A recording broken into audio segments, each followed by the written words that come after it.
You're welcome to Golden Page Perspective here on Facebook Space. Here on Golden Page Magazine, we want to evolve the evolution of discussion, the evolution of concept and understanding.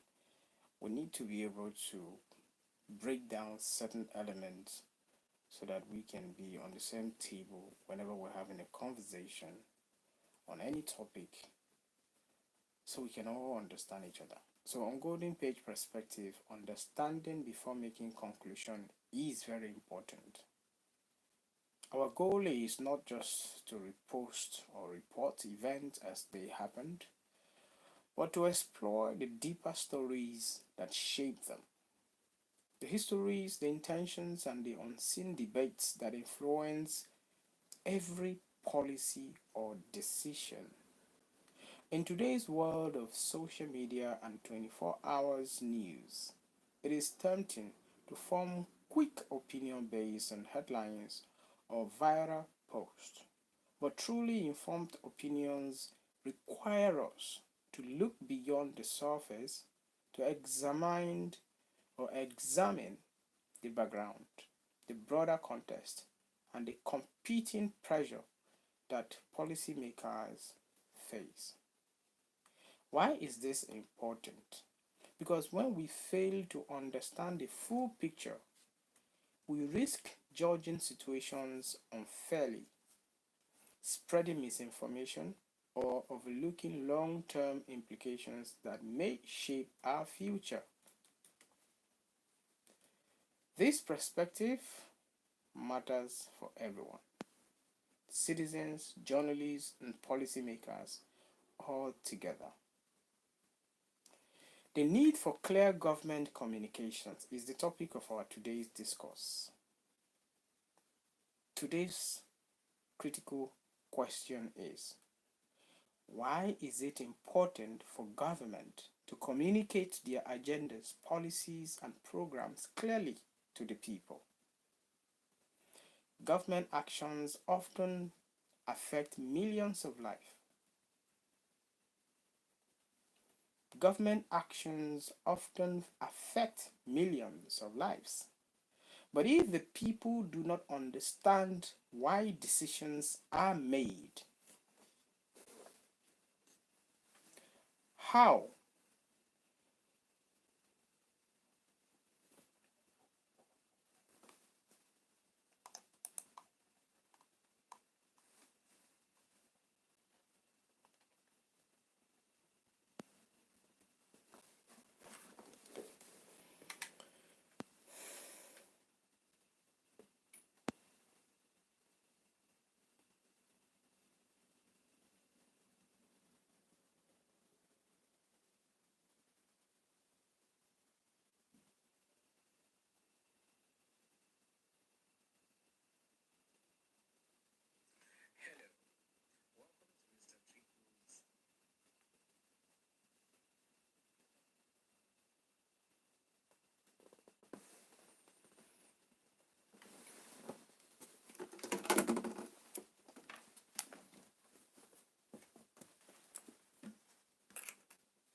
Okay, let's get back to the story.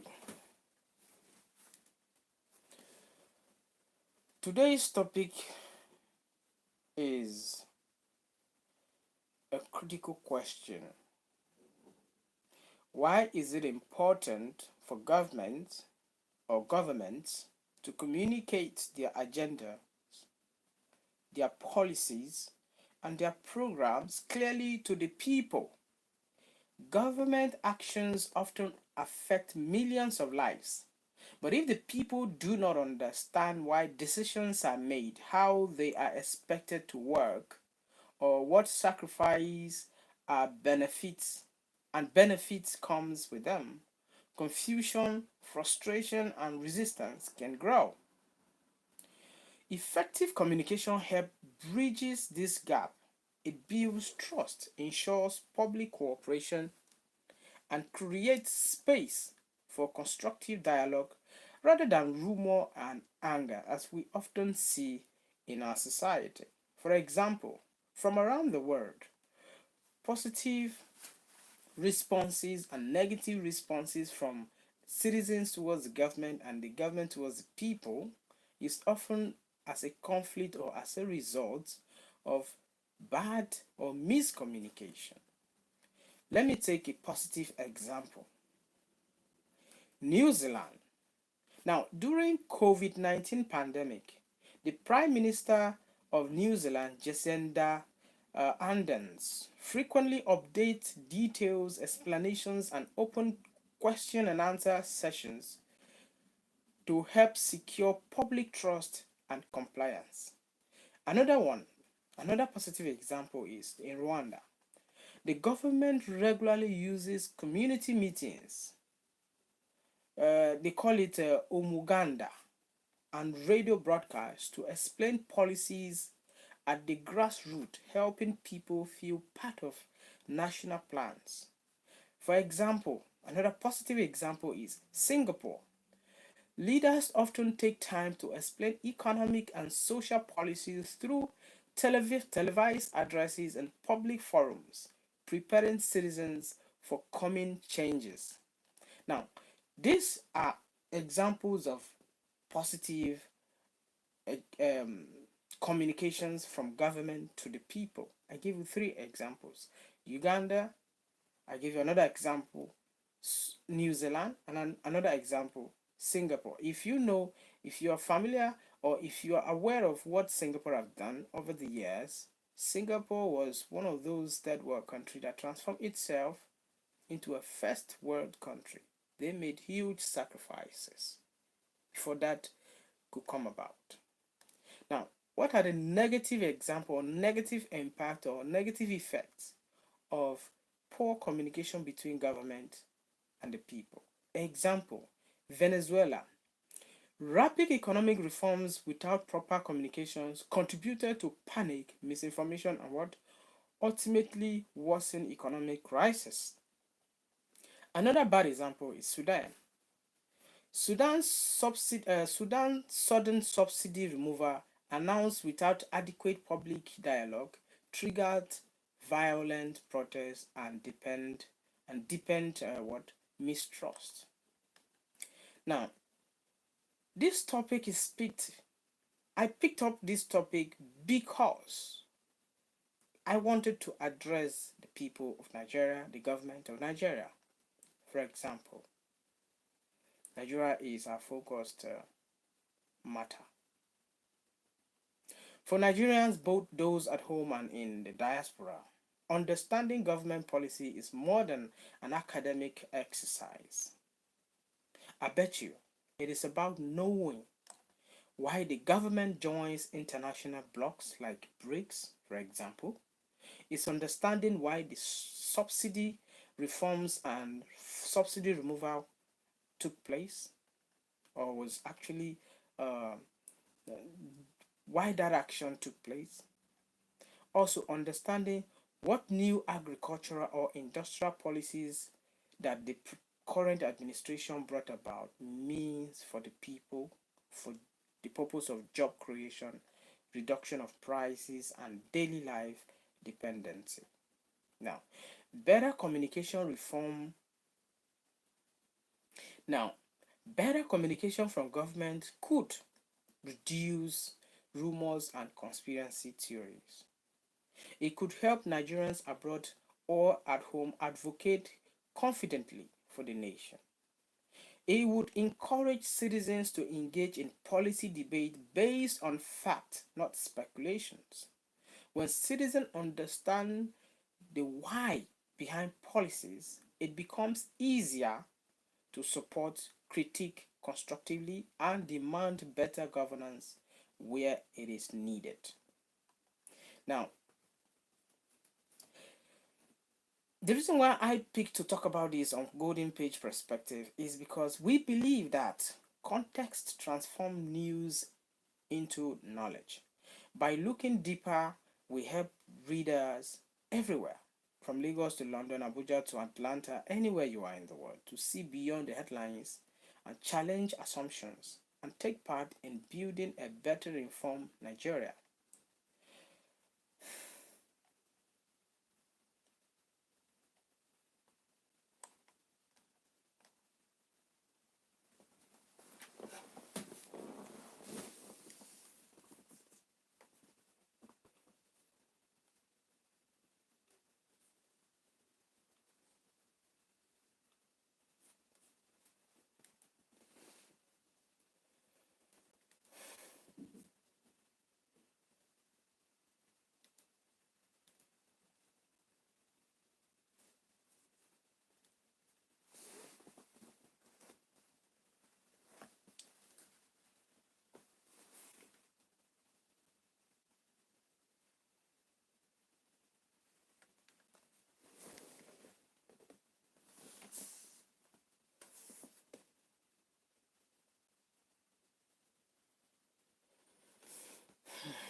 Mm.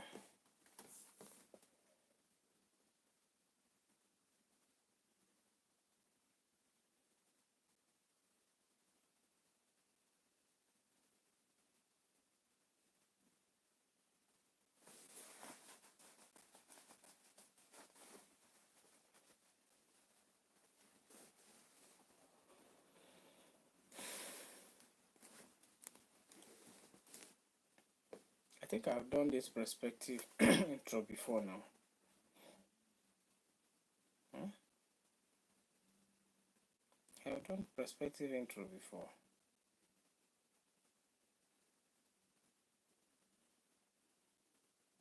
I haven't.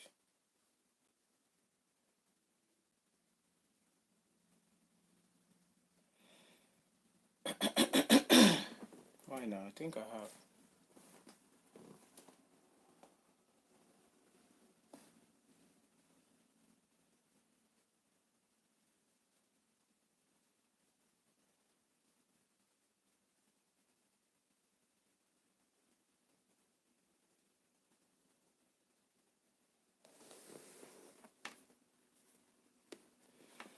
Okay.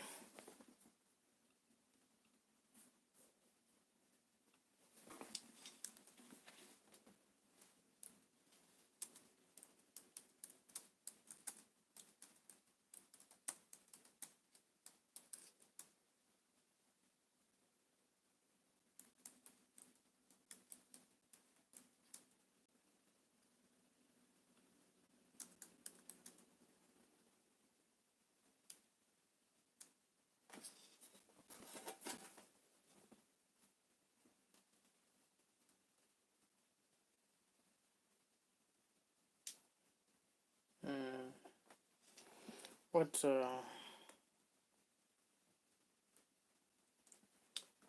podcast?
Hi guys, how you doing?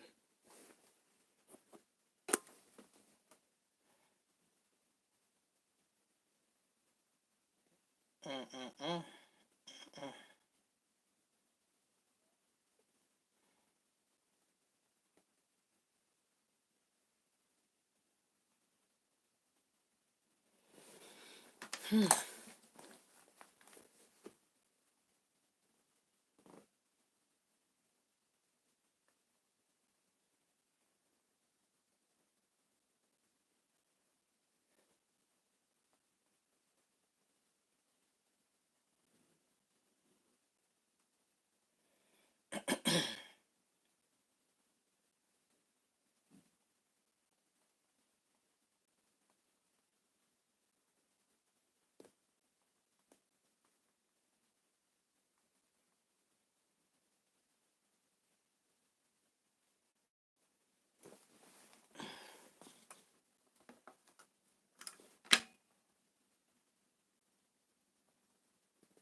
Okay, let's go. Let's go. Let's go. Let's go. Let's go. Let's go. Testing, testing, testing. You're welcome to Perspective, your new essential podcast here on Spotify. You can always catch me on Spotify. My name is Xander's Boss here. In a word of, you're welcome to Perspective. This is your new essential. You're welcome to You're welcome to Perspective.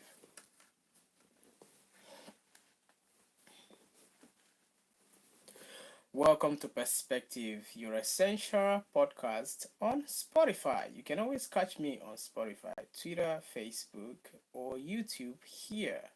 We give you all the essential breakdown of any story that brings complex or misunderstanding to you. What am I saying? What am I saying? I'm off script. Welcome to Perspective, your new essential podcast here on Spotify. No. In the world flooded with breaking news, hot takes, and viral headlines, Perspective invites you to slow down and look deeper. Every week, we go beyond the obvious to ask, what is the story behind the story? What shaped this event, this policy, or this cultural moment? And why does it matter? Not just today, but for tomorrow.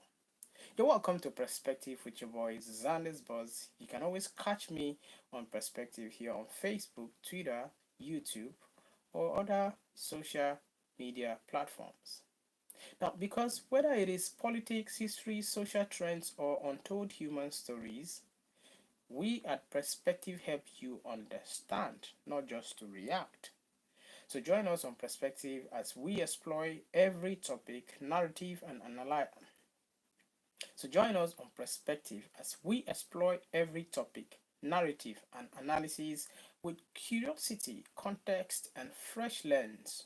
So you don't just hear the story, you truly see it. So hit follow on Spotify and see the big picture on one episode at a time. Thank you for joining Perspective. You're welcome to the family. This is not just a family, this is a group where we try to help you understand whatever it is that you do not understand so you can make an informed conclusion with an educated, constructive opinion. With that, you have a perspective.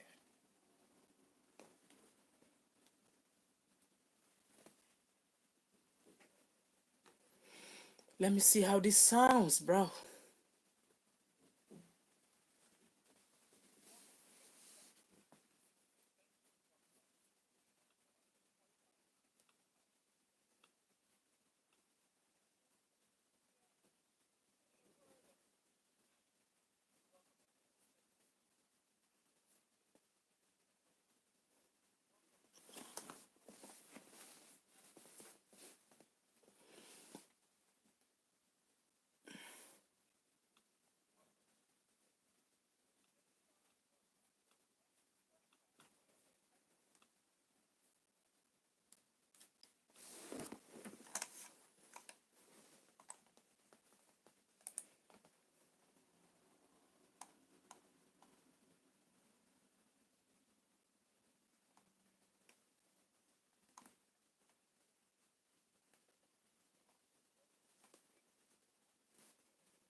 In the glamour, in the glamour of breaking news and the blur of instant opinion, perspective invites you to pause, to lean back, and look deeper.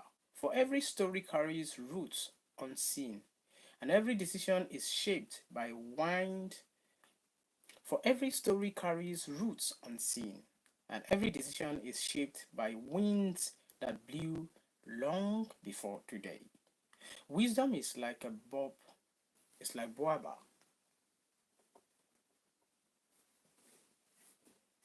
Wisdom, they say, is like a boaba tree. No one individual can embrace it. African Proverbs. In the glamour of breaking news and the blur of instant opinion, here on Perspective, we invite you to pause, to learn back, and look deeper. For every story carries roots unseen, and every decision is shaped by winds that blew long before today. So, here on Perspective, we sit together, we stretch our arms around the larger truth.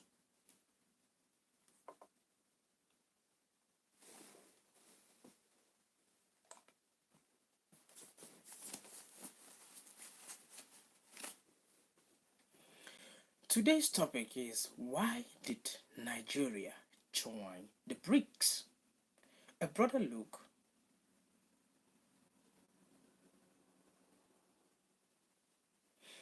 Today's topic is, why did Nigeria join the BRICS? Now we're going to look at a broader story told in parables and proverbs. Imagine Nigeria as a great traveler at the crossroads of trade winds. The road before her is dusty, the journey is hard. Many of her people call from the roadsides. Feed us first, fix the road first, calm the storm first. Their cries are true and urgent, but the traveler carries an older map, drawn, drawn not only for today but for tomorrow's children. That is Nigeria. Nigeria is like a man who uses force. Nigeria is like a man who uses force is afraid of. Nigeria, like they say, a man who uses force is afraid of reasoning. Kenya Proverbs. A child who asks questions does not become a fool. This is a West African proverb. Now, why did Nigeria join BRICS again? To join BRICS, Nigeria is not running from her troubles. She is seeking counsel in a new circle where giants of the global south speak boldly away from the shadow of older powers. She seeks not arms, but alliance, to speak with a louder voice on the world economic stage, to borrow less expensively and build more boldly, to trade beyond old boundaries so her market dance with new partners. In the language of the drum, not just the tongue.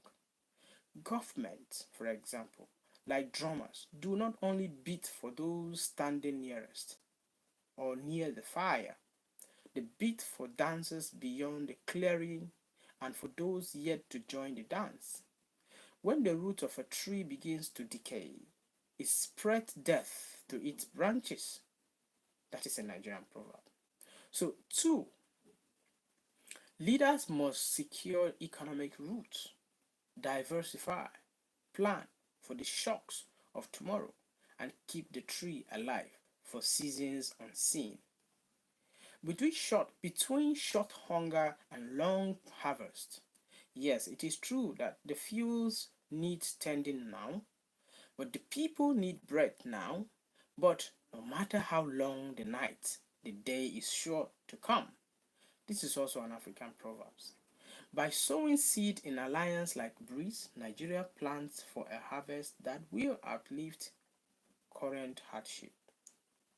More factories instead of raw exports, roads and rails paid for without crippling interest, a voice not just in market, but in making the rules that govern them.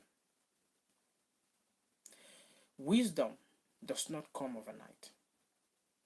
So joining BRICS is not a magic answer to daily struggles, but part of a larger journey or a longer journey to protect Nigeria's children from future storm, to give her people a stake in shaping the global marketplace, and to step out of the queue of waiting hands into the council of decision makers in the global west. So before we judge the road chosen, let us first trace the map they followed, the winds, the whispers of history, the councils of alliance. Because perspective is what turns noise into understanding, and what turns understanding into wiser choices tomorrow. Stay tuned to Perspective on Spotify, where we event this one too, no still rhyme.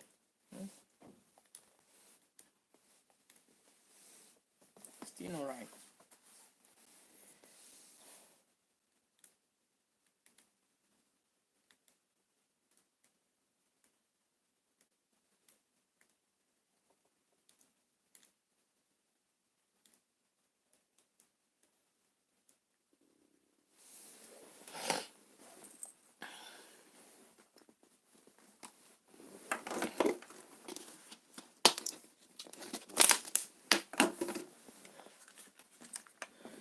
Okay, this one will not go, so we fall back to hit the here. Let's fall back to Mr. Trickles. Let's fall back to Mr. Trickles. Where is Mr. Trickles? Story of Two-Face Shidibia.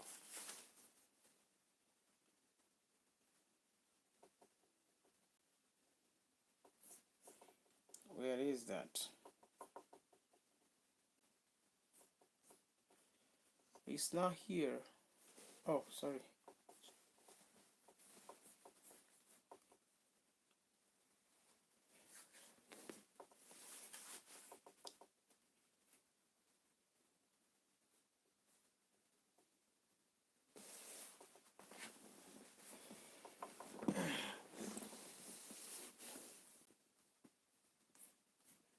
Story of Mr. Trickles.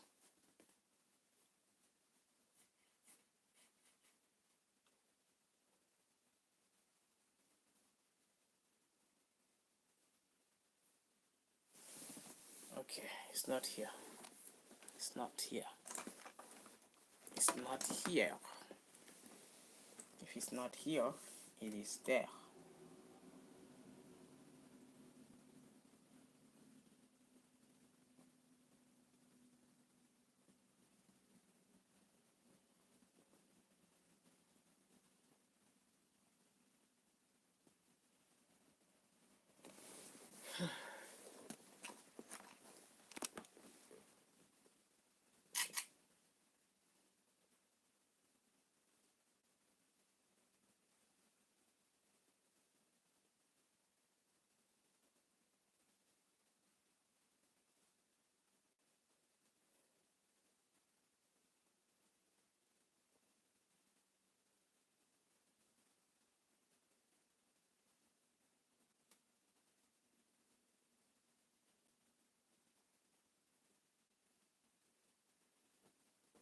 Okay. Gather ye round, my children.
Okay, okay.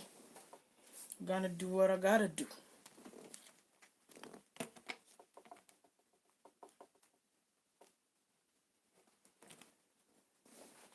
Do what I gotta do. Gotta do what I gotta do. Okay, you go.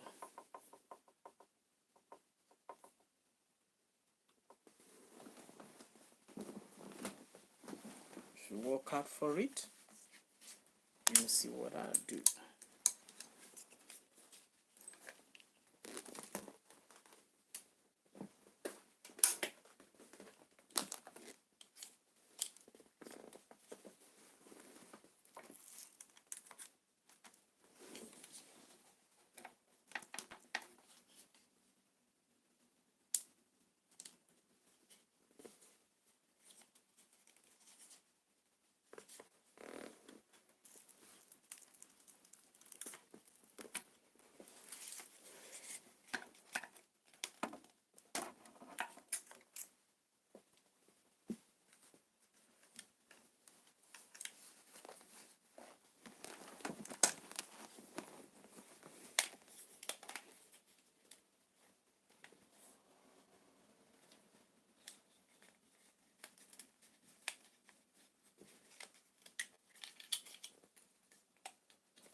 Baba baba baba baba baba okay, baba. Nobody's joining me to entertain, so I'm on my own. You guys know that you left me on my own. You left me on my own. You see me, I'm on my own. You left me on my own.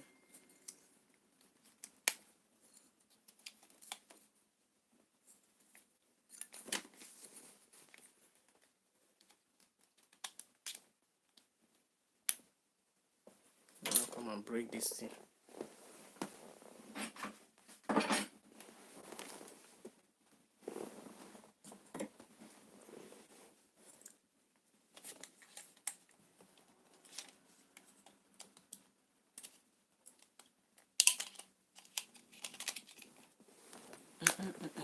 So my €8 will not just waste.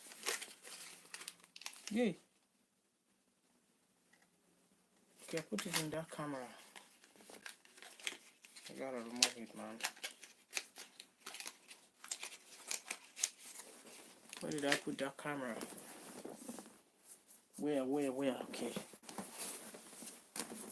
It should be on my bed.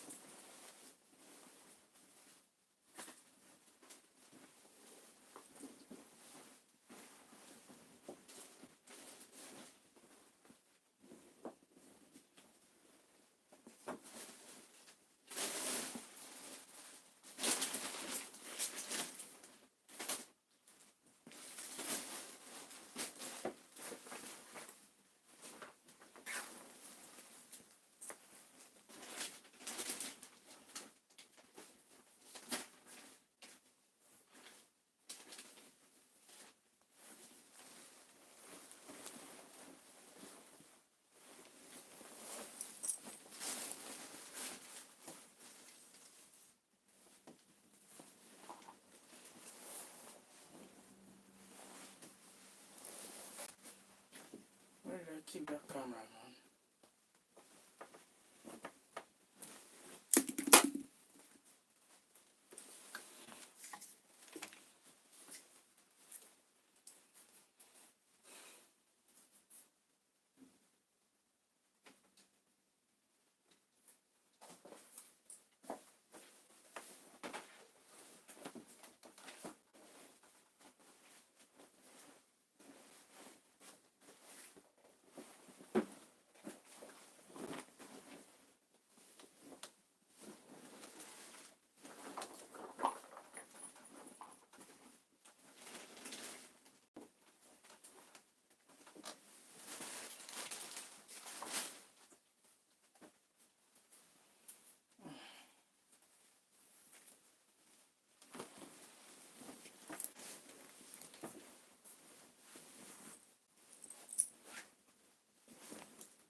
I didn't see the motherfucker.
Battery's back. Battery's back, baby. I knew that. You knew that.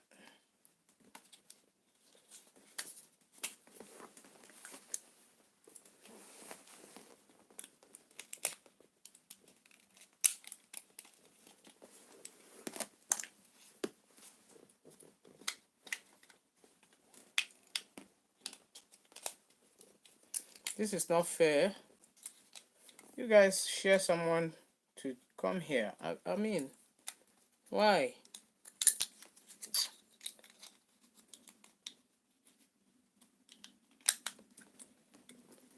When I stream, when I go to other people's stream, I see people there. Why on my own, no one is here? This is not fair.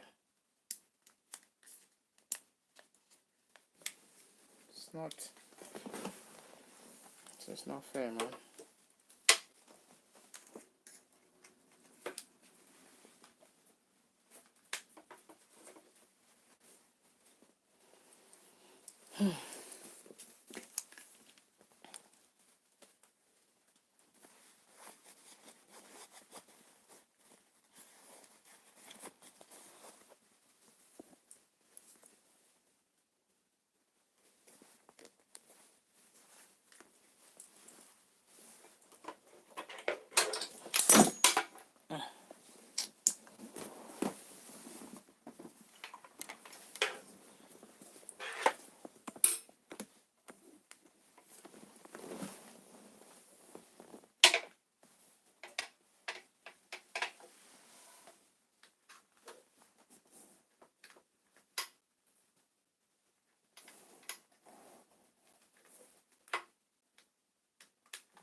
What? No one is joining me.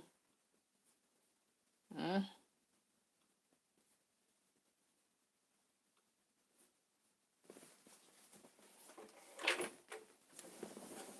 If no one is joining me, I'm gonna do it all by myself, alone.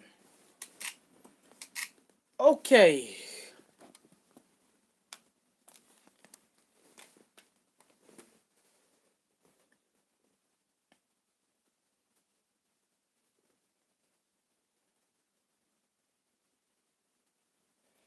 Where am I at? Okay. Go back to record. Paste. Get connected. Go to record.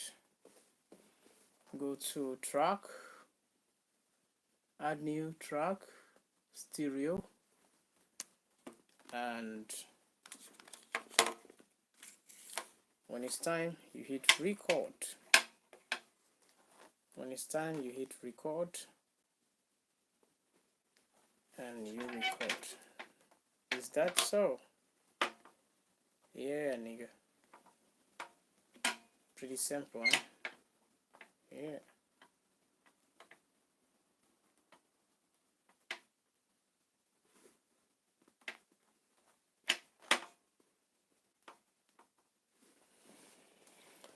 Okay.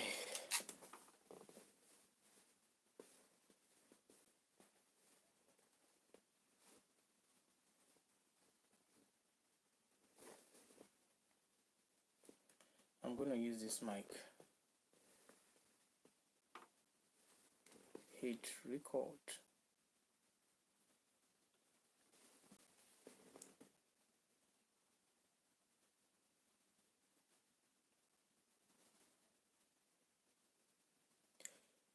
You're welcome to Mr. Trickle's storybook, The Magical Tale of Two Baba, The Crown of Echoes.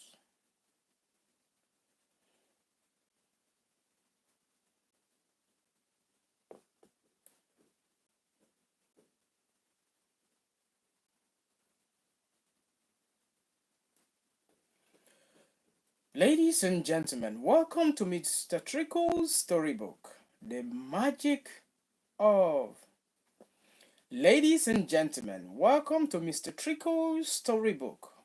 On this story of today, we are telling you the story of the magical tale of Tubaba, an episode from the Whispering Scrolls of Music and Destiny. So gather you round, my children of the wind and seekers of the truth. For today, Mr. Trickles opens his enchanted storybook to a golden page, a page that sings, that dances, that echoes across time. On this day, we speak of melodies, of dreams wrapped in sounds. This is the tale of a boy once called Innocent, who becomes who became a legend known across kingdoms as Tubaba.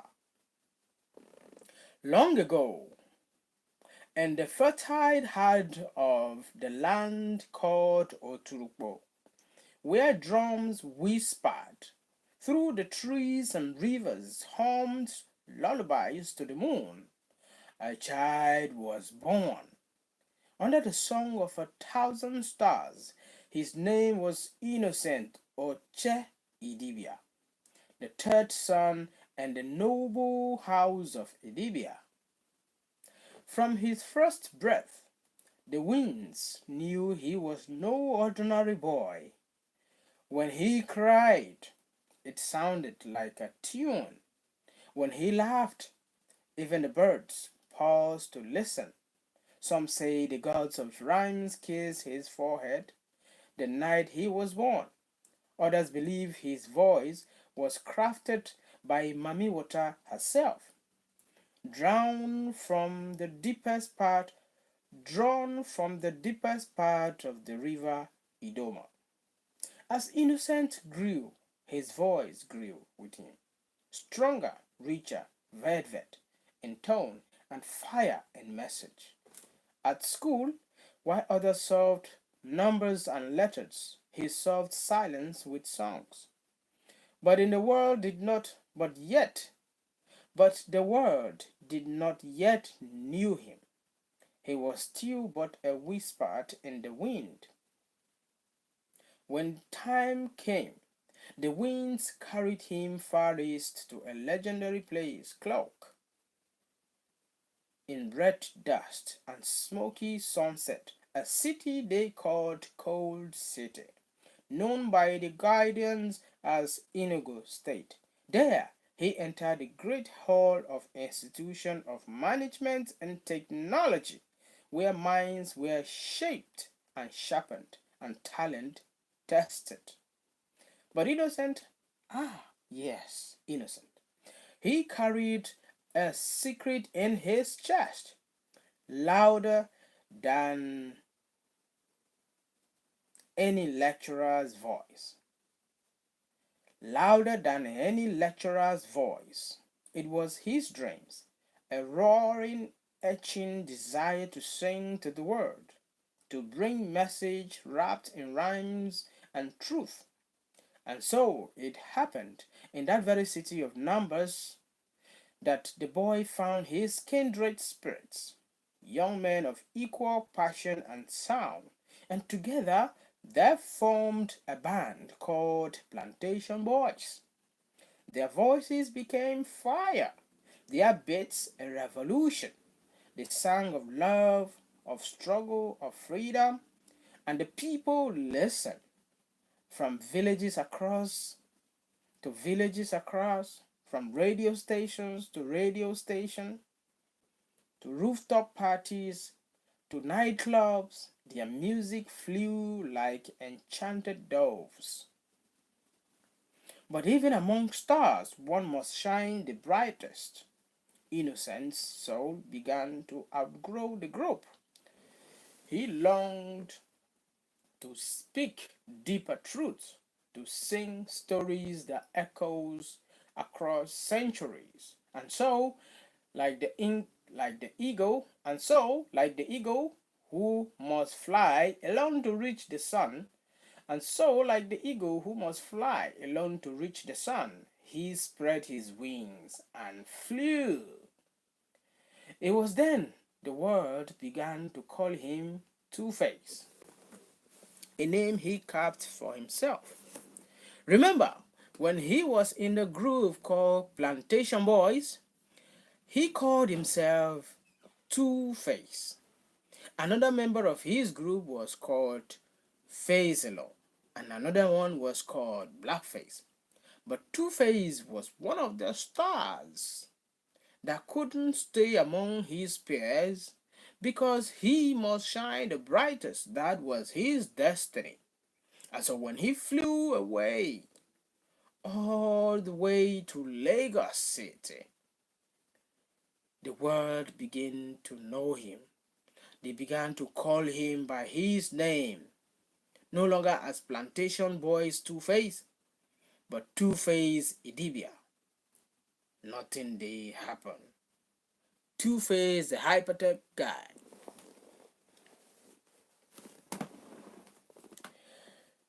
Two-Face name spoke his dual gift, a voice for the streets and a heart for the people. But time, ever the storyteller, had one more name to carve upon his journey. A name of honor, of maturity, of a legend. For he had become more than a singer, he had become a father of sound, a prophet of rhymes, and a voice of Africa. He would now be known as Tubaba.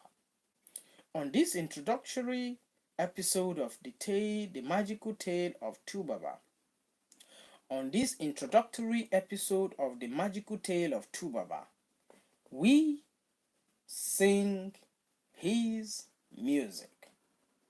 Through storms of fame, through battles with doubts and shadows, Tubaba remained a bearer of light.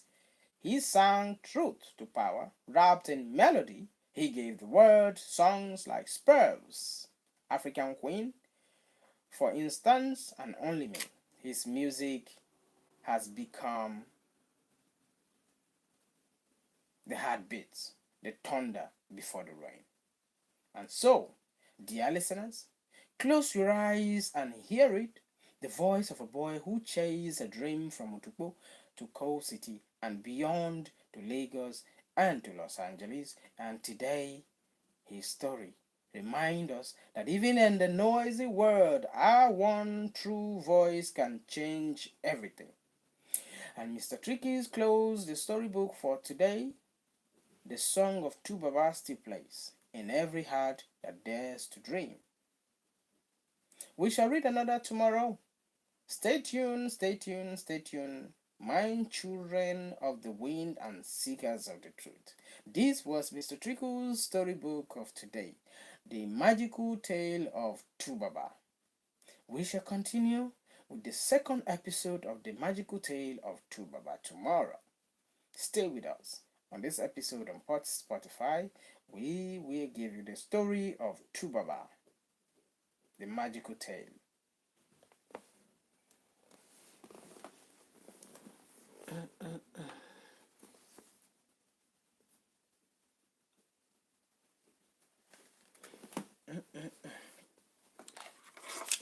I stop you now. You still know what work. Mr. Trickle's storybook, The Magical Tale of Tubaba, The Crown of Echoes Stolen. Another episode from the Whispering Scrolls of Music and Destiny. Gather once again, brave souls, for the winds are calling, and the pages of Mr. Trickle's storybook flutter in the breeze, bringing with them another chapter of our hero's journey. The tale of Tubaba grows ever deeper, ever richer, but like all legends, shadows loom and challenges await. We left our story with the voice of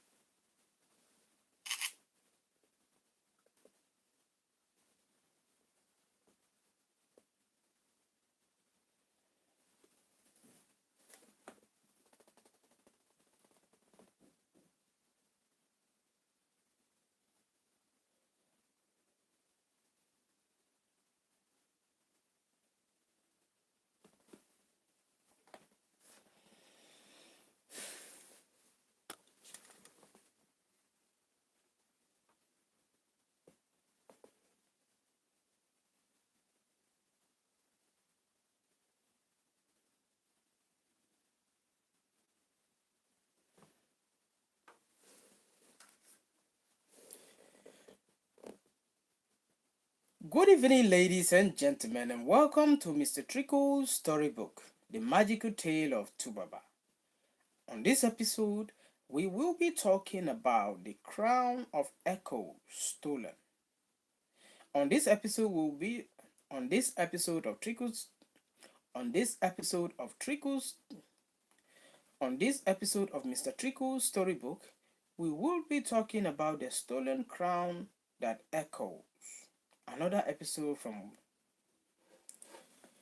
Good evening, ladies and gentlemen, and welcome back to Mr. Trickle's storybook. On this episode, we continue from the magical tale of Tubaba, the crown of Echo stolen. Another episode, a continuation from the previous episode of the Whispering Scrolls of Music and Destiny. So gather once again, brave souls, for the winds are calling, and the pages of Mr. Trickle's storybook fluttered in breeze, bringing with them another chapter of our hero's journey. The tale of Tubaba grows ever deeper, ever richer, but like all legends, shadows looms and challenges await.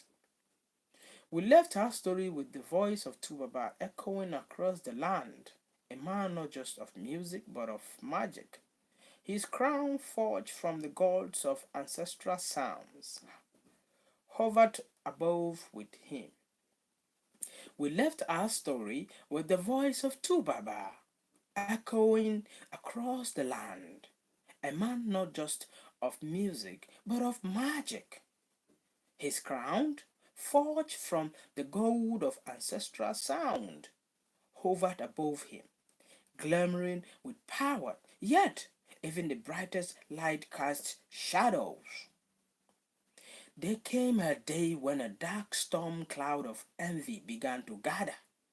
It was not a cloud of rain, but a cloud of doubt. It swirled around Tubaba. It whispered into the ears of the people, and they sought to steal the very crown that rested above his head. The thieves were not of flesh, but of spirit, deceitful voice that crept through the street like silent serpents. They came in many forms, disguised as fans, as critics, as friends. They spread rumors, poisoned minds, and whispered that the magic of Tubaba had faded. His music is yesterday's melody.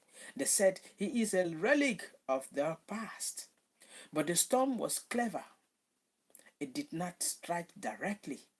No, it crept into the heart of the youth who thought though loved Tubaba's songs. They began to doubt his power. They searched for new sounds, new voices, sounds that were loud but shadow, fleshly and flashly but hallowed. But the storm was clever. It did not strike directly. No, it crept into the hearts of the youth who, though they loved Tubaba's songs, began to doubt his power. They searched for new sounds, new voices, sounds that were loud but shallow, flashy but hollow. As the wind of this new movement picked up a speed, the very air around Tubaba seemed to freeze. He could feel it, the pull of the dark forces threatening to take his crown. For the first time, the mighty Tubaba felt the sting of vulnerability. But remember, these children, when the greatest of trees are shaken by the wind, they do not fall. They bend, they twist, but they do not break. And so Tubaba stood still, silent in the eyes of the storm. And one night, as the storm raged on, Tubaba climbed to the highest hill in the land, a hill where the stars touches the earth. He stood there alone, his eyes tracing the path of the moon, wondering if the magic of his music had truly been lost. It was there that a voice called out to him, soft and gentle, yet as deep as the river's flow. Innocent, he turned and standing before him, bathed in the light of the stars was a figure, neither a man nor a woman, neither an old nor young figure. But something in between the figure spoke again. You have forgotten, son of the wind. You are not the music, but the vessel. The magic does not rest in the crown. In your heart, to lose your crown. You have forgotten, son of the wind. You are not the music, but the vessel. The magic does not rest in the crown, but in your heart. To lose your crown, you must first lose yourself. The figure raised a hand. The figure raised a hand, and from the sky above, a single thread of light descended, wrapping around Tubaba's heart. In that moment, he remembered. He remembered the child from Otukpo, the one who sang because he had no choice, the one who dreamed, when no one believed, the one who spoke truth, even the word ignored it. The crown above his head began to slowly glow once more, but this time it was not just the sound that lit the way, it was his spirit. He understood now. The crown was never truly to be. He understood now that the crown was never truly his to lose, for it was woven into every note, every lyric, every truth he had ever sung. With this new strength, Tubaba descended from the hill, his heart alight with the flame of understanding. The storm would not steal his crown. His crown was not just a symbol of fame, but of the people who had danced, who had cried, who had lived through his music. The next day, as the people gathered in the town square, Tubaba returned. He was not angry, he was not bitter, he was light. With his first word, the storm in the hearts of the people began to quiet. He sang and he sung. He wove the message of stars. True magic cannot be stolen, for it is born. True magic cannot be stolen, for it is born anew. For it is born anew in every heart it touches. And so, dear listeners, the crown of Tubaba was not stolen, nor could it ever be, for the true crown rests not in gold, but in echoes of his voice, forever, reverberating across the winds of time. On Mr. Trickle's closes today his storybook once more, but listen, children, for you may still hear the song on the breeze. Shall we join? Shall we join in into the next chapter? Absolutely.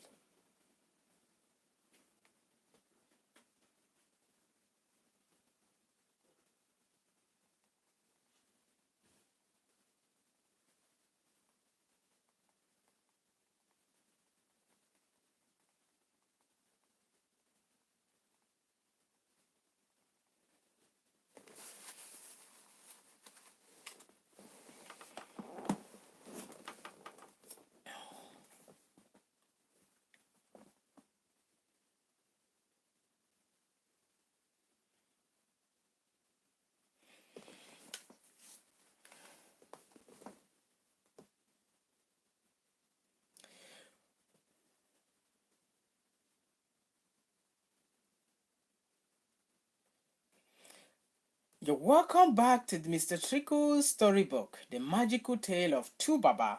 On this episode, we looked at the legends of love, women, and legacy. A soulful episode from the whispering scrolls of music and destiny on The Magical Tale of Two Baba. Now, I'm going to say, welcome once again, my children. So, children of drums and flames, for Mr. Trickles opens yet another drawing.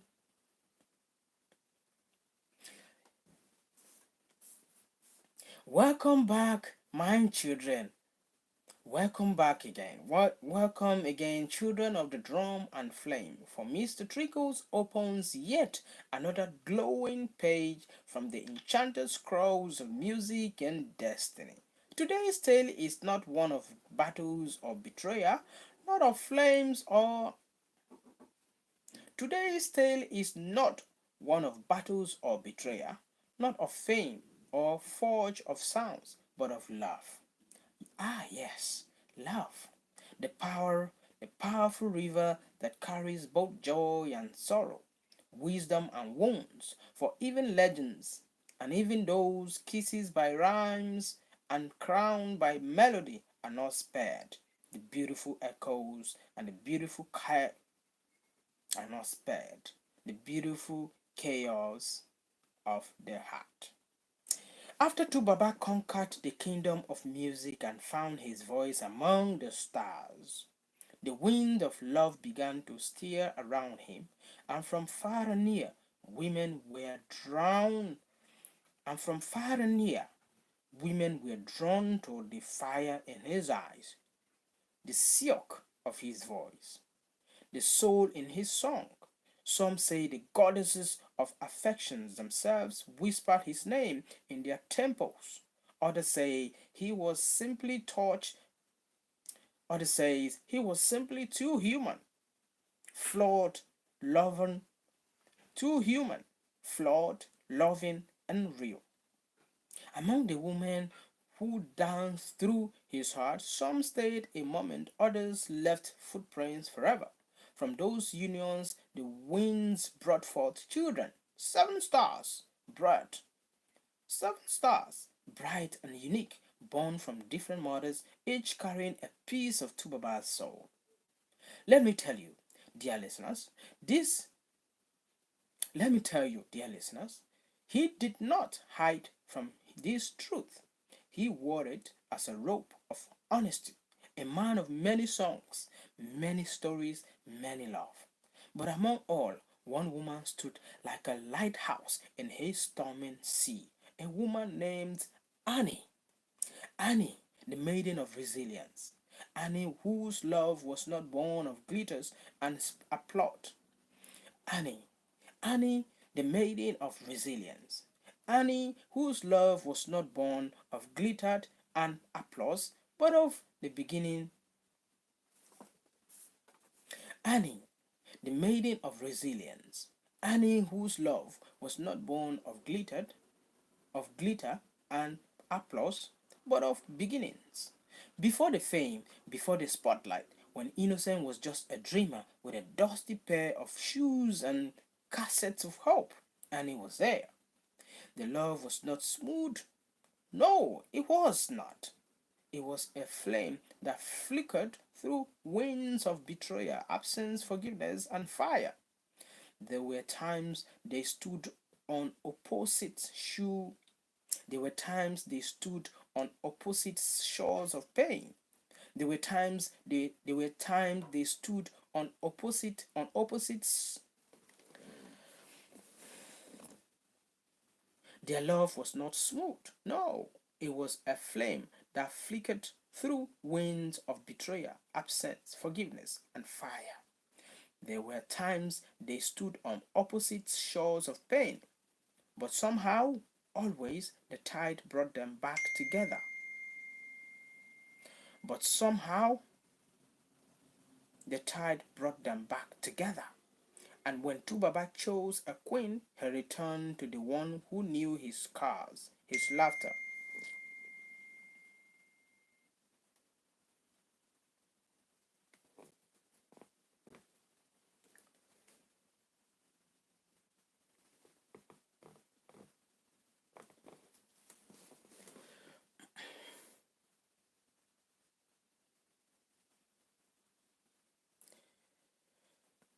Their love was not smooth, no.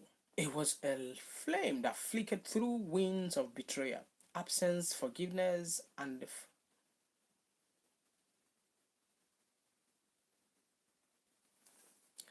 their love was not smooth, no. It was a flame that flickered through winds of betrayal, absence, forgiveness, and fire. There were times they both stood on opposite shores of pain, but somehow, always, the tides brought them back together. And when Tubaba chose a queen, he returned to the one who knew his scars, his laughter, his hunger, and chose Annie Macaulay Idibia. Their union was not a perfect fairy tale, but a living ballad. Their union was not a perfect fairy tale. Their union was not a perfect fairy tale, but a living ballad.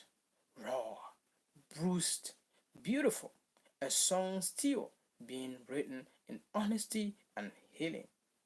And what of this? And what of his children?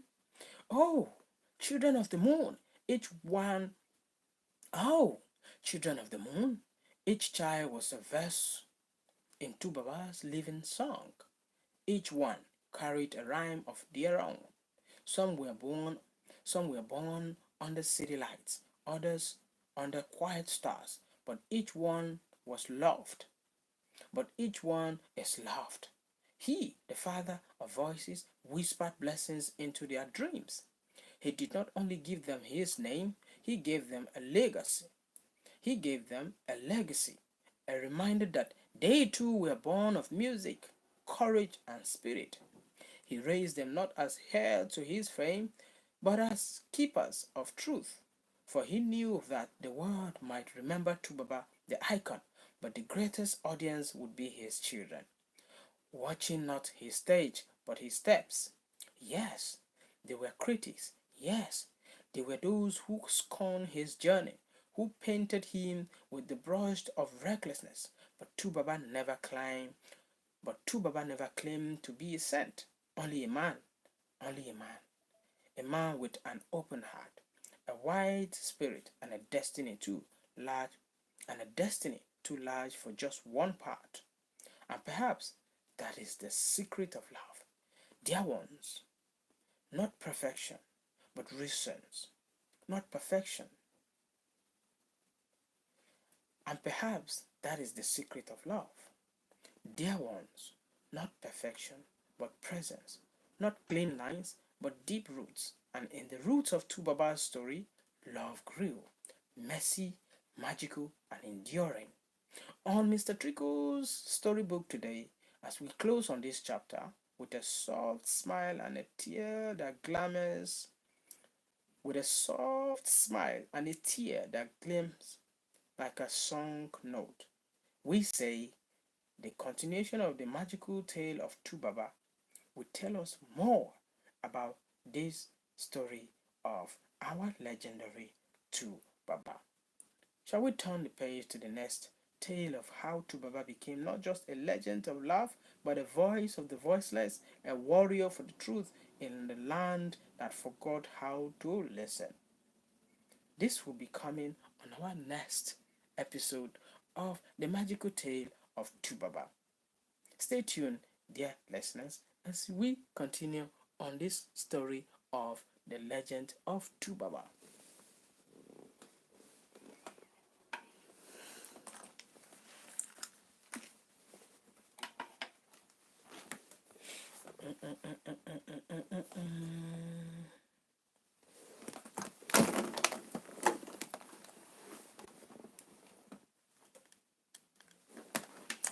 All right, let's go to the other worker, shall we? Got plenty work.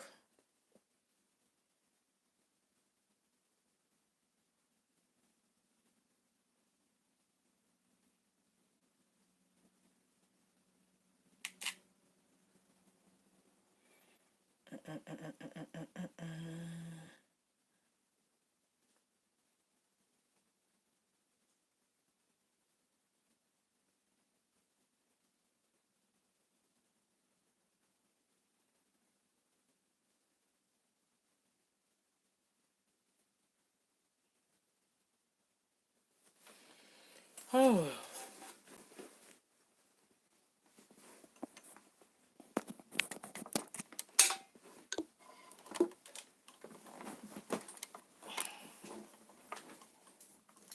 I'm taking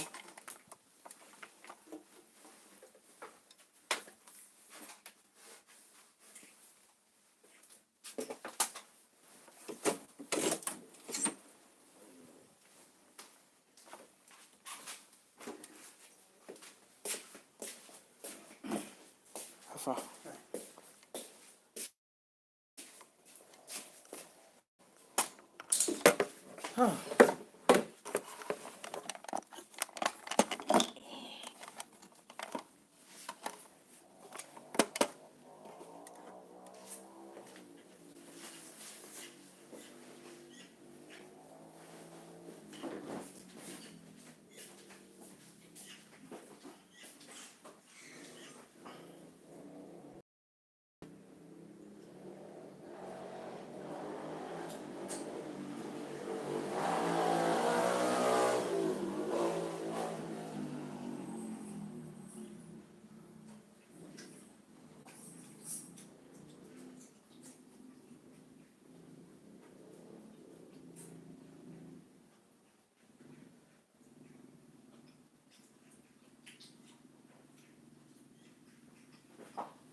Internet is washed. Because of the internet is washed because of Buhari's death. Yeah, that's why I'm coming outside to talk. My life.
Okay.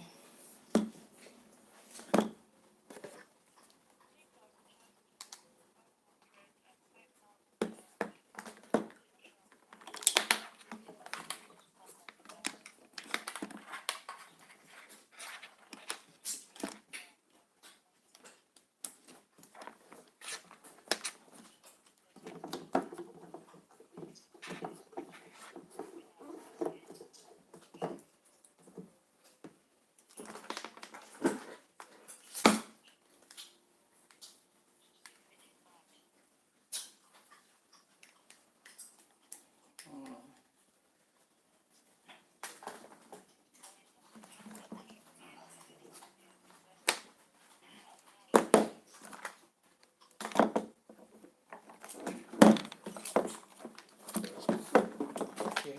Yeah, credit.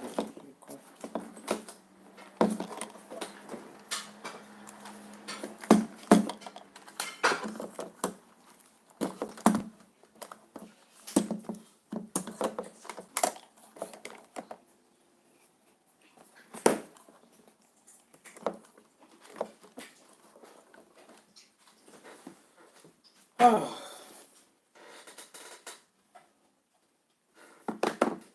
Hello.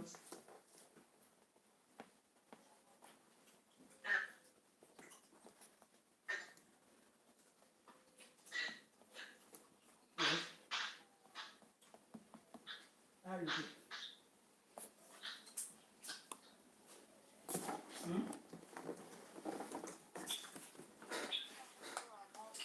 Hello.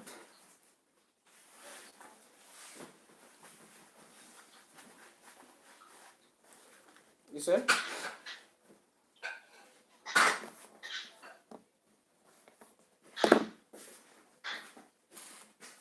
The last time you went, what did they say?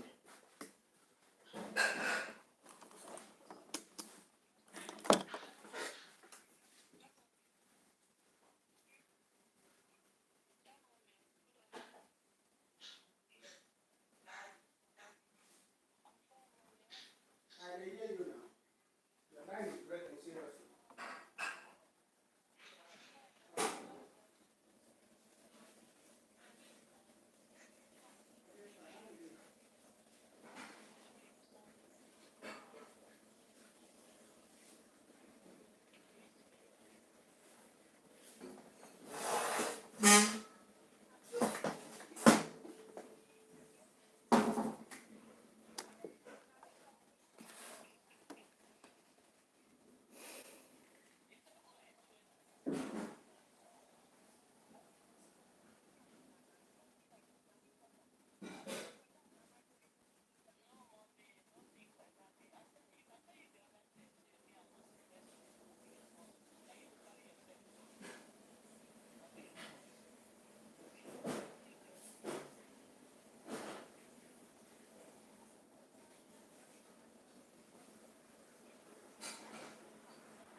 What happened?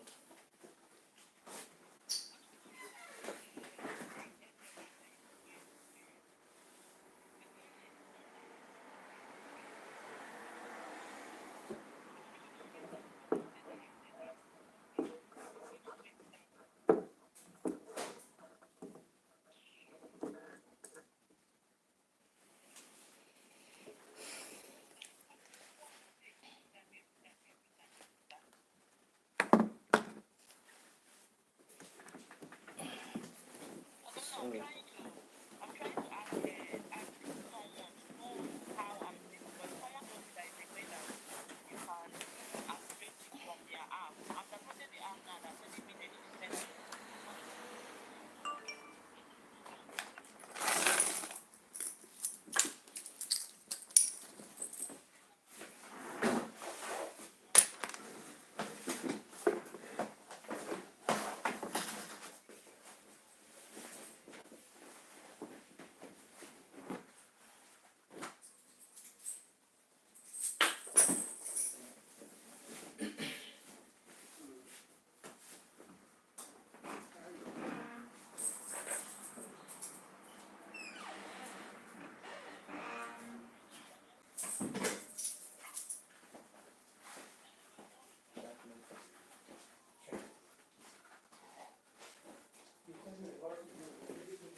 I recharged my own before like that. What was that? I recharged my own like that before. When I recharged,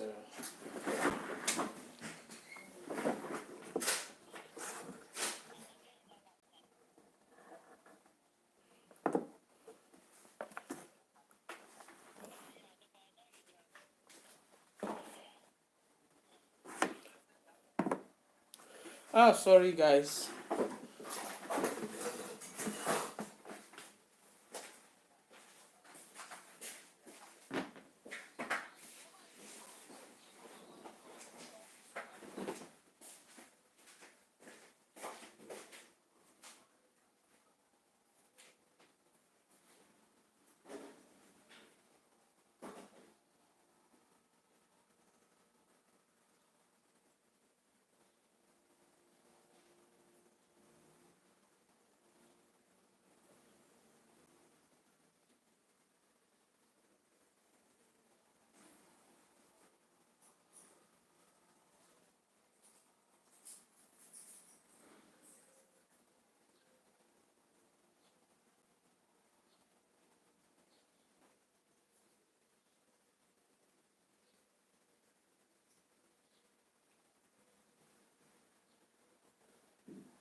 No, sorry. You forget that, yes. Sorry, no, sorry, cannot come.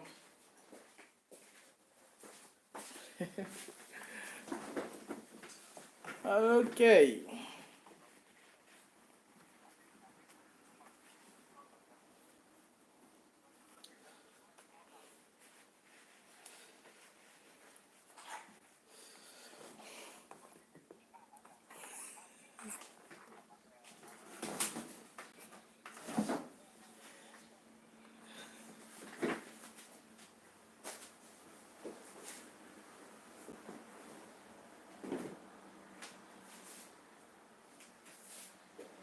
I've already talked to him before.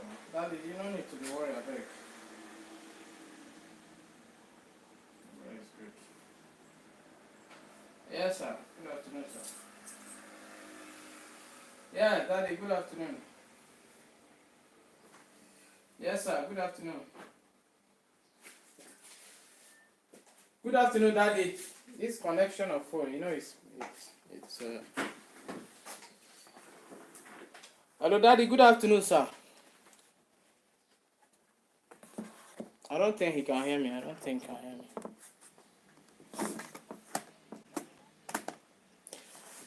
Don't worry. Don't worry. Talk to him.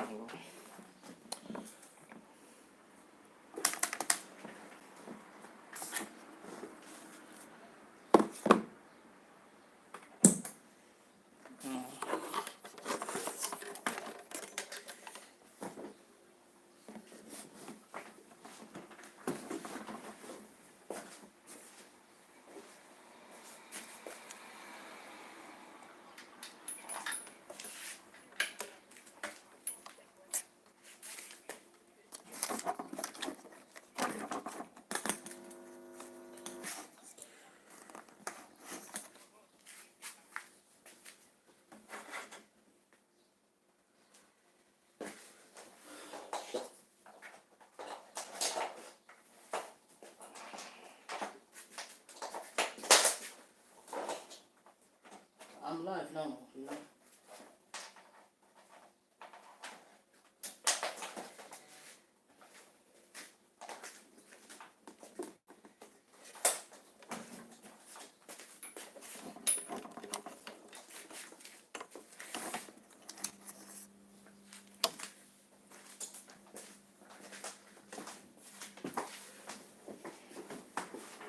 Hey, you guys.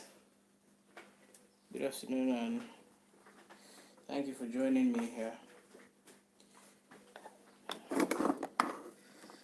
So,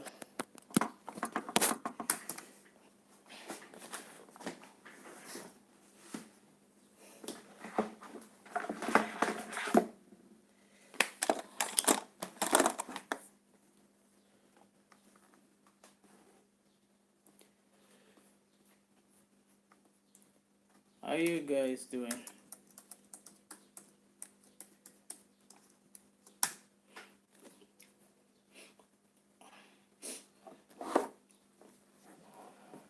Huh.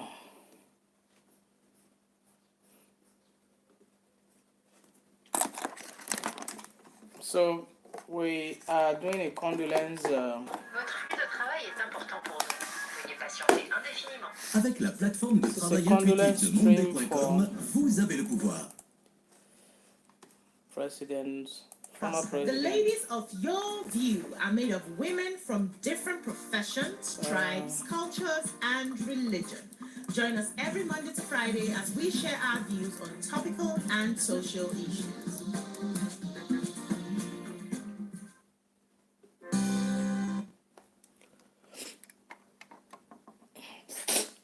Oh man.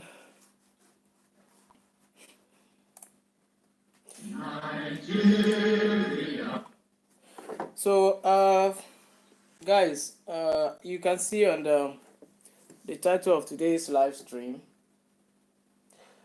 former President Muhammadu Buhari has died yesterday. Unfortunately, we are going to show him some respect. I see a lot of social media content posts, rather so unfortunate to see that our historical dynamic has shifted, and many Nigerians no longer see the need to show respect where respect is due. Regardless of how President Muhammadu Buhari led, regardless of who he was, regardless of whatever may be your reasons as to why he should or should not be respected or honored, I will not encourage anyone to disrespect the person of President Muhammad Buhari as he was. As he lie in state, it's very important that we show him that respect, that last respect. Those of you who jubilating, dancing, and singing and praising God and thanking God for his death. There's no honor in that. There's no honor in you disrespecting a dead man. He was a president, he was a general, head of state, he was also a father. Let's show him that respect. So I'm going to start off with Nigerian national anthem. Good afternoon, Nara. Chisom, how are you?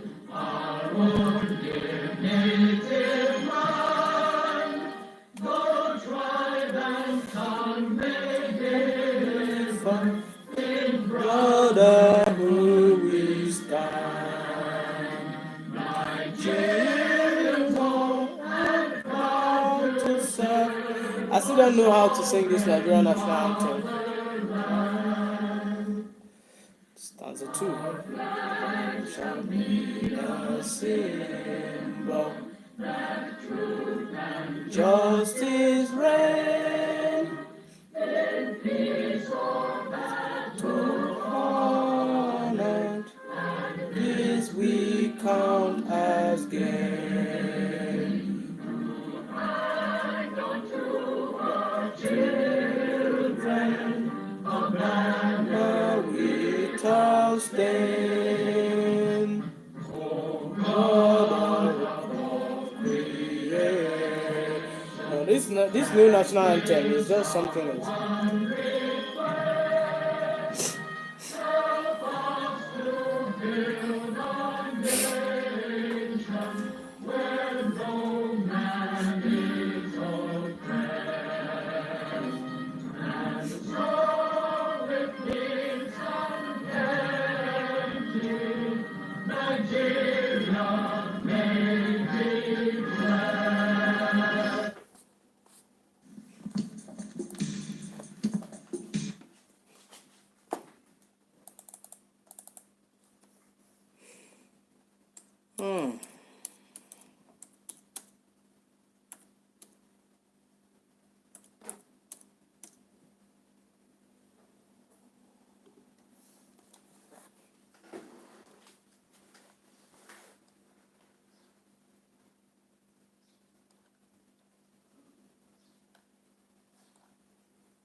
Aujourd'hui, la majorité des gens n'ont aucune idée que le meilleur moyen de gagner sa vie, ce n'est pas le salariat, ce n'est pas l'immobilier, ce n'est pas le trading, ce n'est pas l'e-commerce. Au contraire, c'est une nouvelle compétence en plein essor, maintenant plus que jamais.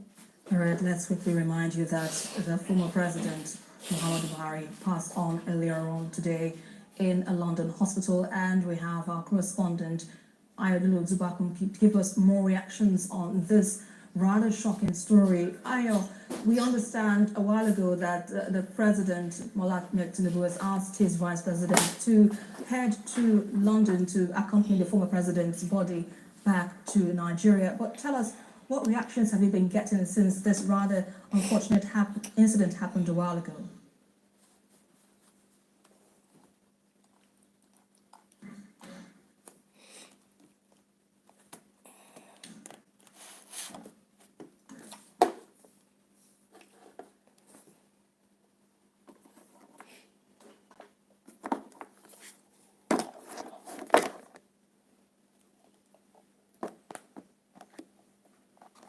Earlier that the former president, President Bola Tinubu announced the passing of his predecessor, President Muhammadu Buhari, and former President Buhari died today in London at about 4:30 p.m. following a prolonged illness. President Tinubu has spoken with Mrs. Aishat Buhari, the former president's widow, and offered his deep condolences. And President Tinubu has also ordered Vice President Kashim Shettima to proceed to the United Kingdom to accompany President Muhammadu Buhari's body back to Nigeria. Former President Buhari was twice elected Nigeria's president in 2015 and 2023, and he also served as military head of state between January 1984 and August 1985. President Tinubu has ordered flags at half-mast as a mark of respect for the departed leader.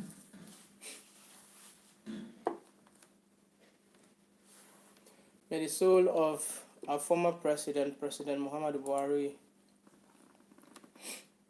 rest in peace. He was a gentleman, he was a leader, he was a good man, a good father, but then being a leader is a complete different thing. Being a father is a different thing. For those people who do not, the reason why I'm making this broadcast today is because for those people who need to have a little bit of insight about who this man really was, I'm going to do a little bit of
I know a lot of people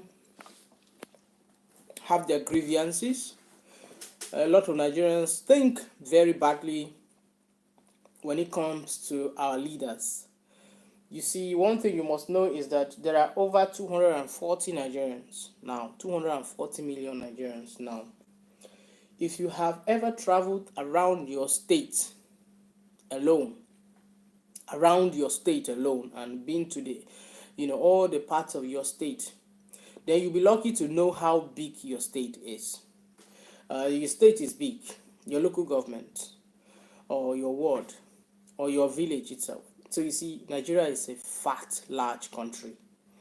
Whether you like it or you do not, it is difficult to be a leader in Nigeria and be honored and be praised for whatever you do.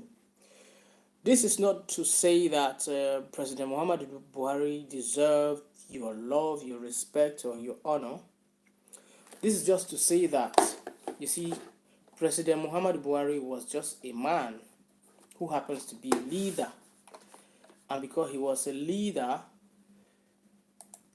there is tendency he will fail in several or different or various respects. Now, does that make him an alien or a devil? No. For those people who still don't understand how leadership works, I will encourage you to follow suit and take your time to understand what leadership really is. You see, leadership is it's a very risky template. Very risky template. If you don't have the courage to bear this dissent, this disdain, this very uncanny image, you dare not step into leadership. You dare not, because then you're going to have yourself to be blamed. So what I'm saying here is, let's show respect to the man, as a father. And whatever regards he has failed you, put that aside. I see people say that to speak truth to power means you have to dishonor the death of of our former president. So to as a show of dishonor. I don't think that helps. I don't think it will deter other leaders to do better, because when they die, we will not respect them. I don't think if you respect them, it means that you do not see that they failed you when they were leaders. It just means that respect is reciprocal, because you will get your own turn one day. So, like, I want to speak a little bit about the man himself, Muhammadu Buhari. The little I know, because I remember back in 2015, shortly after we hand over to him, my principal then, Goodluck Jonathan, hand over to him. He's a very kind, gentle, and very jovial person. He's a very jovial man, and you do not know him up close. And because you do not know him up close, it would not be fair to condemn a man you do not know up close. You see, one of the things we must know is that Nigeria is a big country with very vicious people. And when President Muhammadu Buhari took power that he was desperately in need for, he was desperate to change Nigeria. He could do anything to win the election, and he did, got the position, became the president of the country. Unfortunately, things have changed between 1970s, when he was head of state, and 2015, when he became a democratic elected president. And when things became obvious, there was nothing he could do, right? So you see, those who knows him up close will tell you a different narrative. You should watch and see how people eulogize him. Why? If you know him up close, he was a very different person from what the media portray him to be, what Nigerian leadership or the presidency or him being president ought to have shown us as Nigerians. Because eventually, we only judge him based on the fact that he was the president and didn't do his mandate, didn't deliver on his mandate. It is difficult, my people. Very difficult. But I will not encourage you to disrespect or dishonor a man old enough to be a father.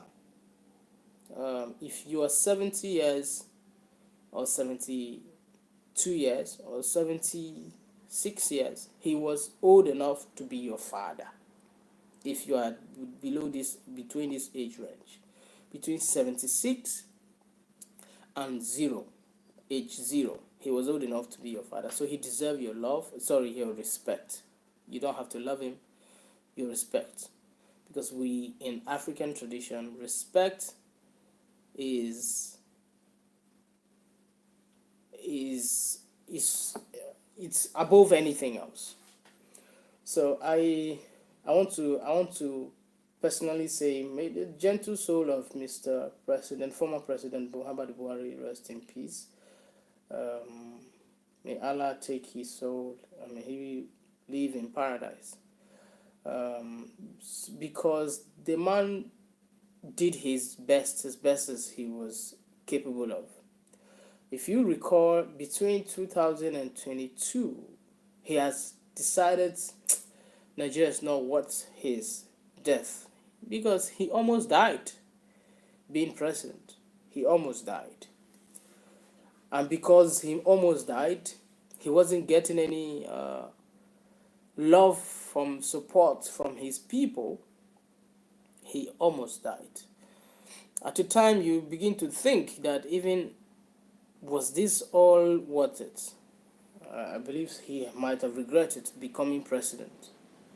Because Nigeria, I will tell you, is a very difficult country to lead.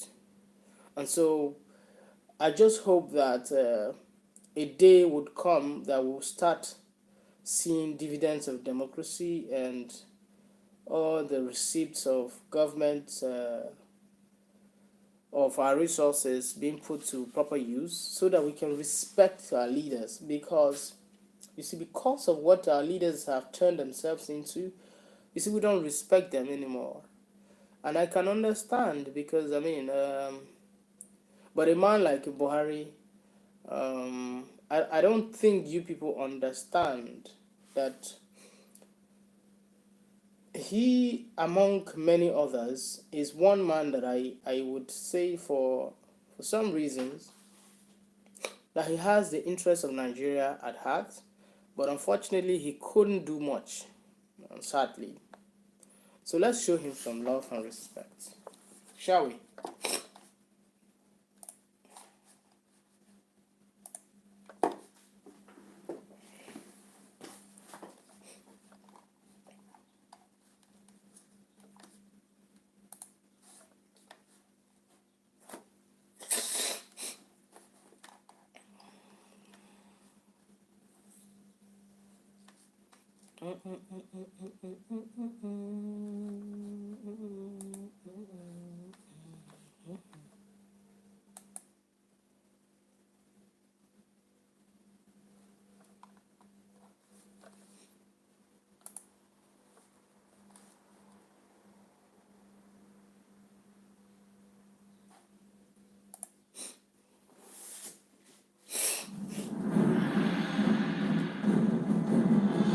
Un spectacle qui compte vraiment.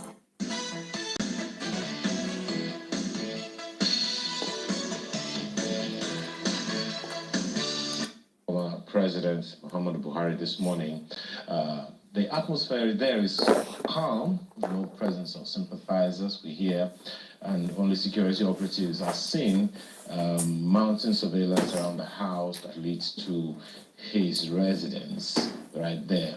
Don't forget that the former president had moved from Daura to Kaduna just about 2 years after he left office. And the late former president had moved to Kaduna from Daura on February 27, almost 2 years, 27 this year, almost 2 years after leaving office. It was from there that he went to London for medical treatment, and we heard from our previous guest that it wasn't really supposed to be a big deal. But these are visuals from Kaduna around his residence at this time. More tributes have continued to pour in about former president, late President Buhari. This one is from Mr. Babatunde Raji Fashola, who's a former governor of Lagos State and one of the ministers that work quite well under the President Buhari government. He worked as Minister of Works, Housing, and this is part of what he said, is that the former president had a deep yearning for a society governed by rules, not by impulse. This found early expression in his War Against Indiscipline campaign, a campaign often misread as rigid, but rooted in a desire to rebuild a citizenry of order, courtesy, and civic responsibility. He goes on to say that he felt privileged to have served in his cabinet, first in the Consolidated Ministry of Power, Works and Housing, and later in the restructured Ministry of Works and Housing. President Buhari was not a man to micromanage. Instead, he gave you the space and the trust to deliver. With that trust, however, came the highest expectation of discipline, results, and honesty. He concludes by saying, adieu, Gaskia, as you are fondly referred to, Nigeria salutes you. That's a tribute from Mr. Babatunde Raji Fashola, former Minister of Works, Housing and Power in Nigeria under the government of President Muhammadu Buhari. Right now we have another conversation with Farouk Aliyu, who is one of the allies of late President Buhari and a former minority leader, House of Representatives. He joins us from Jigawa State. Thank you so much for joining us this morning, Mr. Aliyu. Good morning, Nigeria. Yeah.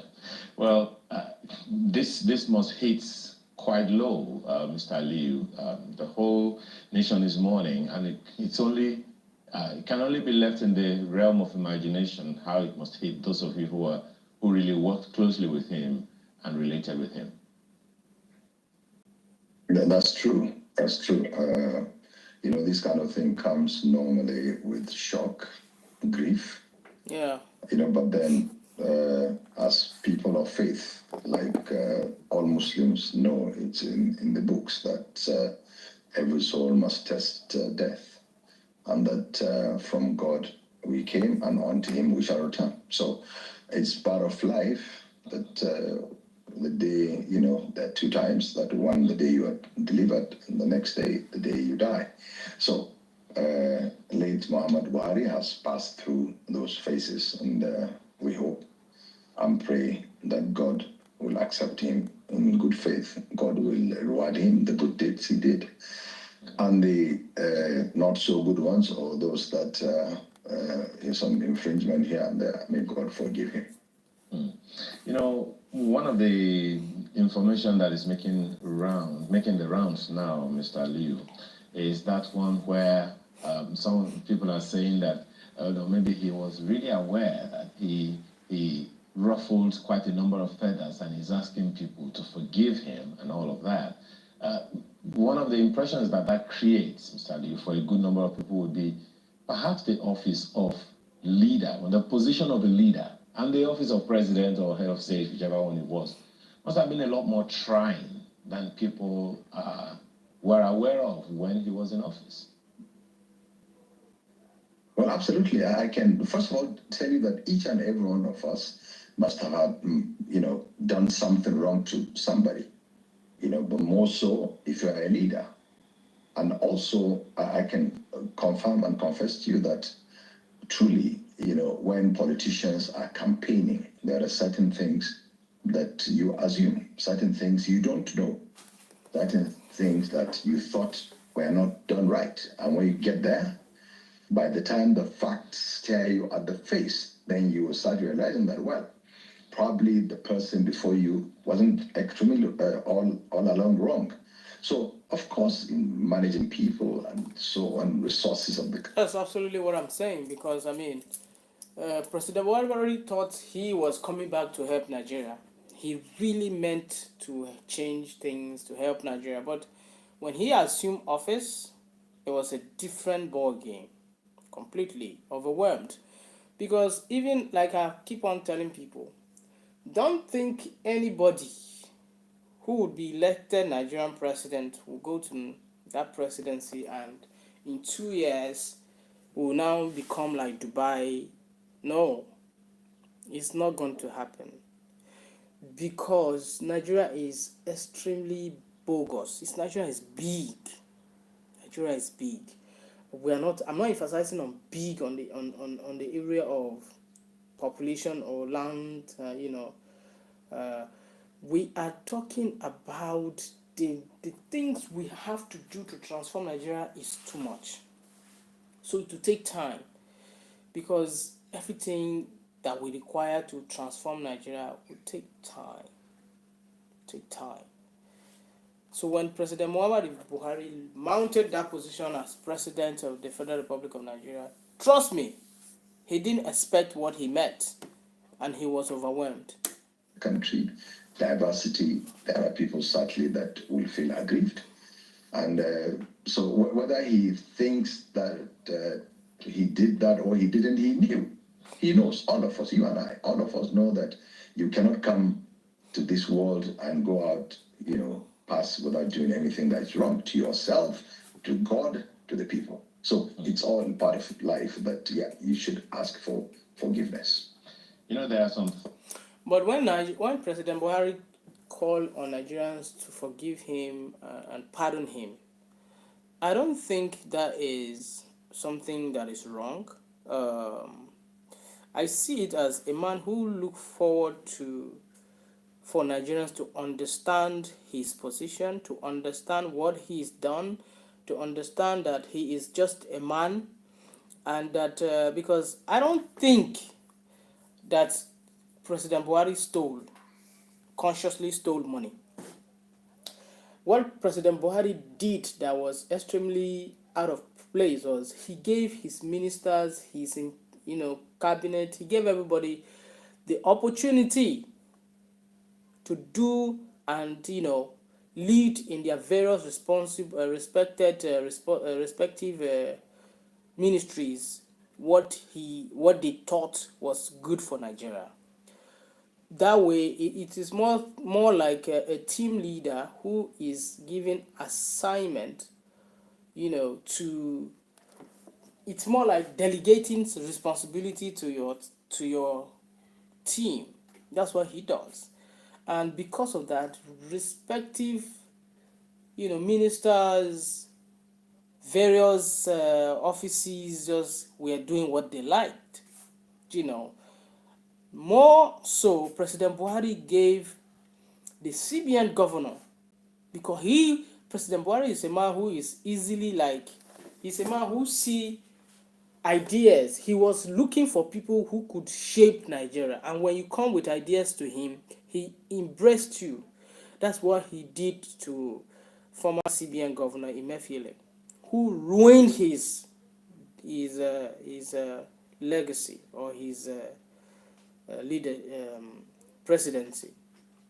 In whatever President Muhammadu Buhari did, the man Emefiele was the worst of his mistakes.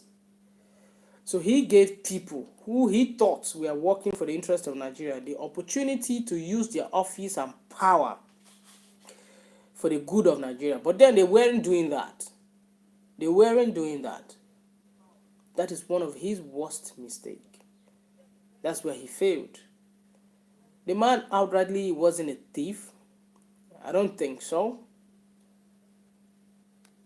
Let's just get on. Thoughts that crossed my mind, Mr. Liu, about the former president. One of the questions that I was asking, what are some of the decisions that he took, or some of the interventions that he took, while maybe as head of state or as, civilian president, that many people don't even know how much it rescued Nigeria or helped or harmed. There are those who would not forget the fact that he interjected the Second Republic. Well, it was at a time when the political class was, for the want of a better word, running riots. Civil society organizations were all over the place. And it was about that time that he came up with what Mr. Babatunde Fashola also referenced, which is the War Against Indiscipline initiative of his government of the day. There are quite a number of things that must have been done, which are usually misrepresented or misunderstood. Is there a lesson there for leadership? Stop, ça c'est une carte de visite. Et si vous êtes thérapeute, ça ne sert à rien. Alors arrêtez de distribuer des cartes de visite et vous embêtez. Yeah, let me give you a classical example. You remember back in the days when he was a military ruler, that's the days of war against indiscipline. And there were 3 persons that were executed: Bayo Ojulope, Bartholomew Owo, and one other person, I can't remember the name. They were executed for drugs, and I think 1 or 2 of them were executed, with a retroactive law, which they committed the offense before the decree was promulgated. I remember very well, I asked him that. He said that, yes, that he was in Ilorin on a visit when they brought the death warrant. But God knows his intention was to cleansing Nigeria of drugs at that time. And if you remember, for those of us that were around, definitely this country was going down in terms of drugs and so on, and what's happening today. So if that kind of thing has continued, probably Nigeria would have been a better place in terms of drugs and so on. So these are some of the things that, as a leader, there are certain things that you will take, and people may misunderstand, but it's for the good of the people, for the good of society. These kind of things and so on. And then, you also remember he was asked that if you come back, what will you do differently? He said that a lot of things he will do them the same, because at the circumstances, when things were brought before you, you do what you think is right. And honestly, I can tell you that he's one man who will never, ever do anything that he thinks is wrong. So whatever decision he took, at the time he took those decisions, I am sure between him and his God, he thought that was the best thing to do. And then it's for the good of the people. So, it's part of governance, certainly. There are some consequences that, will come with the actions you take or you have not taken. And it's quite a huge, conversation here, Mr. Liu. Now, but can you reference any lesson in his life for politicians in particular, because of course he died as a politician himself, and knowing what you know and all of the grand swell towards another election now, what would be for you some of the iconic lessons that everyone should draw from the life and times of Muhammadu Buhari, be it as a statesman or as a politician? Yeah, you see, part of the things that we learned from him, which I think politicians should continue to do, if you believe in your God and in your people, persevere, be patient, be dogged. Because I remember in 2003, I started with him from day one. In 2003, 2007, 2011, there was no state we did not go to. In fact, 95% of where we visited, we drove. We went by road, crisscrossed this country. And all it was in belief that, look, if you want to govern people, you should get to them, you should visit them. You should know them. So politicians should learn that, look, if you believe in something, go for it. If you definitely think what you're going to do is for the good of your people, it was a very simple man. God Almighty, you should go ahead and do it. So perseverance, I know a lot of people who do not persistence, and patience. I remember one day we were in our lodge. Try to be patient with one another, with the country, with the system, and try to make good of it, and try to make it good as well. We're in our lodge, and these are things that we have learned from him. No matter how he was bad supposed to have a situation meeting. is, don't give up. Even if you feel like President Buhari was supposed to have a meeting, and then we were told that another thing that one may want to draw the president will be having a is, meeting on so time. So the selection of people, all that your have to be cars, around you that have. They we showed us where you recall are supposed to go and park your car. Former president having around the lodge. poor security, And then the heads of security people already done that. operators So to an his hour office, before that more time, than once, tell them to deal with the two insecurity presidential in the cars, country at two the time. from In the fact, two there cars are from the even presidency cases that some came. people said that some things happened. You And heard, when they drove in, you may have heard that we didn't people know said he was the that one. some He of the came decisions 1 hour that were before taken, or some of the the scheduled time. actions What that were asked taken what he under was him that doing. he himself was not even aware. There were not things that came, were intended He was by meeting him, people but they happened under in the complex. his watch and all. So sometimes At it the annex, raises he questions was about meeting people. the kind of people that You know, leaders must surround themselves and with, and he will some talk that to you. will creep He will in ask you where that you're the leader from. knowing. He will It's ask you. usual at the end of You the know, day, he as was just Mr. being. General Babangida had He said, was being whatever decision very taken under him polite. was his responsibility. President Buhari Right. was very polite. Mr. Ali. You know, when you just be in a shopping mall or you just be in an eatery and then the president of your country just pop in, that kind of thing. That's what he did that day. If you know that place, whenever a president wants to have a meeting somewhere or he's coming to visit somewhere, they close that place for a couple of hours. They close the road everywhere. That's what happened. But then you'll be expecting that the president is coming at so time. The president is already there. You will not know. That's what this man used to do. By the time you hear that people are coming, the president is coming, he has already arrived an hour before. An hour before, he has already arrived. With his silent tool. His security details will be on the other one, and his other one, Mercedes, is in front. Sorry, at the back. You arrive. Almost like a detective, this man. He was just a silent, quiet man. He didn't have time for loudness or, he didn't even bully people. When I saw him, I just knew that this man was a gentleman. He's a gentleman. But it is true, and unfortunately, as a leader, there are certain things that, yes, you might not know when it happens because the things are just too many. And there are also people that are attached to the office. There are people that follow the office. Whoever is there. They were there when Obasanjo was around. They were there when... Écoute bien cette vidéo.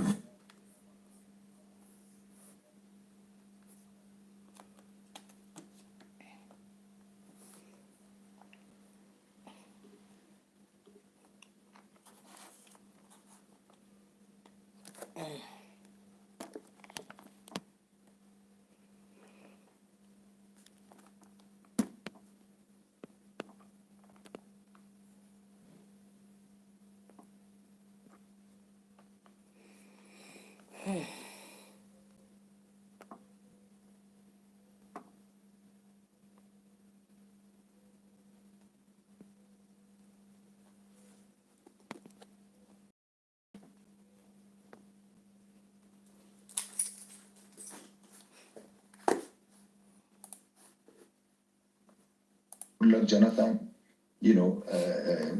all of them. So, and now they are also there when Tinubu is around. So these are things that you cannot do away with the office, unfortunately, and it happens all over the world, But then, if you have the good intention, these are the infractions that people should also look and forgive our leaders, when they do things unintentionally. Like, as human beings, you are not infallible, and then as human beings, you could do something by mistake. But I don't think there's any leader whatsoever, that will do anything deliberate to hurt his people. No leader will do that, certainly. So, but then at the same time, just like when you said, IBB said, whatever happens, the buck stops on your table. So you bear the consequences and the responsibilities. So, this is also a lesson to us. We should understand that, look, we should not aspire to become leaders if we're not able to do these consequences. Because, of course, you will ask for forgiveness and so on. There are still some that will not forgive you, unfortunately. But in our own religion, if you forgive, God will also give you reward and forgive you for somebody else's sin. So, but then there are, of course, so many people that were hurt, when Buhari was around. Yeah, but you cannot govern and say that everybody, whatever you do, everybody agrees with what you've done. But then God works with intention. What's on your mind? So at the time you're taking a decision, were you doing it for the good of the people? God knows. If you're doing it for personal interest, God knows also. So I think people should think before you go into leadership. Are you willing to live with this kind of thing? Because you could even be alive, leave office, then things will start coming back to you. I should have done this way, I should have done that way, and so on and so forth. So people should think that, look, ultimately there is death. And when you die, when one dies, it is just between you and your God Almighty. So absolutely. We that are in position of leadership, or we want to be leaders, we should be careful that there will be an end to all these things. Absolutely. Death is inevitable. So life is transient. Whatever situation you find yourself now, you are a president, you are a governor, you are what you are, death will come to you. In this country, we lost Murtala Mohammed, we lost Shanakan, we lost Shagari, we lost Abacha. Now we've lost Buhari. So those in authority today, someday, one day, they will also die. So they should take this as a lesson. And look, if you look at social media, you will find there are so many people that are raining insults, on the president, late president. It's unfortunate. So the leaders that are alive today should take lessons from these kind of things. There are some that will never forgive you. So even because of those ones, try to do the best you can. Well, there is so much to say, Mr. Aliyu. I'm pretty sure that we'll take this on some other time. Thank you so much for your time. Notre équipe travaillait comme des pièces de puzzle séparées.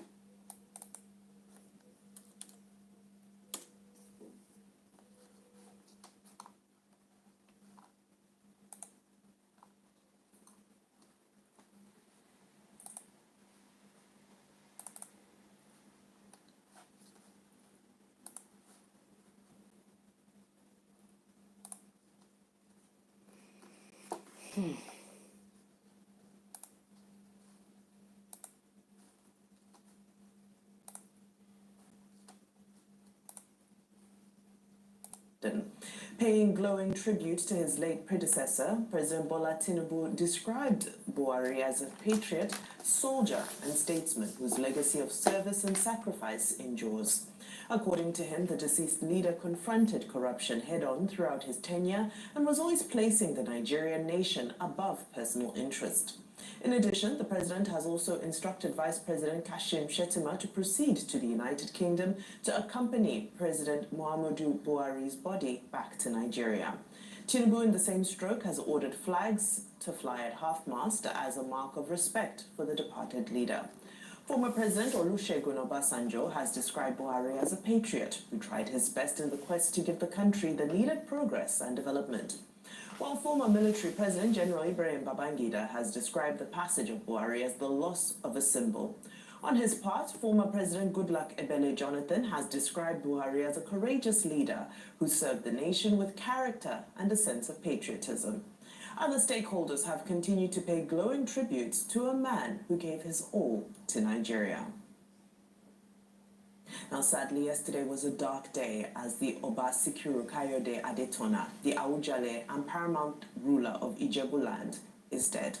His death at 91 years, which was announced on Sunday, just hours after the death of former President Muhammadu Buhari, brings to an end a historic 65-year reign at the helm of cultural power across the historic Ijebuland in the heart of Ogun State.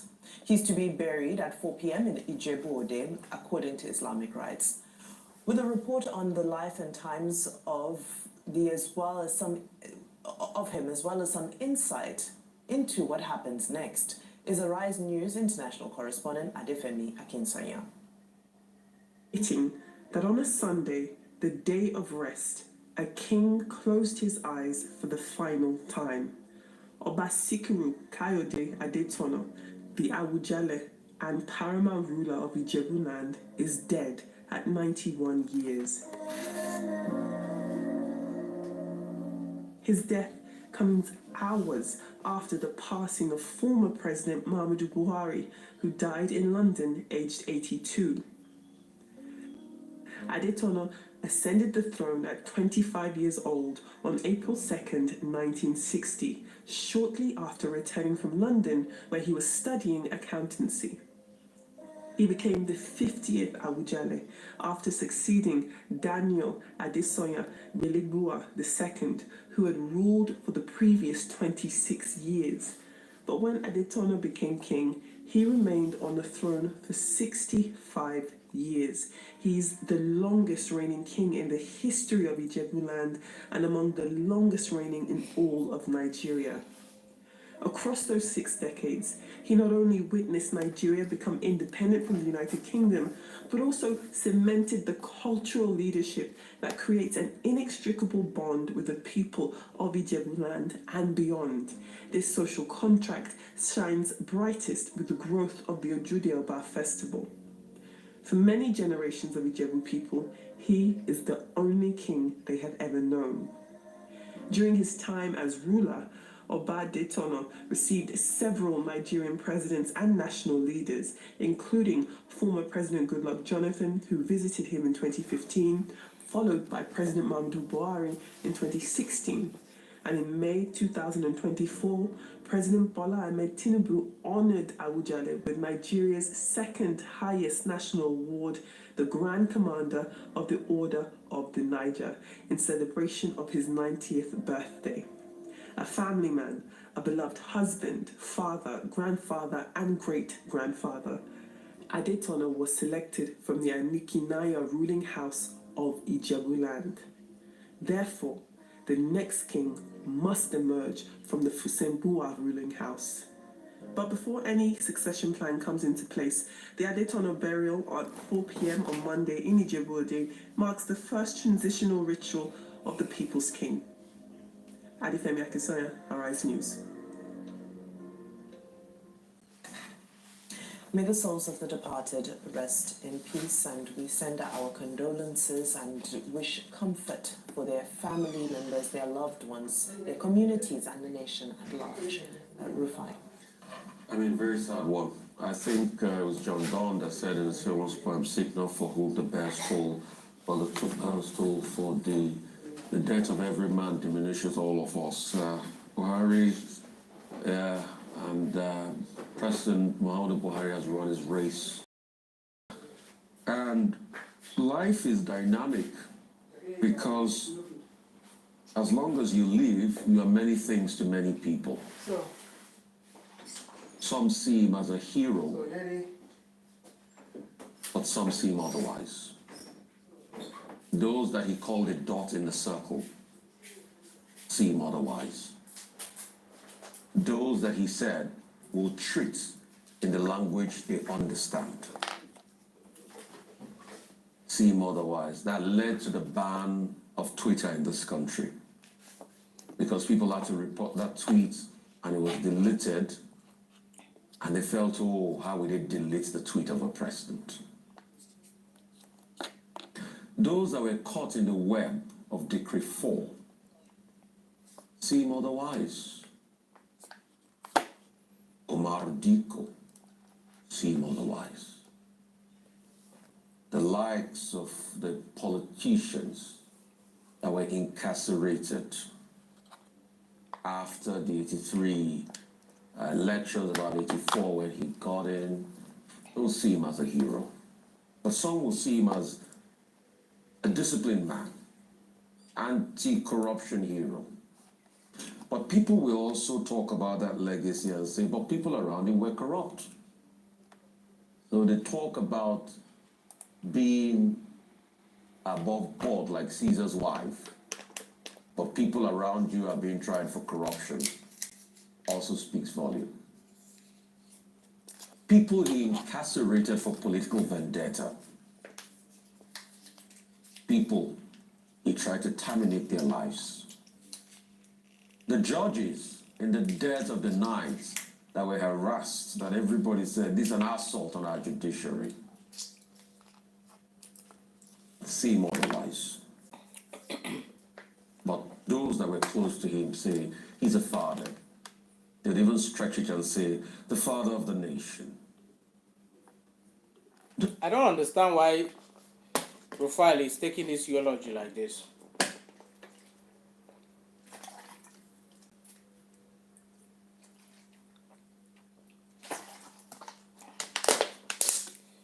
President Muhammadu Buhari led Nigeria in the most tumultuous time in history. A lot of people hope that I died during my ill health. Some even reaches out to the vice president to consider them to be his deputy because they assume I was dead. People, just people, child. Those that believed in him prior to 2015 felt once he got that mandate, he was going to set Nigeria right. But what heralded his 8 years? Deepening of division, pain, lack of economic gusto and verve, lack of that economic fecundity, and even this current government blames him for the problems they are in now. So with great power comes great responsibility. But do leaders that seek power understand the responsibility, or they just want to be president? Those that see him as a hero will say at least he allowed for fairness in the electoral process. But that argument is also quickly punctured by the fact that he didn't sign the electoral reforms leading up to the 2019 elections where he was going to participate in. But they will also say, at least under him, oppositions could win governorship election. In fact, some governor in the opposition went to thank him. Some will say things like, oh, the electricity bill. Some will also say he did infrastructure, at least if not because of him. We'll not have railway, we'll not have the Lagos-Ibadan Expressway, I will not have other infrastructure like that. That he did more thread of roads than anybody. But while we also talk about the rail line, some will also argue, where was there a need for the Kano-Maradi line?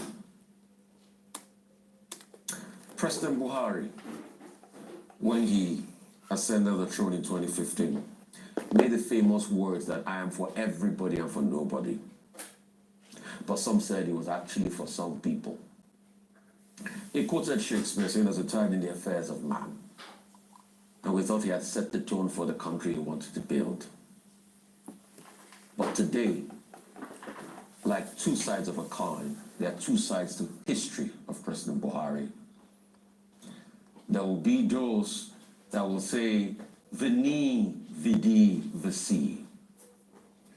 So, but there will be those that will say, President Buhari, you caused pain, hurt, division, unfairness, and unkindness. Whatever part you take this morning, please remember something. We will all die. And what will be said after we're gone? I pay tribute to my king, our Sikuru Adetola, blessed memories. He did 6 decades there. He did his best to push forward and advance the cause of Ijebu land. Something dear to his heart in his last days was the Ijebu state. Some have argued, do we need more states? Some have said, possibly. The argument they even make is that it's only Ijebu land out of the former divisions that didn't get a state in the end. But his legacies are there. I took out time to read his book, his autobiography.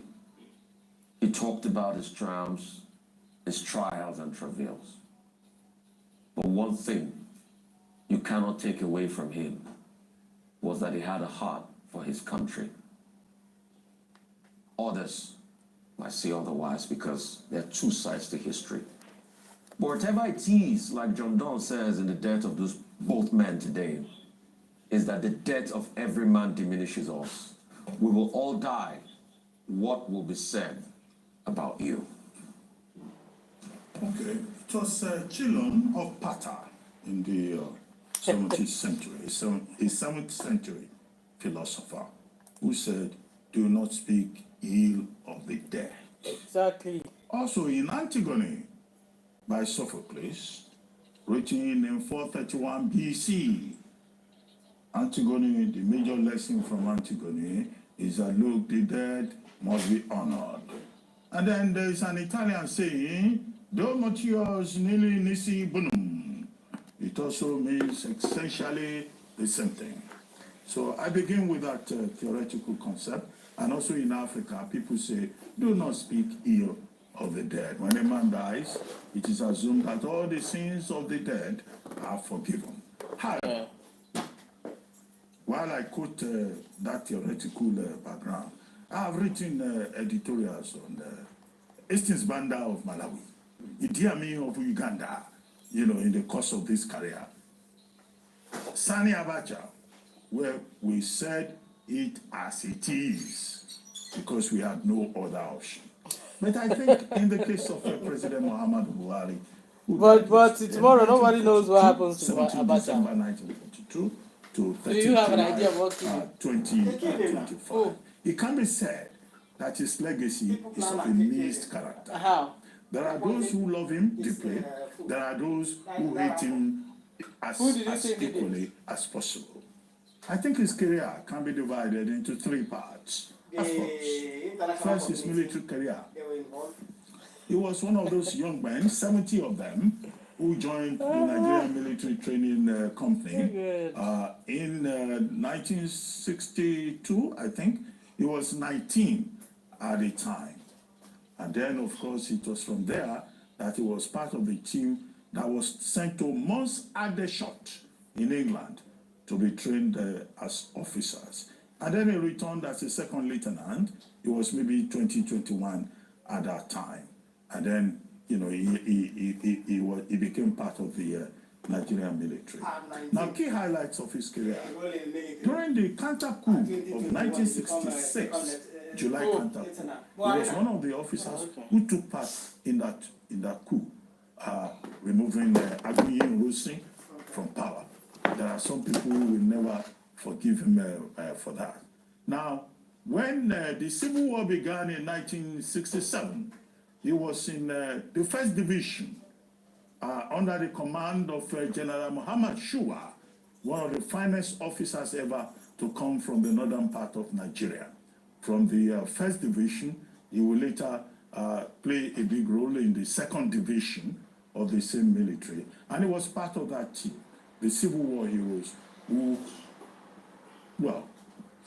kept Nigeria safe, kept Nigeria as one, as General General Yakubu Gowon will always say, that to go on with one Nigeria, is the mission. Now, of course, after the Civil War, he was one of those officers who benefited greatly. In 1975, right? He was one of those officers who ended the Gowon administration. He was part of that coup too. And of course, he was rewarded. He has served this country as Federal Commissioner of Works.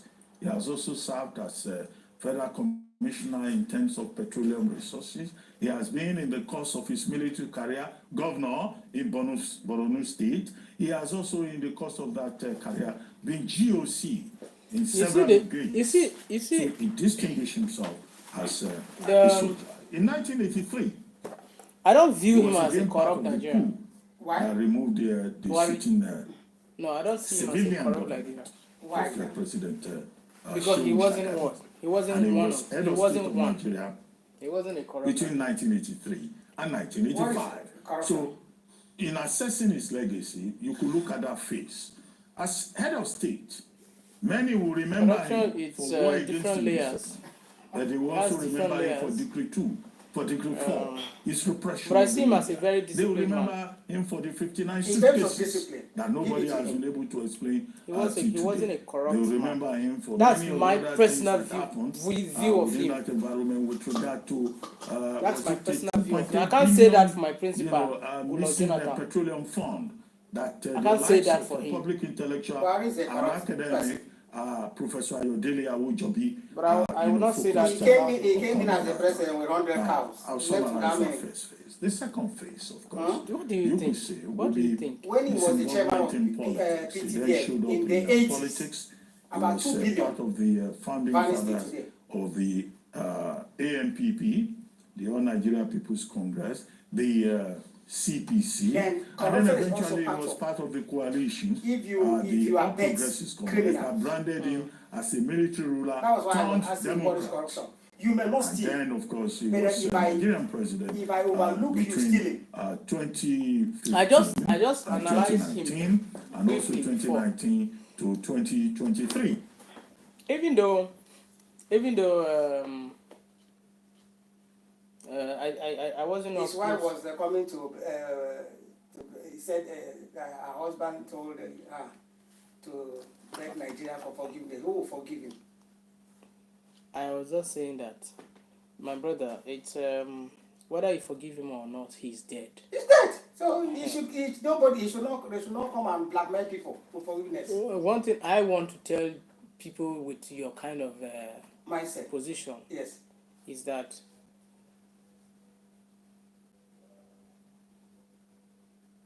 Do you have kids? I have. You have children? Yeah. Now, when they become grown-ups, that they have opinion of themselves, okay? Find somebody, give him a task, who they don't know you know. Tell the person to go and ask your children to list out certain things, maybe 10 points, and ask them to write an opinion of their father about each of those points. Okay? Yeah. And then you see the variables in those opinions in all your children. Yeah. Do you understand? Yeah.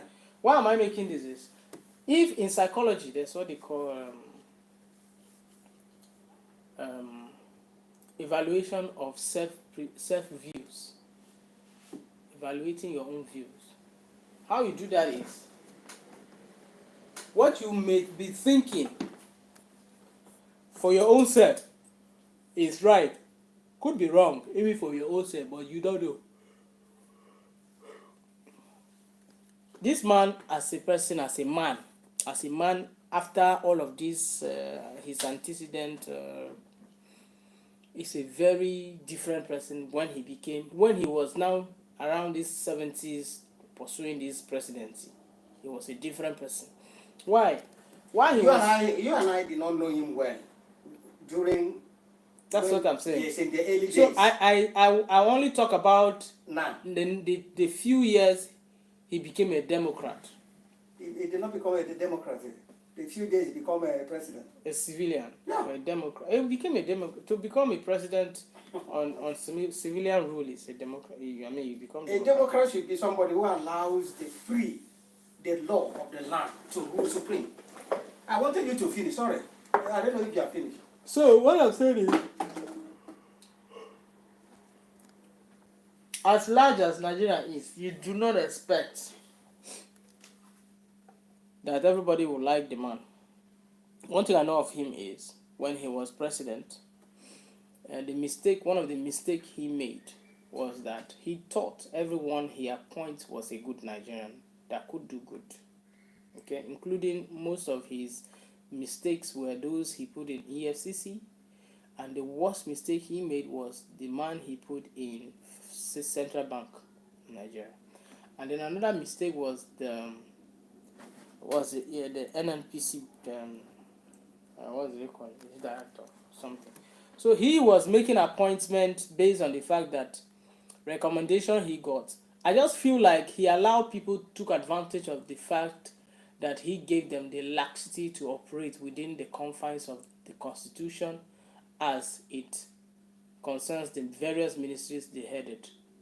And a lot of things went wrong. By the time he was thinking, he thought when he comes to power, one man said it here, a man that started political career with him, far back, said, President Buhari thought when he returns to power, he's returning to 1970, when he was head of state. Because he refuses to read.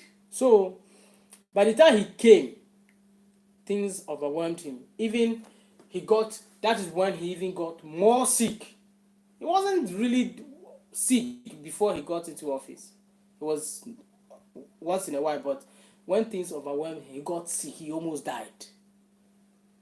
Towards the end of his administration, he gave up, knowing that he couldn't salvage Nigeria. Regretted even coming to power. Then this man, former Secretary General, what's it called? No. The former Accountant General to the Federation said in 2 years before Buhari left office, his morale left the office. That is what those things are to the gods. And when his morale left the office, and you believe them, people that were responsible for various, especially the governor of CBN, people who were responsible for various ministries or carrying out responsibilities, knew that at this point this was their chance. I do not believe that. And they took advantage of that. All those things they are making, all those stories, I want to tell you, the bias, sometimes they sell these sentiments for people to believe. Ernest, you and I know very well that Buhari's administration operated within a cabal. Mm-hmm. Do you think this cabal will allow the CBN governor to do anything without approval from them? But do you think there was a cabal? Hold on. Do you think there was a cabal? There was. Who do you think was the leader of that cabal? Showden, Boss Mustafa, many of them. Abba Kyari that died. Now let me ask you. I'm coming. Ernest, CBN governor is an appointee. Yeah. He's an appointee. He will never do anything unilaterally without approval from the president. And the people who will approve it are this cabal. This one is to place a tag on the neck of a dog to kill that dog. Amefere is a corrupt man. He is not as corrupt as those people that are there. Because those ones they are shielding them. That is my own view. Because this one doesn't have a background check. It is in Buhari's government. You ever heard of snake swallowing money? Till today. Because the person who alleged that was a Fulani man or a Fulani person. Till today, nothing happened. It was in Buhari's time. Monkey took away money. It was in Buhari's time. Office of the Accountant General got burnt.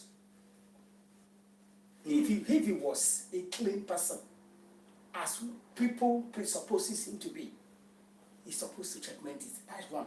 Ernest, I don't know if you have been to the southeast. When Obasanjo was in power, there was agitation from the southeast for inclusion. Obasanjo did due diligence to appoint a lot of southeast into his government. And that agitation pressed down. During Jonathan, the same thing.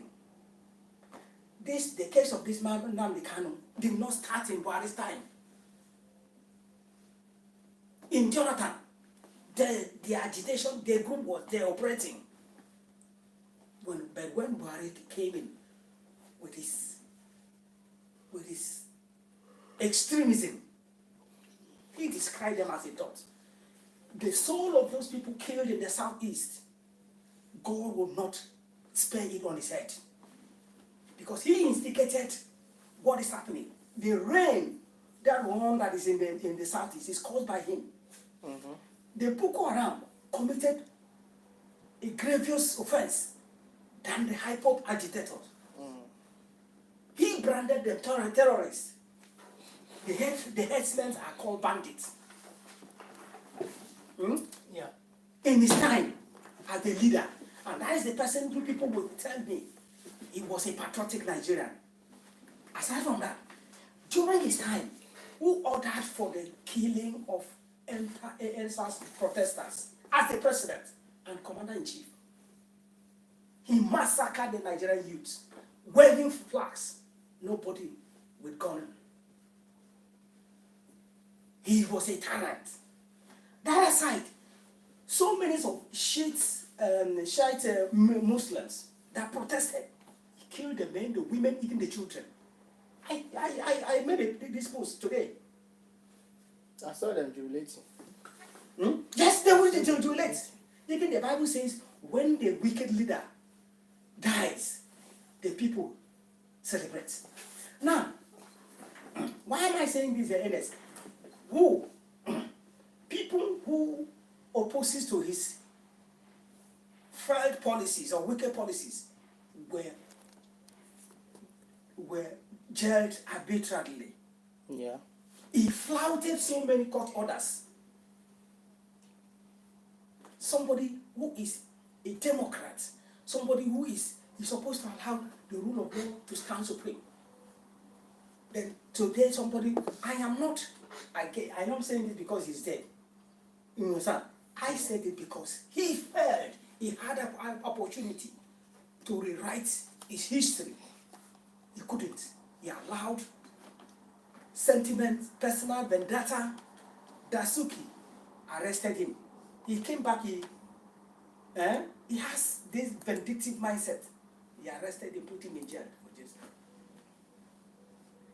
So is this the type of person that I will celebrate that he did well? He failed. I stated in my piece that under his watch, Nigeria's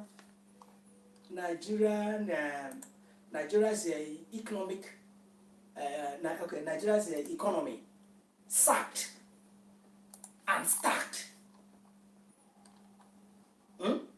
Under his watch, the economy stacked and sacked downward.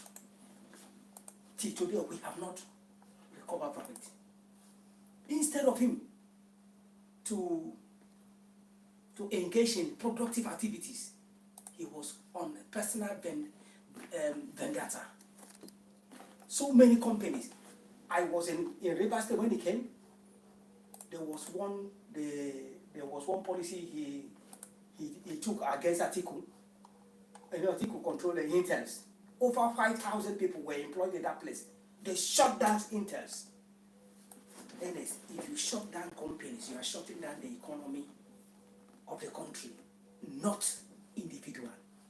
As long as that service is not a threat to humanity, allow it to flourish. Business is the engine room for any country's growth. How many businesses were established under his watch? Nothing. They were busy printing money to support the economy. If printing of money to support the economy will make economy booming, why would the Europeans not printing? They manufactured those machines. Is there any country that can manufacture a printing machine than France and America or China? But they choose to engage in economic activities because solving a need creates revenue. So that is my own assessment on it. People can speak good about him. That is always the case. A dead person is always a good person. It is only once in my lifetime I have seen somebody who stood up to speak in a burial program. He said, my father that is lying down here, people may come here and cry wolf. He wasn't a good man. I spoke to him. A son, once in my lifetime. He said, I spoke to him. Some of the things that he was doing. Nobody should attribute his wickedness to me. They wanted to cover it. He said, leave me. I am of age. I am not speaking bad about him. He has his own situation to handle with God. That is me. I am not in support of whatever he did. I am neutral. Once. Yeah. I've finished. Yeah, I feel your position. I mean, we all have our feelings and how we think about. Go and see Ebola. They are still killing people till today. They have the ability to call these people. One of the most important. He neglected people in 8 years, not even a single project. He neglected Akwa Ibom, Cross River, not even a single thing. Because we are dot in the circle. Said those dot in the circle, he knows how to treat them. He said so. Yeah, he often said that. He said so. Look at Akwa Ibom State is one of the richest oil states. Nothing. Look at Cross River, Akwa Ibom Road. Nothing. Those who are there with them, they will be singing. Those who are benefiting from him, they will be singing how good he was, how clean he was. Fine. He was a clean man, no wahala. No wahala, he was a clean man.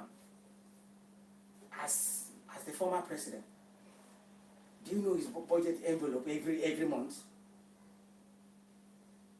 He receives up to 100 million naira. Up to 100 million from the federal government. Why did he not do like Peter Obi? He will roll and leave.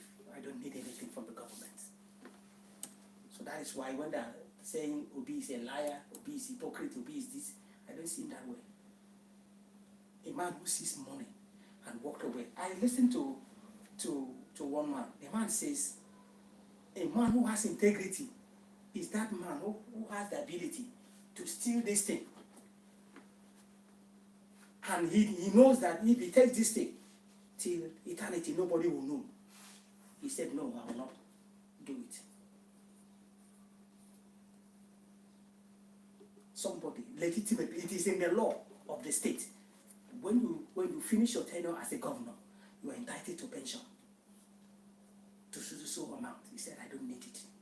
How many of our politicians can do that?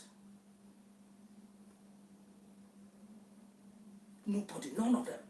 And Fabio that is sitting down and be fighting like English speak is collecting from Akwa Ibom State. In Akwa Ibom State, the former governor earns 300% of the salary of the current governor. He's entitled to 2.5 million naira for domestic staff. 2.5 million monthly for domestic staff. 3 utility vehicles. And a house in a choice place, either Uyo or Abuja. And medical expenses to unverified, to unnamed members of the family. So it could be 20, it could be 10. That is for every former state governor and the deputy. yeah. For just 8 years of being in government. Whereas a civil servant that works for 35 years goes on with either 2 million, 3 million. According to Natasha, this injustice will not be sustained.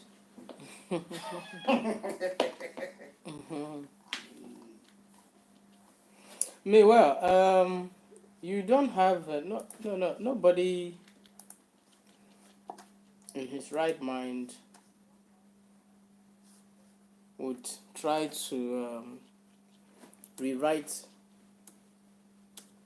what he did or didn't do. What I'm saying is, you have your opinion of him as a man who led your country, whether to the ground or to the hills, to the valley or however. You have your right to that opinion of him. I didn't judge him from all of these aspects. I can't even, but I'm only saying I didn't see him as a corrupt man. Do you understand? It's a very simple thing.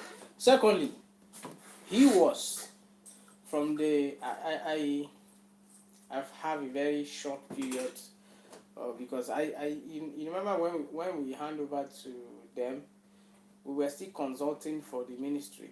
So once in a while, we go for event just for coverage, just to cover the event. So for the period that I was still going, that's when I even was still able to see Guy Bashir and the rest. It's a very jovial man. There was a day he was supposed to come to the complex. I think he was supposed to come at about 2 p.m. or 3 or so, about 4 or so, something like that. I don't remember the exact time. So what they used to do is when the president is coming to any ministry for any inspection or visit, normally he used to visit, they will close the road.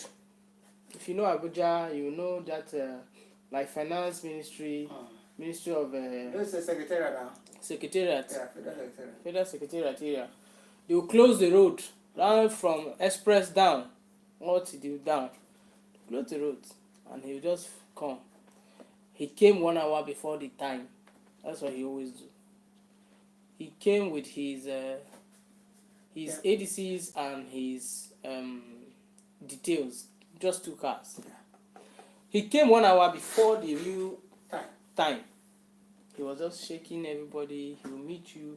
Where are you from? That's the way he talk. He asks you, where are you from? You will tell him. He will tell you he has been there or he hasn't been there, or he ask you something about that place. So even Hitler, he was when he meets you, the personality he carries is different from what the media portrays him or what you have of him. Okay, exactly. You see, if you have met any of these leaders, and you see a sense of humor from them, you see a sense of humanity of them, the other side of them, then you begin to think. You begin to think, especially when you're not up close, because there was always discussion. People were panicking because So I had that perspective or perception of him, of him, that I still remember when they were doing that. What was that program? And then he was asking. We have a lineup of photographs to take. Ambassador of this, ambassador of that. He was to take pictures. So when it was time, they would call the president to come for the photo section. The way the way he talks, he would just stand. Who is next? At the time he ask you, is everybody finished? Just imagine if everybody knows that he was ready to take pictures with them. Everybody will want to come, but it's the job of the ADCs to know that it is strictly according to the people on the detail that will take the pictures. You understand? And then sometimes he will tell you people to take yourself pictures that You ask you if you have not taken pictures with this so man from so country, that you will not see. If he lives here, you will not see him again. You know, very casual, very jovial. So his personality was a different thing from a lot of things that people say about him. And I also feel like I said, all of these things happen. There's no denial. I think there was an interview he said, that they asked him about the people from the East and why all of his appointment was, marginalizing the Eastern people. He said that we all know, he has a point, that the Eastern people don't want to follow through process. That those who have followed process and have attained certain levels are high rank in different ministries. Not even because he comes into office. Wait, let me learn. That he has to appoint them. And truly, a lot of directors in different pastoral ministries, there were a lot of Southeasterners there. Mostly, but people who benefited more of that were not Igbos per se directly. Mostly people from South Delta and all those regions. So he said, there are people who have been through a certain process, have attained certain levels for 20, 15, 20 years. Are you saying he was supposed to jump them to go and pick anyone? He jumped many. He jumped many like that. So that was his argument. The one who was in charge of either DSS was a Delta man. The next in command. They said the man is dedicated. The man has a clean record. He jumped him to go and pick a Fulani man who is far this man's junior. People said no. His Excellency, that is not how to. He said he's the president. That's what he chooses to do. This is the person he has confidence in. So he allowed his personal ambition to override the interest of Nigeria. So all those, a man is not defined by how he appears in the public. Yeah. Even a husband beater, a wife beater, a knocking woman will appear excellent outside. How are you at home?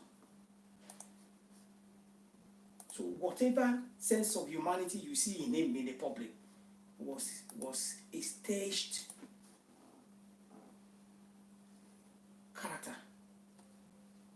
His policy speaks of who you are or who he was. Yeah. The type of policy he brought in. He is the one showing this negative sign to Tinubu that's making all the appointment Yorubas. He did it. He started it. Jonathan didn't do it. Yar'Adua didn't do it. Obasanjo didn't do it. So this is the man they are coming to eulogize. His this, his that. He did this, he did that.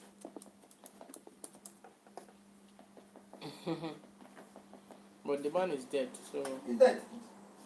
So I have given my own peace of mind. Whatever anybody likes, it should say.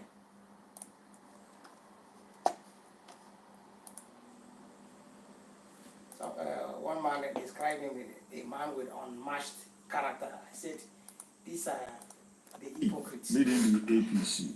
Now, that's very fresh in people's memory, and many will also remember him with regard to Twitter ban, with the restriction of the civic space.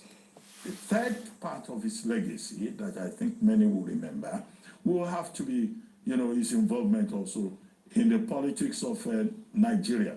Well, if we have to talk about General Buhari, we have to be comprehensive. Now, so the third part will be how he transformed from being a soldier to being a civilian leader and a Democrat. And in that regard also, opinion will be mixed because we have seen the statement by Sowore.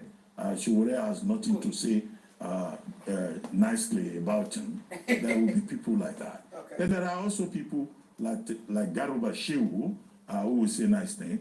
People like John Padden, who wrote the autobiography of Buhari. People like Femi Adesina, as me and you are living who out of loyalty in close proximity to his boss, you has have also been out a there different perspective, a different Now, very opinion, a quickly, different let me go to this second. No, it's supposed not to come from the secretary to the federal government. It's supposed to come from, if it is from a neutral person, show whether it is a neutral person. If it comes from a neutral person, somebody who was not in his government, He was one of the longest reigning monarchs this in Nigeria. He Shehu reigned for 65 years. He got to the throne comes from like June you. 4, I would accept it. Yes, June 4, 1960. June 4, 1960. When the Western Nigeria local government wrote to him and said he will be the next Awujale. He was a student of accountancy in England, having attended Uluiwa College, which became Adeola College. He then went to the UK to study accountancy. He was a student there when he was recalled. And he ascended the throne of his ancestors, having come through the Anikilaya line, the Obanta line, and the Bilibua line. So he became, the prince, the young prince. 5 of them contested for that position, but he was the one that was chosen by the kingmakers, the Odis, as they call them within the Oshubo tradition. And for 65 years, Oba Sikiru Adetono led that throne with charisma, with confidence, and acquired a reputation as one of the monarchs in Nigeria who could be counted for the honesty of his opinion. He feared nobody, perhaps because of the significance of his office. One of the reasons why there was an attempt in 1961, as young as he was, 26 at the time, to make him the president of the Western Region House of Chiefs. But that, of course, went to Oni of Ife then, Adesoji Adereme, but he led his people with great dignity. And in fact, it was under him that Ujudi Oba became a global, international, event. But it was not only Ujudi Oba that you will be remembered for. Under him, he encouraged young people from Ijebu land, entrepreneurs from Ijebu land. Ijebu land thrived.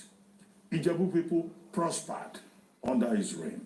Now, again, some people will say that he's a very stubborn king. It's not in my mouth. It doesn't lie in my mouth to say that. But it's because of his insistence on principles. Many of the big people in Nigeria who tried to intimidate him, no, he refused.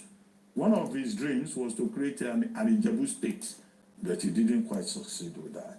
Well, I speak with him with very remote familiarity, because when his autobiography was written, Awujale, the autobiography of S.K. Adetono Ogbagba II, I was the official reviewer of the book.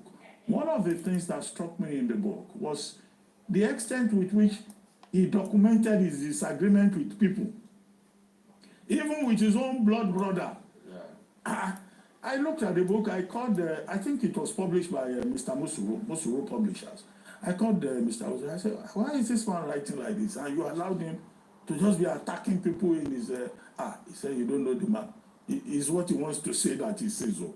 So he was that kind of person, who was very forthright, and he didn't arrange his mind to express his views. So we commiserate with the people of Ijebu land, the people of Ogun State, and everyone, who were very close to Kabiyesi. The other time I met him at close range was when I was running for the deputy governorship position, and we went to see him. Of course, that's the nature of with Senator Buriji Kashamu, now of blessed memory, and he received us very well. He was the father of all. His door was open to everybody. So the Ijebu people will miss him greatly. The Ogun State people will miss him greatly, and Nigeria will also miss this revered monarch, one of those who could speak truth to power and not go and queue up at Aso Rock looking for opportunities. Absolutely. There are two icons to memorialize today, and all for different purposes, for different reasons, and leaving different sentiments in people's hearts and in people's minds. I focus on the former president, Muhammadu Buhari, whose legacy is ultimately going to be that of a paradox. The man who was known as a patriot, who loved his nation so much, but ultimately was criticized for not being pan-Nigerian enough.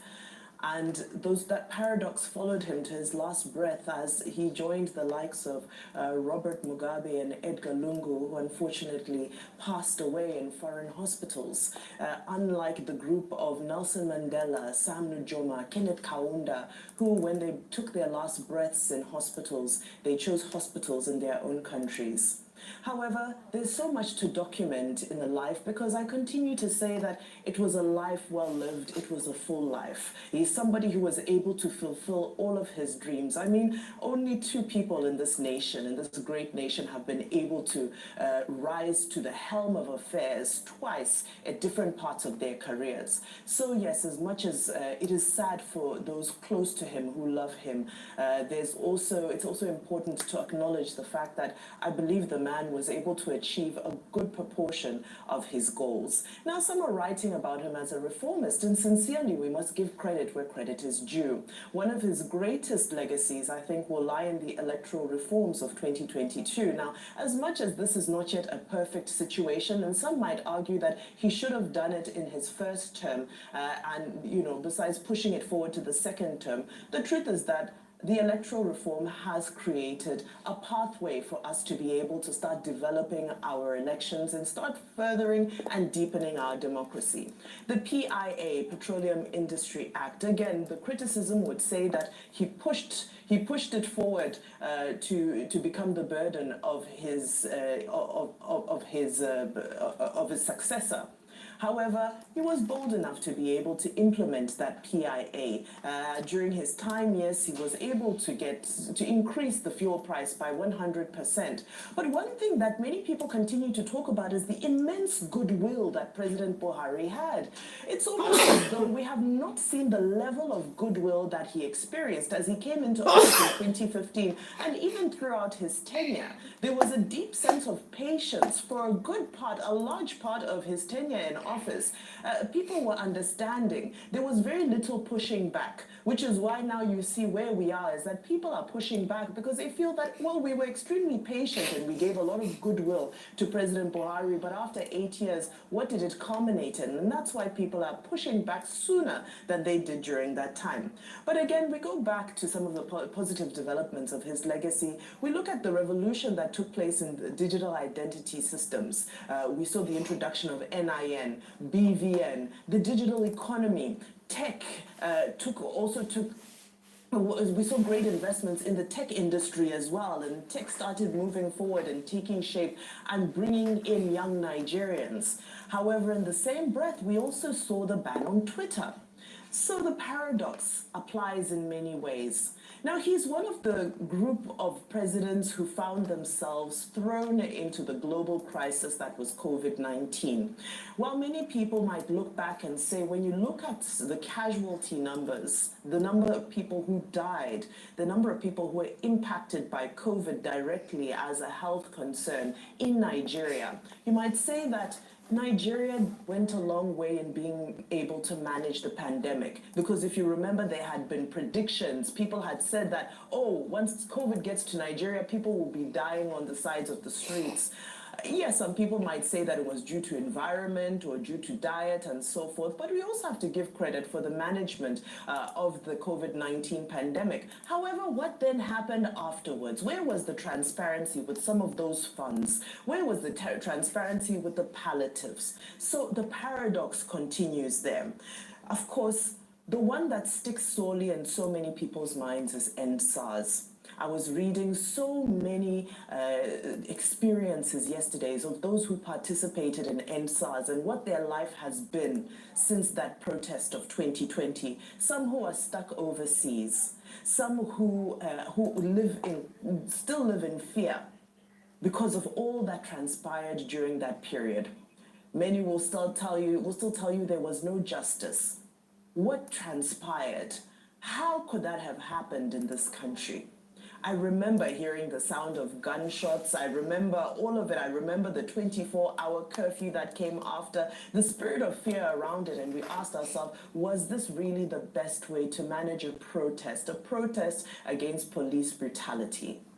So that lies there in President Buhari's legacy. Now, when we think of the judiciary, of course, we cannot go on without speaking of the suspension of Justice Walter Onogen and what many people called the coup against constitutionality. It had never been done before. A Chief Justice being suspended, and the way the case was handled, and the fact that the president came out and announced it. However, many people will still come out and say that he was disciplined, he was forthright, and he was a man who stood by principle. He was a man who came in on a wave of anti-corruption sentiment because they felt that only he had the strength and the power to clamp down.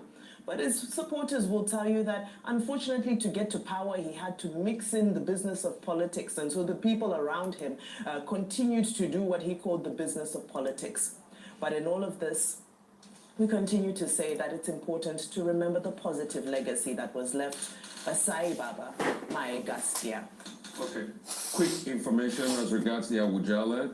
Message coming out of the family says he will be laid to rest at the Ogbagba Court, Igbegba, on Monday, July 14th at 4 p.m. today. That's some information coming out of the Awujale from the family, and all guests are kindly requested to proceed to the Ogbagba Court, where condolences will also be received.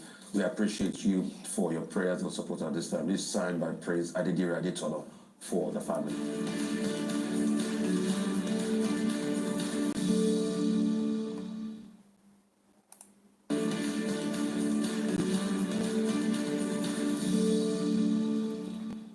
As the National Assembly embarked on another exercise of constitutional amendment, Nigerians have demanded that their votes must truly count and their voices must be heard. They therefore called for real electoral reform, which they argued is crucial for democratic progress. A public hearing on the constitutional review was held simultaneously at the 6 geopolitical regions of the country, where various stakeholders made presentations and submitted memoranda. The citizens demanded that regional electoral bodies should conduct regional elections as part of electoral reforms, and federal electoral bodies should conduct federal elections. In addition, they suggested that elections should be conducted and transmitted electronically. The stakeholders further called for fiscal federalism, state police, resource control, creation of more states, among others. Joining us now on this show to discuss the ongoing Constitution review is Mike Ozekome, a senior advocate of Nigeria. Chief Mike Ozekome, SAN, Papa Vigi of Edoland. Thank you for joining us. Dr. Ruben, quite some time. How are you doing? Yeah, good. Good to see you. Thank you, Nigerians. Yeah. Okay, let's... Rufai, I greet all of you there. Bless you, sir. Good to see you, sir. Bless you, sir. So let's go into it. God bless you. Constitution review. We have been on this thing since 1999. We review Constitution, we come back to it. We review Constitution, we come back to it. To the extent that some people have argued. Like, trying to remember the name now, quite a number of persons have argued. Yeah. I'm trying to remember the name of Alhaji Buba Galadima. He was on this program recently. He said, look, the problem is not constitutional review or amendment. The problem is with the people. It is our attitude. You can review the Constitution from now till the end of eternity if you have the kind of persons that go into leadership positions, that go into politics. He says that the Constitution will never work. Do you agree with that view, or you think that there are certain urgent areas of the Constitution that should be prioritized for amendment? Well, the human element is there, like my elder friend Buba Galadima said, but that is not really the issue. The issue is not about amending the Constitution. I've said again and again that you cannot amend a bad document. a bad, illegitimate document that never proceeded from the people through a popular plebiscite or referendum can never be the product of the people. I have said it again and again, and Dr. Ruben, elsewhere in the last 5-6 years when you interviewed me, that even 1 million amendments to the present constitution cannot solve it. We are still talking about constitutional amendment when we should be talking about introducing a brand new constitution that reflects our diversity as a nation, reflects our multi-religious, linguistic inclination. What we need, Ruben, is a total beginning, a fresh beginning, like from a tabula rasa, like Naaman the leper that dipped himself in River Jordan 7 times and became cleansed of his leprosy. That is what we need. The present constitution, apart from its original sin, what we call the original sin, like that of Adam, of being a product of a military dictator through the promulgation of Decree number 24 of 1999. Apart from the fact that the Constitution is actually a schedule attached to a decree, which therefore told a lie about itself in its preamble by saying, we, the people of Nigeria, do hereby make and give to ourselves the following Constitution. Apart from that original sin, the present Constitution, no matter the amendments, cannot take us forward. Because one, it operates a unitary system of government, all the provisions, not a federal system of government. 2, it dispossesses the people of their economic, social, political, and cultural rights. 3, it is too heavy. It is too heavy on the side of wastages and leakages, which makes Nigeria today to use about 70 to 80% of our national resources to service recurrent expenditure, yes, and public debts. Those leaving only 20 to 30% for capital expenditure. No nation can grow like that. We are not going to grow like that. When you are talking about a constitution like this being amended, you are really pursuing shadows where you should pursue substance. What, for example, I ask you, are we doing with 109 senators and 360 House of Representative members? Do you know the Senate has over 45 committees. Each committee, Ruben Rufai and my sister there, is fully staffed with members, with employees. We have a system where one position has accretions up to 10. Those we have an SSA, Senior Special Assistant, after a Special Advisor, Senior Special Assistant, then Special Assistant, then Personal Assistant. Do you know how many ministries we are operating? Well over 40 ministries. Take, for example, the Ministry of Agriculture, which has up to 13 technical departments. 11 of them are strewn across the 36 states of Nigeria and FCTC. This ministry that got a lot of money allocated to it in the present budget has permanent secretaries, directors, particularly directors all over Nigeria. A Ministry of Agriculture that some weeks ago called for prayers They call for prayers against hunger, against famine. Okay, sir. Do they operate even a fish pond? Okay. Do they operate one? Do they operate Okay, 1 acre, one plot of land? Do they maintain? Yes. Okay, So sir. those are the wastages we are talking about. Those are certainly significant. That this present constitution Yes. cannot solve. Right. Yeah. Now, on a lighter note, I saw videos of you dancing this weekend. I didn't know you had such impeccable dance steps at your friend's event. But to the serious matters at Yes, hand. some of my hobbies. some of my hobbies. I dance a lot. I love dancing and singing. I think you and Rufai could actually do a dance off. But back to the Constitution. Now, some people are saying that I understand your position because you're saying let's throw the whole thing out, let's start again. But the problem with that is that we'll find ourselves in another couple of decades with a group of people who are going to say that the new Constitution that was created was reflective of the elites that were in power at the time.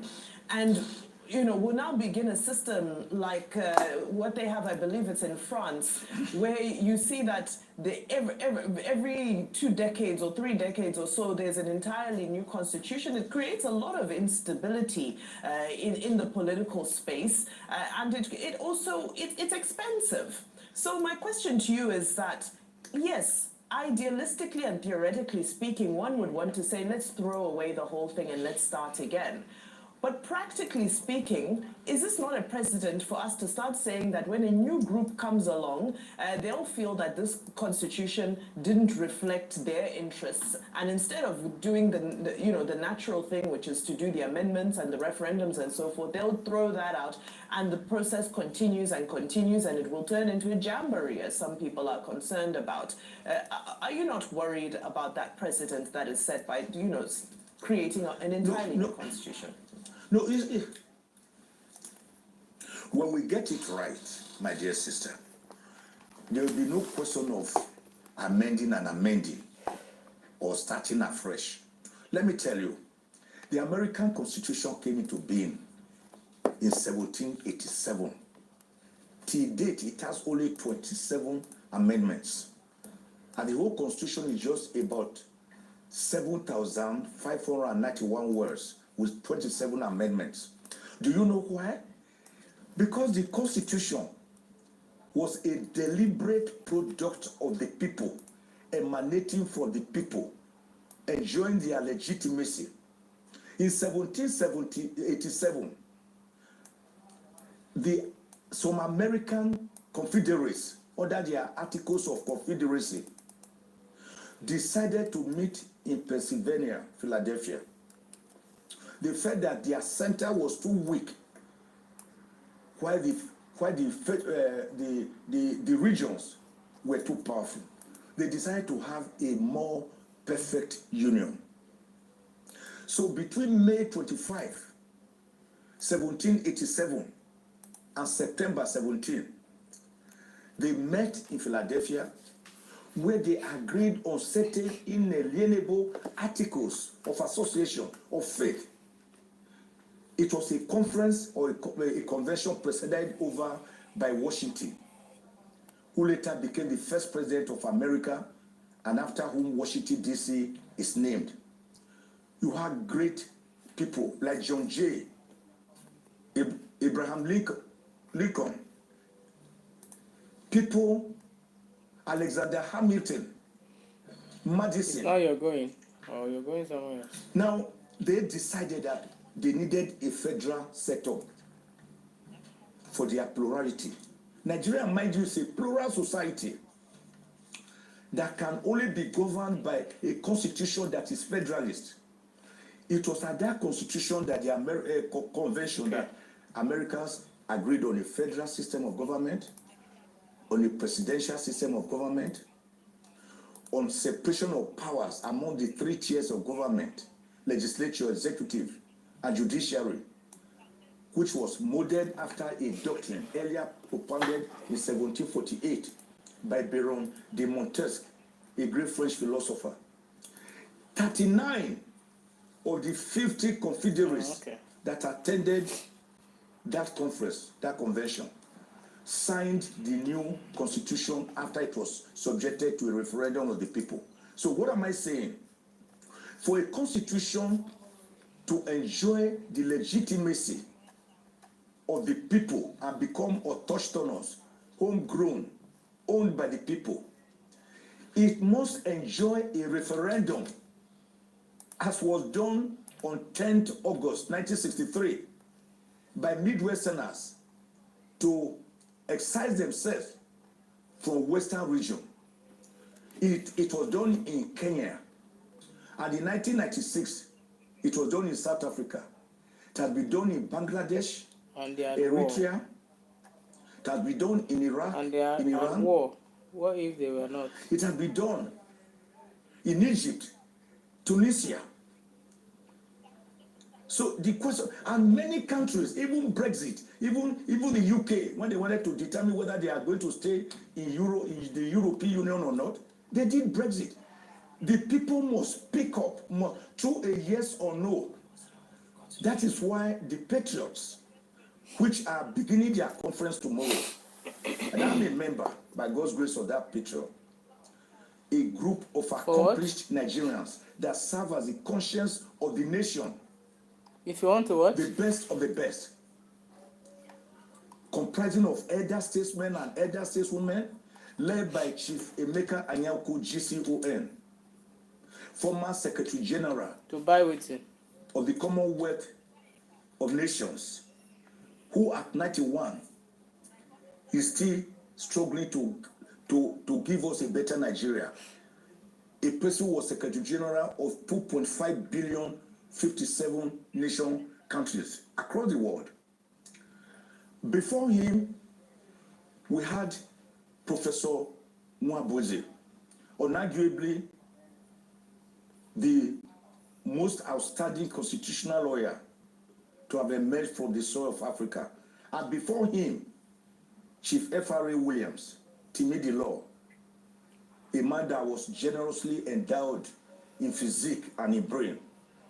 We are meeting from tomorrow, and I can tell you that one of the things we are trying to push forward is to depart from this expensive, very wasteful presidential system of government that we took after America, and go back to the pre-January 15, 1966 parliamentary system of government that we operated, such as we have in the UK, in Canada, in Australia, in New Zealand, in Germany. Why? Because it is more aggregative. Quite the presidential system is majoritarian, winner takes all. But in a parliamentary system of government, it is the political party that goes around campaigning, not individuals spending billions. Of course, the next election is going to be about trillions. I can assure you, not billions. Political party goes about selling its program, its manifesto. And when they get to the center, at the center to form a parliament, it is the party with majority that forms the government. And in forming the government, the prime minister emerges from the party with majority, and all the ministers are again appointed from the parliamentarians themselves. So the whole cabinet, including the prime minister, are responsible to parliament. And once they pass a vote of no confidence, the prime minister goes away. And at the lower level, at the regional level, you will have premier. So we are thinking that the present six geopolitical zones should be made subnational groups that can give us a better federal system of government. Okay, Dr. Zekome, you know me to be a very big realist. It will be the height of delusion to think that a rubber-stamped National Assembly will do a constitutional reform that will change from a presidential system that a lot of them have benefited for to a parliamentary system. It will be the height of delusion, not this National Assembly. They might decide to surprise me, but not this National Assembly. But I like to look for low-hanging fruits. How can we quickly happen electoral reforms? Because see, I keep touting this fear. If we don't have electoral reforms in 2027, what happened in 2023 will easily happen. How can we push that all those INEC guidelines that they said was not justiciable in the last election, after the election, we can make them laws? Quick wins on electoral reform.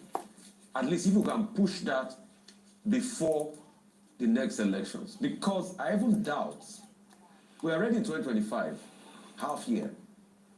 If they do the rigmarole, push the bill for 2026, we might have the debacle like President Buhari, where he kept on saying they didn't put East properly and was, and he was turning us back and forth in 2019 to sign electoral reforms.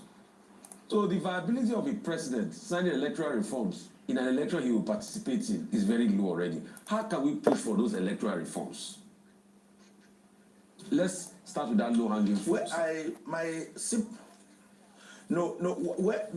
do not always believe in low-hanging fruits, because low-hanging fruits many a time get rotten because they are low-hanging and they are cheap to get. I prefer to go the hard, narrow path that gives us what late Chief K. Umbadiwe calls national resurgimento, national rebirth. So to answer that question first, I will say for the National Assembly to enact a law, to pass an act of the National Assembly amending the present Electoral Act of 2022, it's not a big deal. They have all seen the problems we saw, beavers, electronic voting, and the rest that were the Supreme Court said were not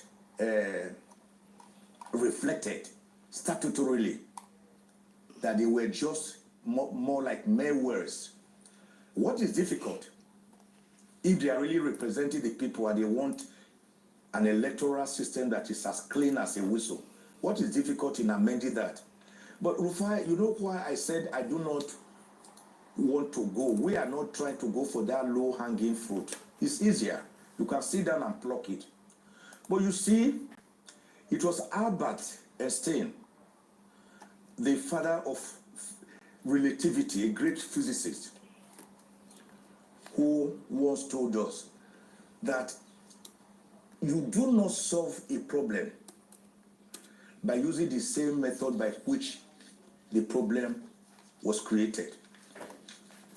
This principle of relativity was what gave birth to the first atomic bomb that was used in destroying the twin cities of Hiroshima and Nagasaki of Japan during the Second World War.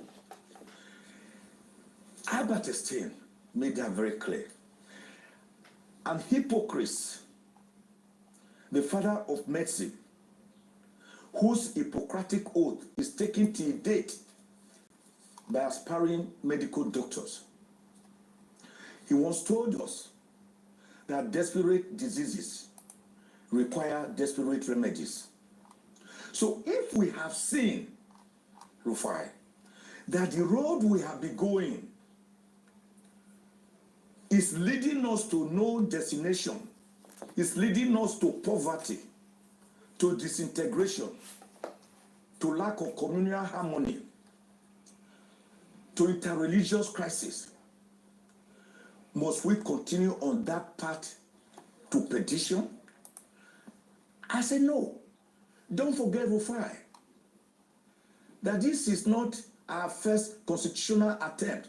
The best constitution we have had so far was the 1963 constitution, which is why the patriots are clamoring that the product of the 1963 constitution, the 2014 National Conference, attended by 492 delegates from across Nigeria, that agreed on over 600 recommendations. Then the present work of the National Assembly, both the Senate and House of Representatives, will not go in vain. Then memorandum, interventions, civil society, confederating units, ethnic nationalities. When we put all this together, we can now set up something like a National Referendum Commission that can help to midwife a new constitution, which This will be people, subjected to midwife, referendum of the people. not the tire Can or I tell not. you, On that note, the reason I'm looking that far into the future,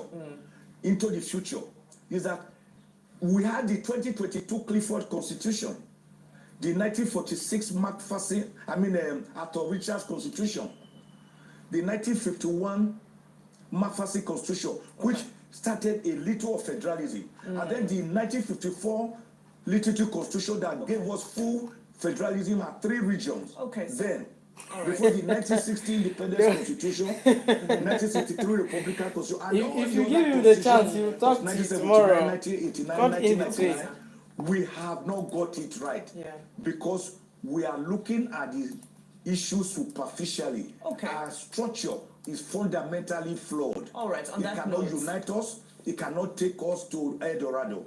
Thank you so much for your powerful insights this morning. Of course, we continue to follow this process and we hope for the best outcome for all Nigerians.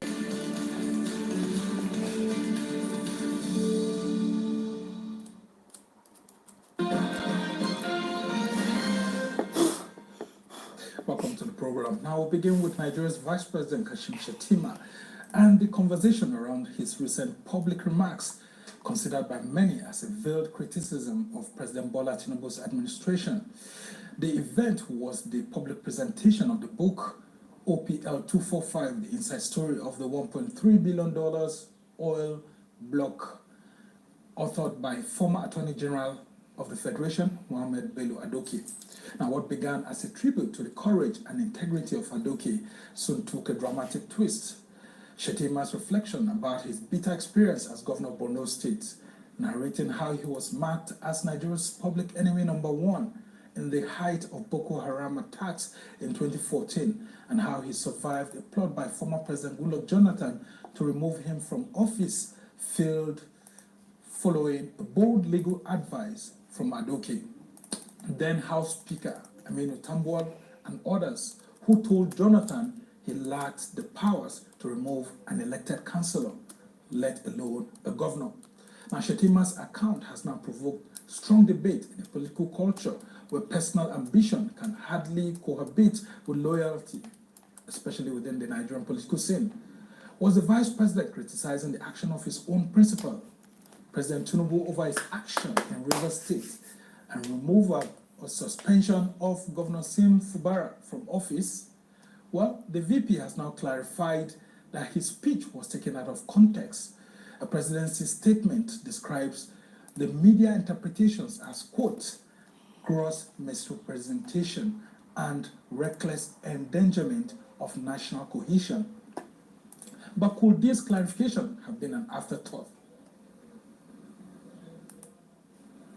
Well, joining us now in the studio to help us analyze Shettima's remarks is a former senior special assistant on media to ex-Vice President Namadi Sambo, Omar Sani. He's a veteran in the presidency and understands how the tension can be high in that office. So good to have you. It's my pleasure, Sam. Yes. So now, how are you? Fine, thank you. And Omar Sani, you were at that event, and then I want to start with what former Vice President Oshibanjo himself has said, that when you are in the office of the Vice President as the occupant of that seat, anything you do or say could be misinterpreted and your loyalty will be tested against your principal. And he was quoting former Kano State Governor and former APC National Chairman Abdullahi Ganduje. How do you marry all of this together? Yes, I agree with you. Because the most controversial office is the office of the Vice President. Now, the President and the Vice President may have very good, cordial working relationship, just as like my boss had with Goodluck Jonathan. But again, there is a Hausa adage that says, Ba amugun sarki, se mugun mafadi. Now, those courtiers closer to the President and will be instigating him. All right, so that's the meaning actually, because for me, yes, some of our viewers, it means people closer to him will be instigating him. Look, this man is is bringing mad about. They are praying that you should die, and then he will take over. All those type of things. Don't shake his hand. Don't eat where he's supposed to eat. Don't do this and don't do. These are things that are recurring and they can never stop. This is the problem between the office of the of president and the vice. And whenever the vice president perhaps is acting as a president, if he does something good that the nation applauds, then he will never be allowed to act again. Well, we have a classical example, Jemio Shibado, in 2017. After that period, I mean, he was never given that powers again. Because he's trying to outshine his master. And, you know, the 48 laws of power is very clear. You never outshine your master. So these are some of the critical issues that normally happens in the office of the vice president when compared to the office of the president. In spite of the fact that the president and his vice are in very good cordial working relationship. But could Kashim Shettima be making that statement and genuinely think that Nigerians will not link that to what happened in Rivers State? Or could it be political naivety, or he's just trying to play to the gallery? No, I think he was quoted out of context. I was there. And he was trying to narrate how he came about knowing Adoke. And so while he was giving the narration, he was saying that their path crossed when he was declared enemy number one and he was supposed to be removed by President Goodluck Jonathan. And Adoke, being the Attorney General and Minister of Justice then, insisted that no, Mr. President, you do not have the power to remove a sitting governor. You can only declare a state of emergency, and which means it is subjected to martial laws there, but not to remove the governor. You see, that was a saving grace for him.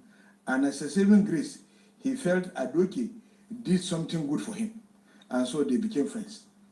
And similarly, in the same context, that's what he meant by calling the name of Tambua, because the House of Representatives also refused to agree that he should be removed. So these are the context in which he made the statement.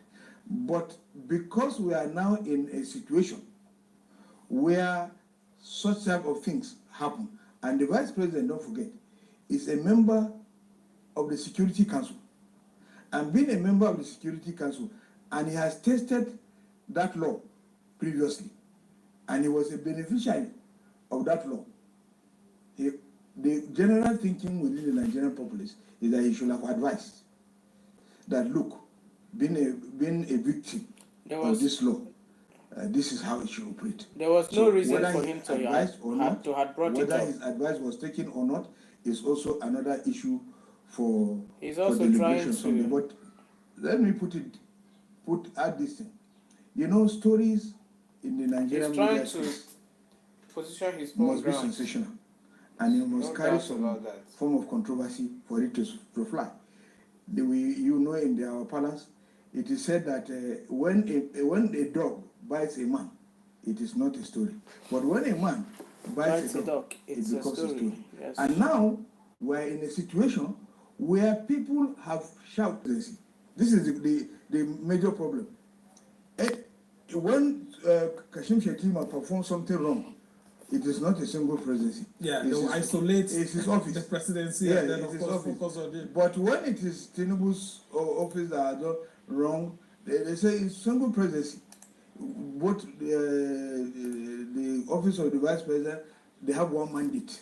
That is when they will know that there is one mandate. So the question as it arises now is that Shettima has shot himself in the foot, not by making a consensual statement or a direct statement against his boss, but that a sleeping dog that was supposed to be left sleeping is now woken up. And that's why I'm asking you, Umar Sani, because I've listened to you. I mean, I just took some time to really listen to you and to ask you that, having played politics for a very long period of time, do you, in your own honesty, think that that statement was based on the political naivety that the vice president is trying to make Nigerians believe, and it's not a shot at his principal or those surrounding his principal concerning reports that there are plans to actually drop Vice President Kashim Shettima, knowing what the former national chairman of the APC, Abdullah Ganduje, had done at the APC North-East Zonal meeting in Gombe. Yes. Don't you think that it could be a subtle way of sending a message, and that's how journalists and others are seeing it, back to the villa, that look, you can't just push me away? No, I don't think that was his intention, because there are other contending issues that he could have used, within the political space. But this was used primarily to link a relationship. And a relationship... Would he not have decided not to use such an example, considering how slippery this is? I mean, this is like a banana peel. You already know that there's a banana peel awaiting you in one form or the other, and it does go ahead to cite such an example. I mean, you know that the president himself, President Bola Tinubu, is a political strategist. Yeah. Are you telling me that he wouldn't read a second minute to that statement? Well, if his spokesman is now even defending the statement, it means that the president has not taken the statement to heart. But that is not the point. The point is that the vice president has no other way of expressing how his path crossed with Adoke, other than telling the truth.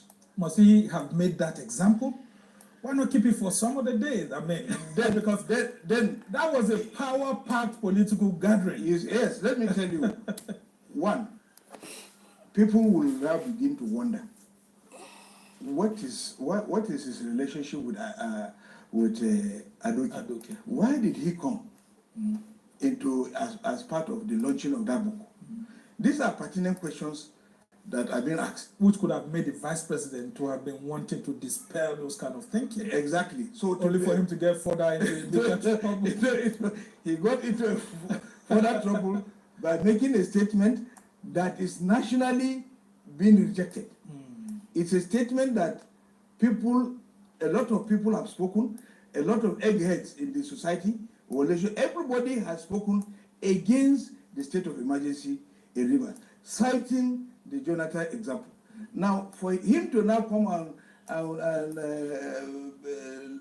refuse to let sleeping dogs to lie, by bringing the matter up, it further aggravated the matter and put the thing in a context where people can now begin to read minutes. That's why you see that the perspective in which a particular newspaper will carry it will be different from a perspective that another newspaper will carry. So it is now being circulated as one of the weaknesses of the government, and then trying to further create a gap between the president and the vice president, and to show also to the world that something is hidden. Their relationship is not cordial, even though none of them has come out to say our relationship is not cordial. I'll give you, both of them have a history of hiding their crisis. And so it gives the public such type of thinking. Now, in Lagos State, when Fashola was governor, there was a problem between Tinubu and Fashola, but nobody said it. Until one time, the Oba of Lagos, Oba Rilwan Akiolu, came out to say, Kai, let me say this. There is a problem between Fashola and Bola Ahmed Tinubu. Now, also, there was problem between Kashim Shettima and Ali Modu Sharif. Yeah. Yes. Yes. But Governor SAS or gas or exactly whatever you want. There was, but they kept managing it. They didn't make it public until at a point in time when it was exposed that yes, they had problems. So they have a history of hiding behind their problems and refusing to talk. So people are now seeing that the roles and responsibilities that the vice president ought to be playing is no longer playing it. If you take a look at my boss, when he was there, that's Namadi Sambo. We visited, on behalf of the president, we visited more than 53 countries around the world. Now, that is to show you the extent of the cordial relationship. When the president allows you to go and represent him in so many other places, it gives a sense of camaraderie, a sense of working relationship. You know, sometimes, I will give you one example. There was an issue. The president had to travel, and we were performing the Lesser Hajj, the Umrah. We were performing the Lesser Hajj, and it is a standing rule within the villa that both the president and the vice president cannot be absent in the country at the same time. Well, not under the Tinubu's administration. We see that happening over and over. Yeah. So so when we were almost about to round up, and then the president called and said we should return. We had to quickly, do the abracadabra and finish everything quickly, and came back before he traveled. Now that is to show you the extent of the working relationship. Otherwise, the president can decide to go. Yeah, then I'm in very full confidence. Now, but talking about Kashim Shettima's standing, you and I will, know that in the North, for example, a lot of people seem to have been expressing views that Kashim Shettima is not so much carrying himself so much like vice president, like we've seen with Atiku Abubakar, we saw with, your boss, and then, of course, even Oshibajo, that, there was that trust to the extent that Buhari could hand over the nation to an Oshibanjo and go away. But that hasn't happened under this administration. Do you think that there exists a cordial relationship between both? You see, it's a normal thing for presidents not to like to hand over to the vice president, because most presidents are afraid that as at the time the vice president is acting as acting president, decisions taken cannot be reversed. And so they just like Oshibajo did by sacking the DSS exactly. DJ Lawal. Yeah, because he was acting president, and so he acted as a president by removing him. And so Nigerians were hailing him. Exactly. That got him into trouble. Exactly. So it is difficult for most presidents who like to want to hand over. But nevertheless, the issue between Bola Ahmed Tinubu and Kashim Shettima, I think it is not because there is a subsisting problem, not when they came in, but immediately they came in. Now, what we are hearing from the grapevine, which I would like to share, is that he was accused of bringing manabouts into the villa. Yeah, that has always been circulated. We journalists keep hearing that.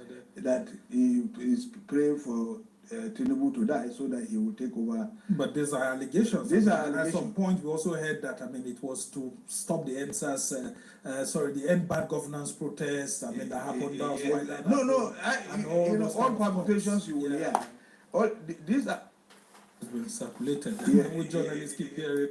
Between Bola Ahmed Tinubu and Kashim Shettima, I think it is not because there is a subsisting problem, not when they came in, but immediately they came in. Now, what we are hearing from the grapevine, which I would like to share, is that he was accused of bringing manabouts into the villa. Yeah, that has always been circulated. We journalists keep hearing that he is praying for Tinubu to die so that he will take over. But these are allegations. At some point, we also heard that, it was to stop the EndSARS, the End Bad Governance protests. That happened. That was why that happened. All permutations you will hear. These are permutations. But when that relationship is beginning to show that there are issues, then you begin to suspect the relationship. For instance, I'll give you. There was a meeting when Tinubu was in France that was supposed to, I think, to inaugurate an 8-man committee for population census or something like that, and it was the chief of staff that inaugurated them. That is a red flag, showing there is a problem. When the vice president is in the country, and he's around, and he's not the one that inaugurated that committee. That's a red flag, because that is, once the president is not around, it is the vice president that should act on his behalf in the meantime. So if a junior officer, junior to the vice president, who is an unelected person, actually in the presidency, is now allowed to do that responsibility, it shows that there is a problem. Yeah, and then there was also the issue of Kashim Shettima, one of the scenes being, juggled around by some presidency insiders, that for him to have allowed the 36 state governors to actually say that the tax reform bills, those bills that were brought before that, they should actually be stepped down, that it means he was in control of the National Economic Council, which is the one that chairs, and that, having taken that decision, that President Tinubu wasn't happy about that. And so what President Tinubu said is that Nigerians should be allowed to contribute to it, not that you should step down those bills.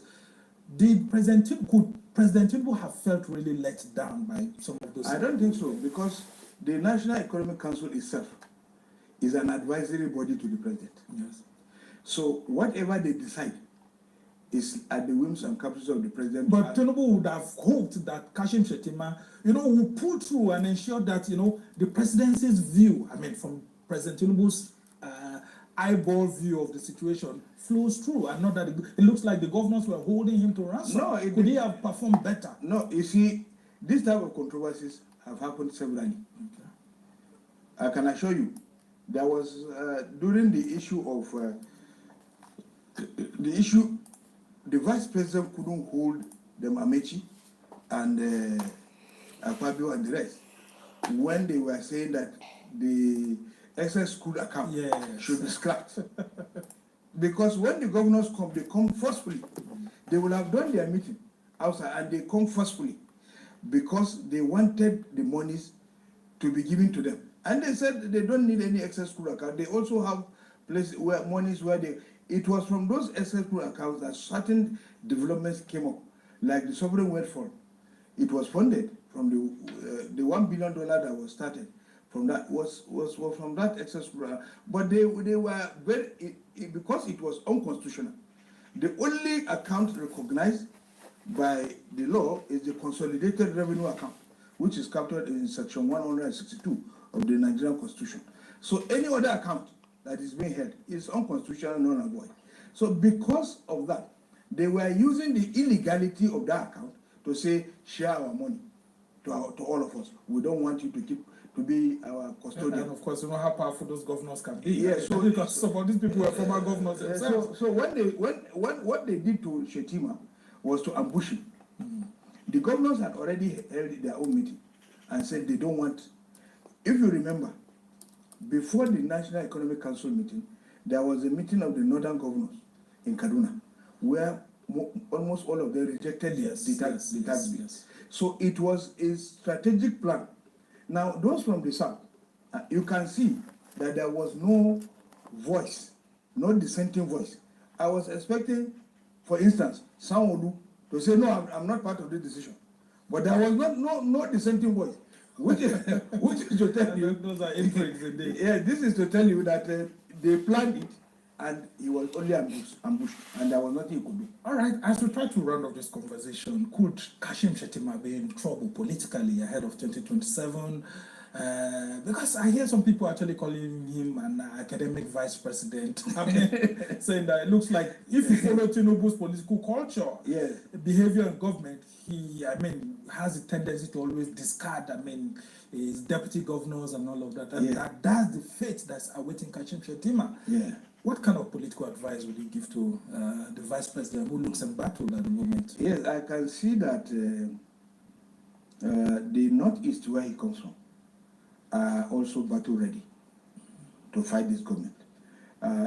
Not long ago, Senator Danjuma Goji, came out to say that of all the allocations that were made for infrastructure, look at the amount that they are giving to the northeast. That is a statement showing this affection. Again, the governor of Borno State, through his actions, has demonstrated that if there is no Shettima, he will not support. So I think, and the governors forum, the Northeast Governors Forum, is a very strong force there. They work in harmony. So the 2027 permutation must take cognizance of the Northeast. And Northeast has always been a good provider of votes to the APC. Mostly the Borno and Yobe even though the last election PDP won. Yes. Yobe. And that's what is also being used to count against Kashim Shettima, that he's not as strong politically, I mean, like Ashwaju had thought. And of course, you know, going into elections is about winning votes. And so if that didn't happen last time, I mean, why shouldn't President Tinubu... Why should President Tinubu make such calculations? Why didn't he win Lagos? Why didn't Peter Obi win Lagos? That is his strong point. And that's where you say Tinubu is the Lord of the Manu in Lagos. Yet he lost Lagos. And it was on his own election. It means that election is somehow, you can't really predict. So if the talks are ongoing that Kwankwaso should be brought in to bring the 1 million plus votes in Kano, don't you think that President Tinubu will be thinking of embracing him rather than the Kashim Shettima that he may not be so sure of could deliver, you know, the Bono Yobe votes so much? Well, you see, the northern sentiment at the moment will not favor Kwankwaso. Interesting. Yes, it will not favor Kwankwaso. How do you mean by that? Yes, if you have observed Kwankwaso's style of politics, he has always been very careful where he knows the sentiments of the people are before he takes them there. If you look at in 2013 and 2003, 2007 and 2011, when Buhari was contesting, and he knew that the people of Kano wanted Buhari, he didn't interfere. Yeah. You know, he didn't interfere, knowing that if he does, his political future will be very bleak. Similarly, now, the last election, he was the one who was contesting. That's why he got that 1.4 million. Yes. Now, when it is an open competition, there is possibility of choice. And the people of Kano may likely not choose what Kwankwaso brings. You know, they have, you know, an independent mind. In the north, there are 2 states that if you are calculating their political sophistication, is Kano and Bauchi. Because it is only in Bauchi that you will see that in this senatorial district is PRP. In this one, yeah, I remember in 2011 during the CPC and all of that. I mean, it was just the votes were shared among the political parties on different election dates and all. Exactly. So you see, this one. All right. I mean, very important permutation, and I just hope the president will be listening. But just before I let you go, very quickly, can Ashwaju Bola Tinubu, as president now, rethink his political strategy ahead without the input of Kashim Shettima? No, I think he needs Kashim Shettima. You see, politics is not about discarding people. When you discard people, they become agitated and aggrieved. Yeah, because some people are saying that, I mean, once Kashim Shettima just utters anything, that subtly or, I mean, fully in support of maybe like ADC or anything, I mean, APC could be in trouble. Exactly. I mean, losing some votes that it already had. And you know, people like Ganduje, who has just been sidelined and although being brought back from retirement, you know, maybe nursing some grudges too. And so there are a lot of, like I always say, that there will be alignments and realignments when the time comes. All right. You will see people, you know, like Bob Marley would say, movement of the people. Yeah. People will be moving from here to here, because some people who are hoping on APC to gain something or to be able to be allowed to contest for something and they cannot get it, they are likely to shift. All right, Umar, thank you so much for your immense wealth of knowledge. Umar Sani is a former senior special assistant to former Vice President Namadi Sambo. And of course, he has a proper understanding of that office. I mean, of course, it could be very slippery. You don't know what to do. You get so much into trouble. And of course, it looks like Kashim Shettima may have in one way or the other been misinterpreted based on what Umar Sani has said, that it may not have been his intention. But well, the Nigerian polity continues to be alive to these speculations here and there. But we must thank you so much for joining us. Thank you.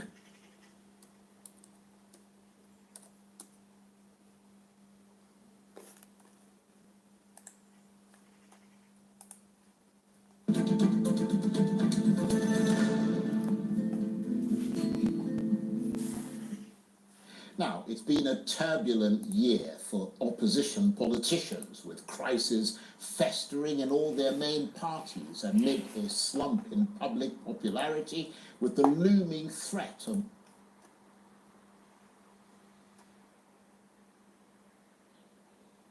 The way this guy always talks. Yeah. Hey, good.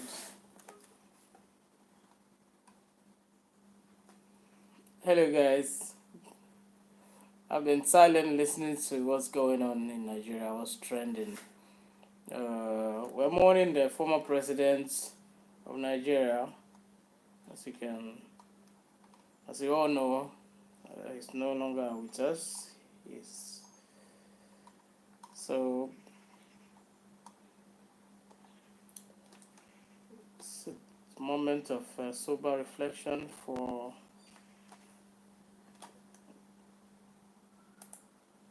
the presidents.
So, having spent the last 18 months inside the gilded cocoon of Assur Rock, Hakeem Baba Ahmed, until recently special advisor to the presidency on political matters, preferred to leave that world and return to the primordial ooze of Nigerian politics.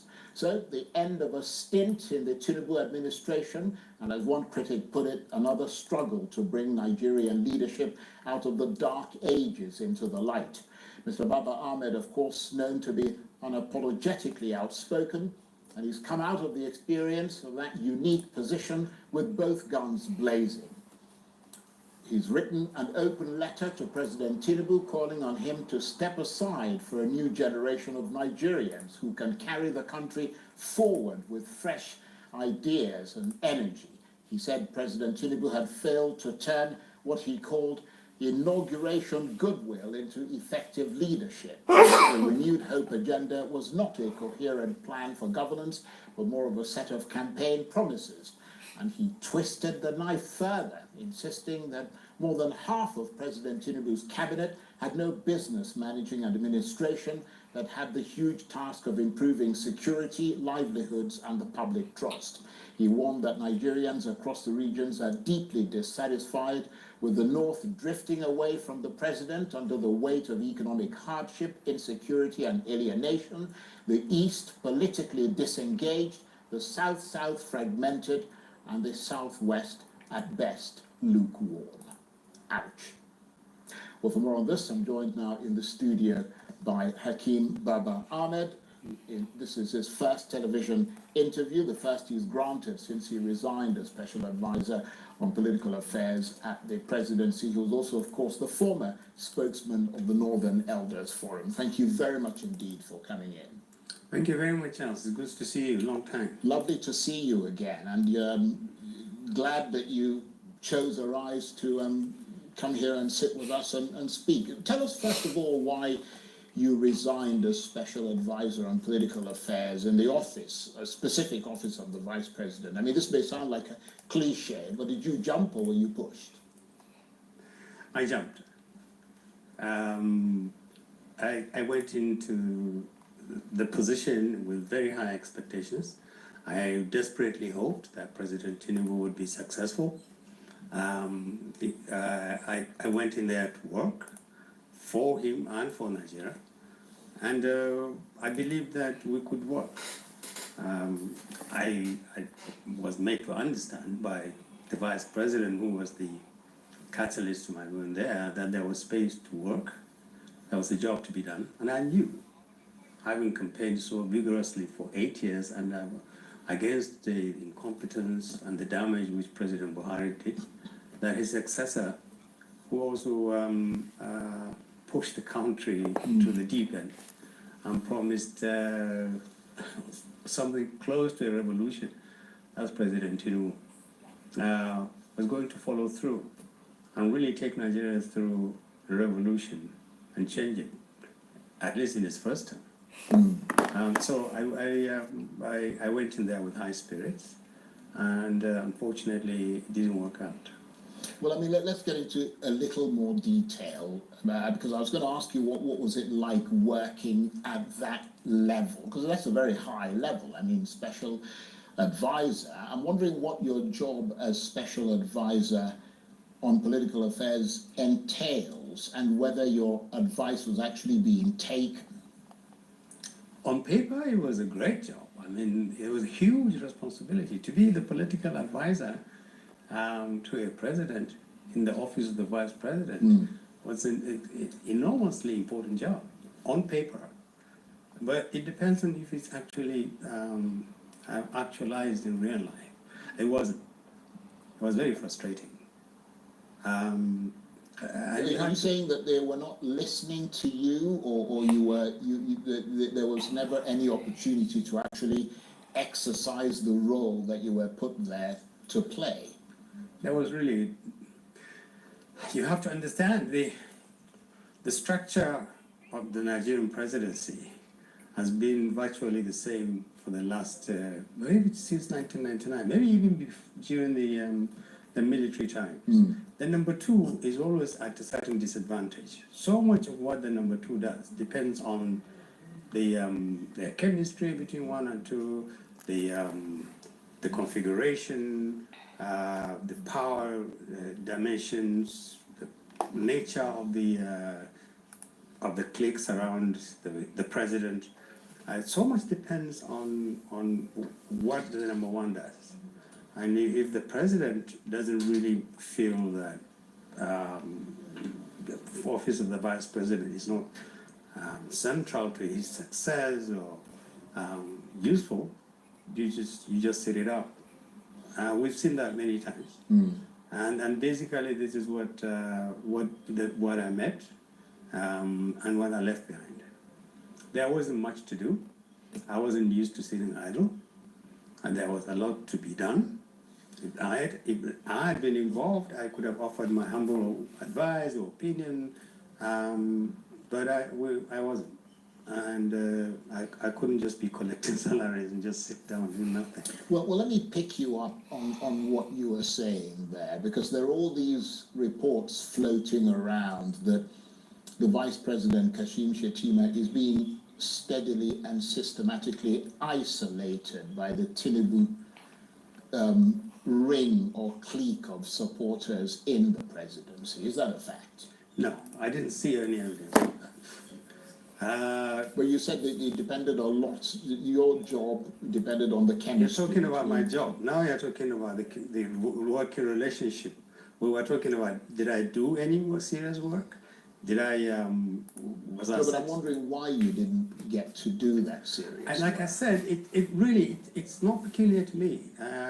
Many vice presidents, many people who had worked with vice presidents went through the same experience I went through. Right, but you were suggesting that was possibly because sometimes the principal and his vice don't the chemistry isn't there, and I'm wondering if he was being pushed aside. No, I think there are two different things. The vice president, as an official recognized by the Constitution as the number two citizen, how busy he is, how active he is, what he does and what he doesn't do, substantially depends on the disposition of the president. Right. So that's a settled issue. And irrespective of who it is, I mean, which administration.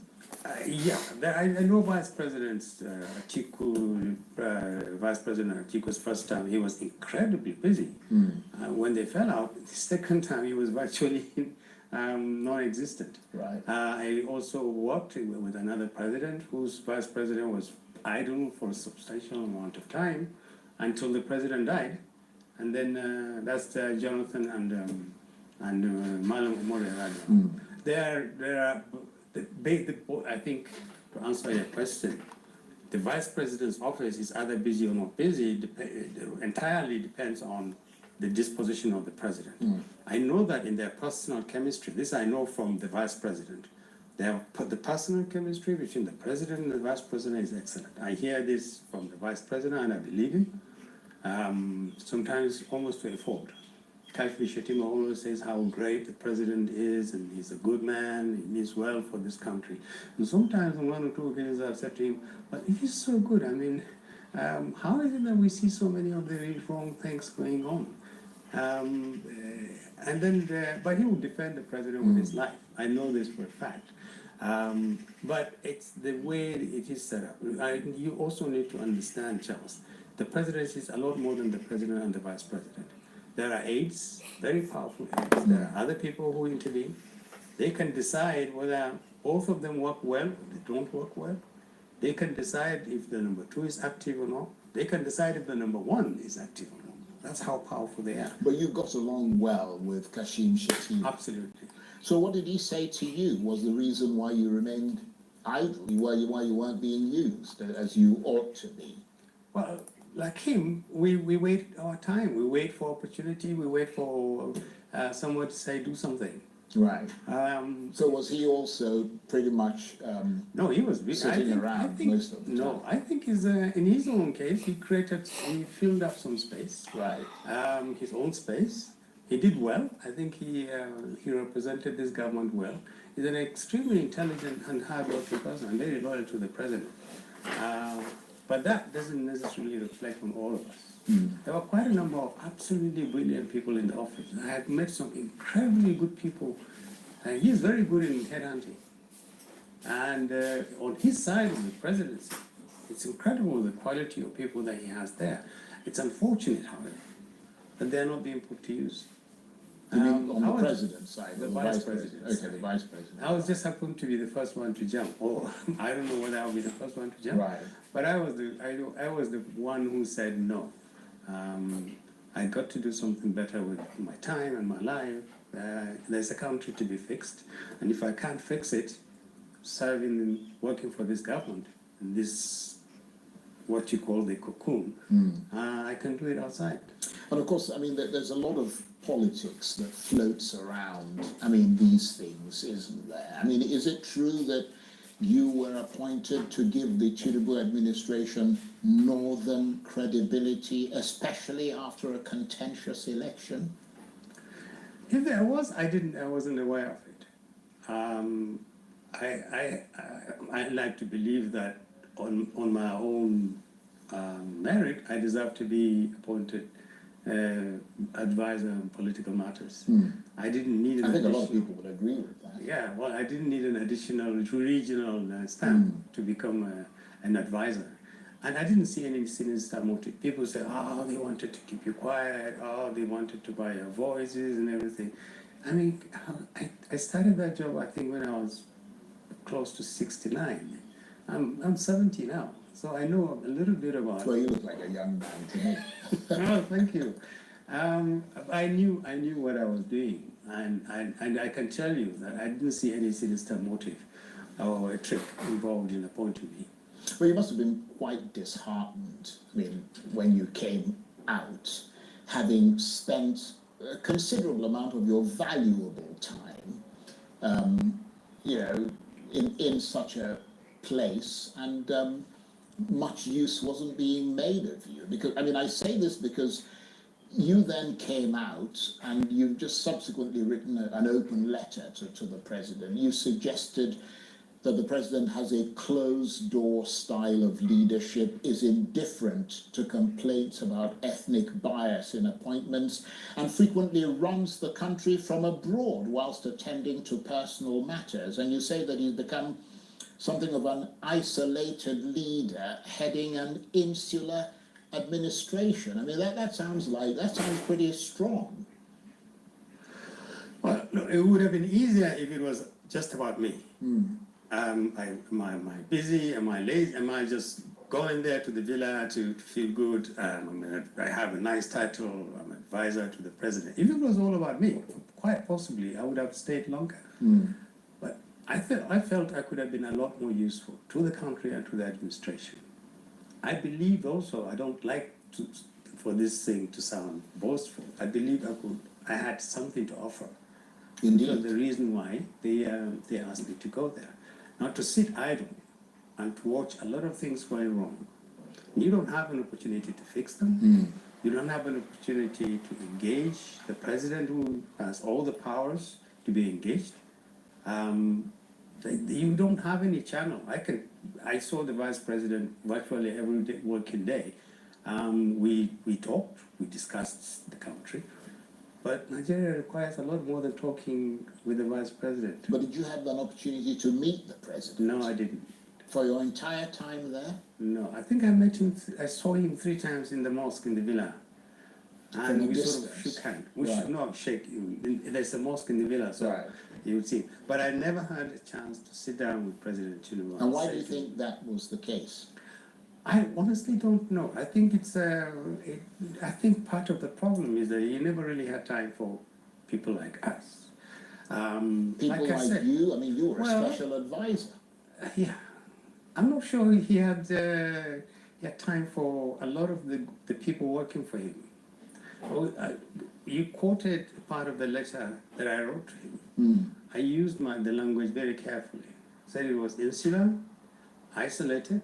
That's not the words you use casually. The president really is genuinely isolated, whether it's by choice or by circumstances we don't understand. The bottom line is he ought to be available to a lot more of the people that he has trusted, either to run ministries or departments or to advise him, and he isn't. And that's a problem for the country, not so much for him, but it's a lot, because the president of Nigeria is a hugely powerful person, and he But has also there's a lot of responsibility on yeah, his shoulders. absolutely. So if he's not going to look for solutions to problems from people that he appointed, there are only two options left. Is he getting advice from the wrong people, or is he getting no advice at all? And there are other issues that I raised in my letter. I said somehow I just think when I use the word insular, it really was about, when you hear people close to him speak about Nigeria, it's as if we live in two different worlds. And that is the most frustrating thing for me. We would leave the villa, we would go home, we would watch real people, and sometimes we would drive around, we go home, we mix with poor people. We knew how desperate the country is, how desperately life is, difficult life is, the insecurity level, how high it is. People are losing hope, asking what is the value of this democracy. And sometimes they say, what are you doing there? We thought with people like you, we wouldn't be seeing some of these things. At least, are you guys really advising the president about some of these things? And it all amounts to this idea that the president is either not interested in getting advice, or is getting advice from the people that are not, that he hasn't appointed officially to give him advice. Either way, when I use those words, insular and isolated, I'm very careful, because that's exactly how I read it. I believe if President Tinubu was more open to suggestions and advice, and if he has higher quality of people handling sensitive positions for him, and he makes himself available to them, and they talk to him, and he tells them, they tell him what they think, I think the country will be better. So are you going to join the new coalition that's being talked about? At this stage, no. And I hope even in the future, I doubt it.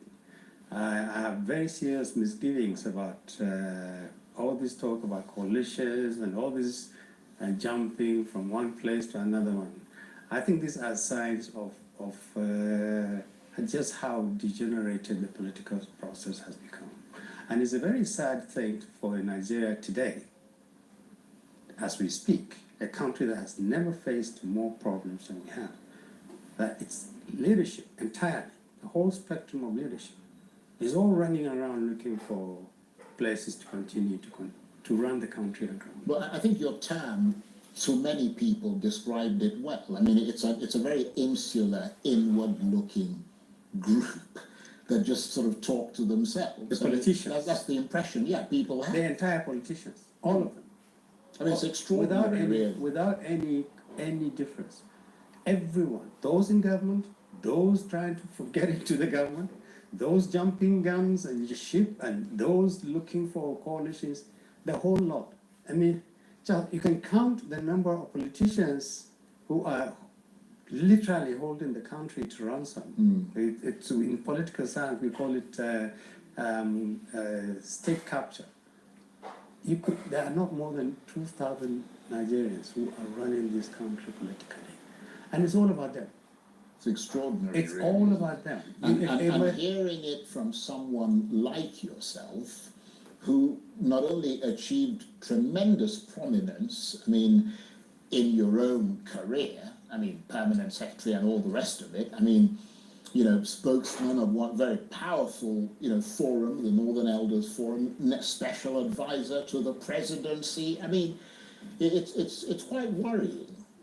It is worrying more for the country, because the way we are headed, it's going to be either we have a choice between the bad and the worst.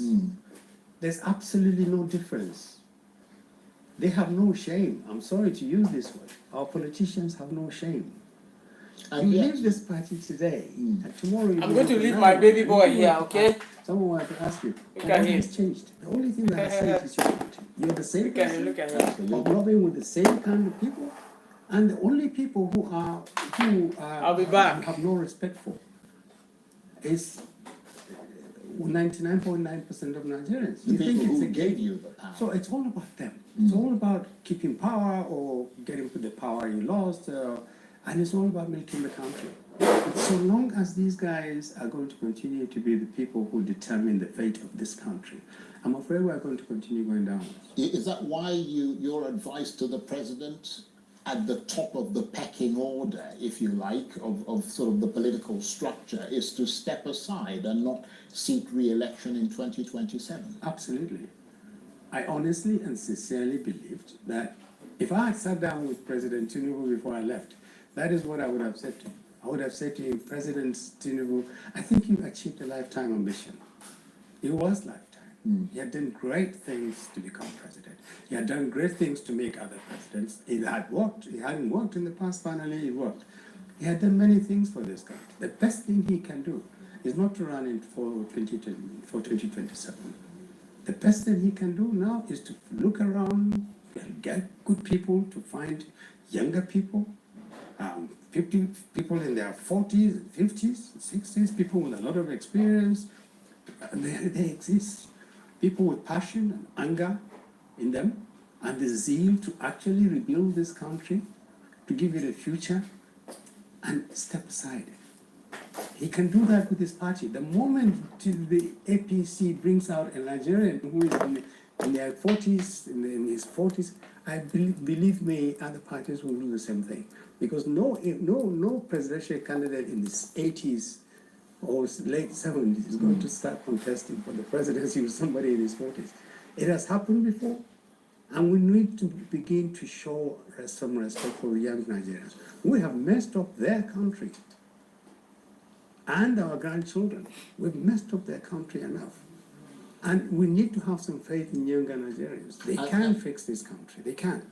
And that suggestion you made earlier, which was that you think the president should not run again in 2027, is that a view that is held fairly widely amongst the circles that you move around in? No. I think the reason why people don't even dare think that is because they think there's nothing that is going to stop President Tinubu from running. It doesn't matter what the merit of this alternative is. People see, even if he doesn't want to run, some people will make him run for their own sake. But what about the North? I mean, of whom you were spokesman of a considerable chunk for a while. I mean, does the North, you said they would reveal their position on the 2027 presidency in the next few months. I mean, how is that progressing? I think it's progressing well. I happen to know that there's a huge amount of interest in what happens in 2027. There are a huge amount of expectation that something must change. There is interest in getting perhaps new thinking, new strategies. And there's a lot of determination not to repeat the same mistakes. People's consciousness is rising, perhaps a combination of suffering, poverty, insecurity, and the idea that people feel the North basically as voters, not as citizens entitled to all the good things that happen to them. It's the North. Don't worry about it. When it comes to elections, you know what to do with them. People are quite hungry, very, very hungry. So there are two things. President Tinubu can choose to run or not to run. And in my letter, I said, if you run, you can win. You can win. But I don't see any value. What you will do is you are going to continue to preserve failure and disaster. If you fail and you lose, your successor is going to wipe out everything you did in the last 4 years, within the first 1 month. That is the level of bitterness that exists between this small cycle of politicians. They hate each other. They are together only because they all have to gang up together. They don't want to be accountable for what they did while they were in power. The only way they can remain safe and in their homes is if they are in or near power. They hate each other, but they are forced to stay together. So it's virtually about 2,000 to 3,000 people against every Nigerian. And they are playing the ethnic card. They are telling all Nigerians it's North and South. There's no such thing as North and South anymore. The problems of the Northerner is the problem of the person in the South. And there's no part of the country, none, that can actually say we can get a presidency now that is ours. Even the Southwest, in spite of what appears to be a favorable disposition towards it, the Southwest cannot claim Tinubu. So nobody can speak monolithically about the North? No, nobody should speak monolithically about anybody. There are just two classes of Nigerians. The politicians who think they can continue to fool And the Nigerians, rest of us. and the rest of us. That's basically what it is. Just look at it. Some would say that you were part of that group Yes, up until and just I admit, a few days I ago. admit I was working for some politicians, but I was working for the President of the Federal Republic of Nigeria, who I believed came to power, even if it was a mistake. When he said on the 29th of May, 2023, the subsidy is gone. I mean, like a lot of other people, I said, this is incredible. We all knew the subsidy had to go. But if he had the courage, later, of course, he said it was an inspiration, whatever. If he had the courage to say, I'm removing the subsidy, you must say, we're dealing with a revolutionary here. I just wish that fire, that inspiration, had been sustained all through. And I had no doubt, I had no qualms about joining him. I was worried because a lot of people said to him, don't do it. Said to me, don't do it. Don't go there. But a voice inside me said, no. I think maybe we are on the verge of something fundamental. We can't change the way this country works. And that's why I went there. And I came out because I realized there was no fire. And did you find some elements of good leadership in President Tinubu? Was he at some level a progressive leader, as many who knew him when he was governor of Lagos State seem to think?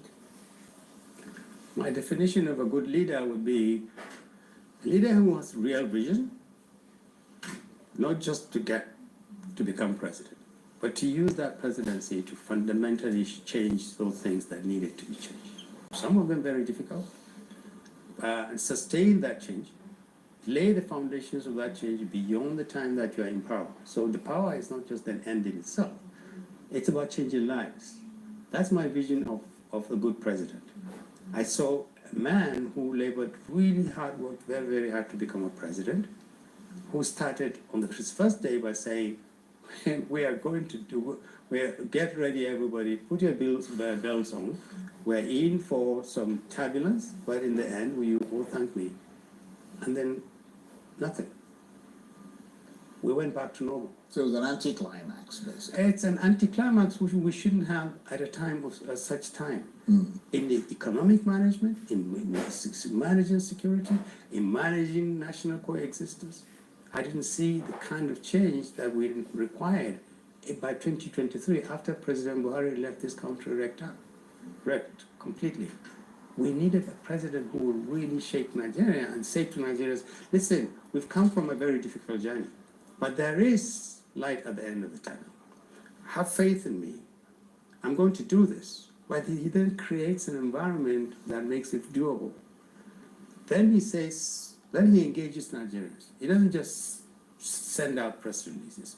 He has an engagement strategy. He talks to the people. He meets the people. I don't know when the last time President Tinubu visited the North. I can't even remember. I've just mentioned the North or the Southeast or whatever, except for campaigning. Look at the Southeast. The Southeast has been virtually just part of Nigeria. Nobody is thinking about the fact that you need to reintegrate the Southeast. It's a vital part of Nigeria. There's no political thinking in this administration. You need to rebuild the trust and the confidence of Nigerians in each other. If this country is going to survive, we must talk this business of, okay, these people are disposable, these people are dispensable. We need to reunite this country. We need to give young people hope.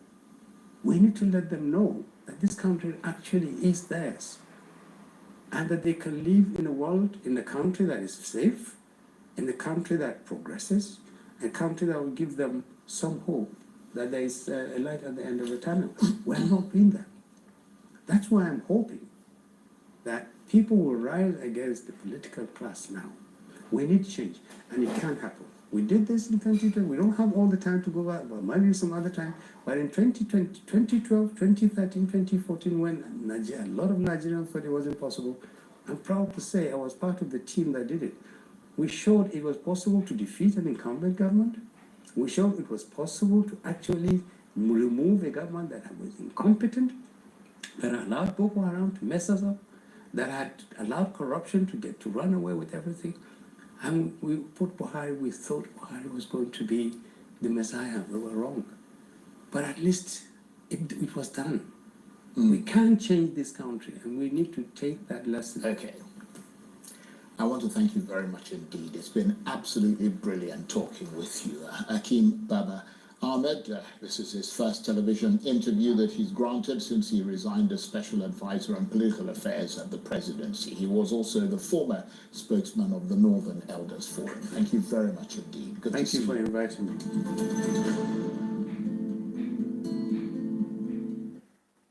Tu vois cette application? C'est une nouvelle application liée à l'IA qui me permet de générer jusqu'à 15 000 € par mois depuis chez moi ou où je veux sur Terre.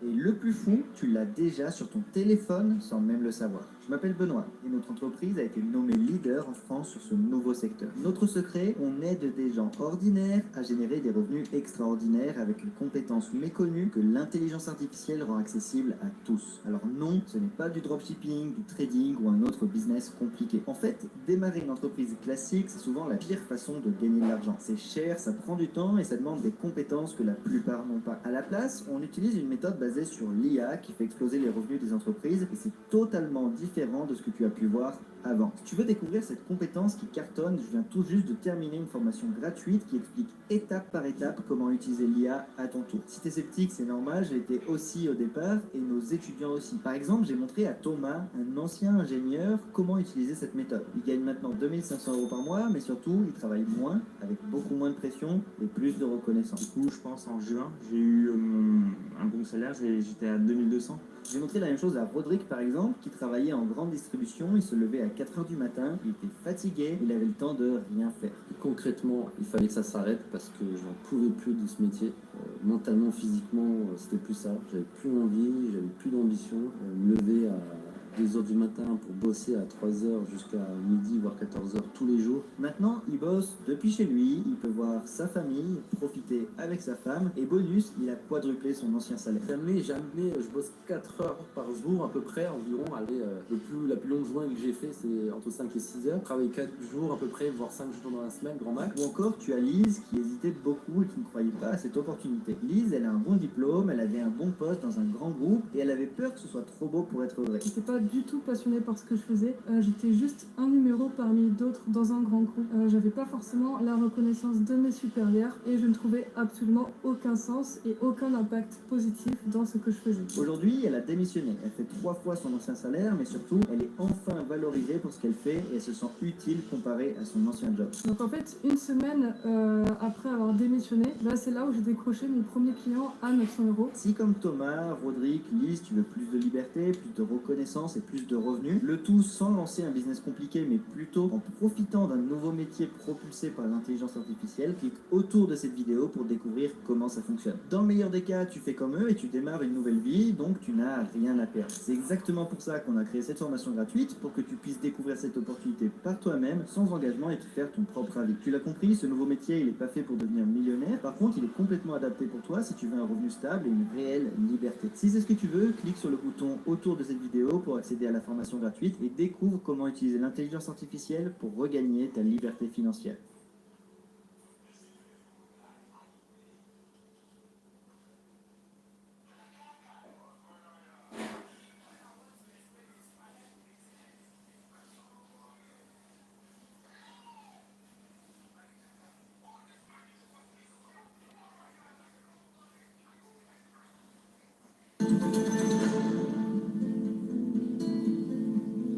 The predominant feeling seems to be that after so much internal conflict and no sign of a resolution, this could well be the beginning of the end for the Labour Party.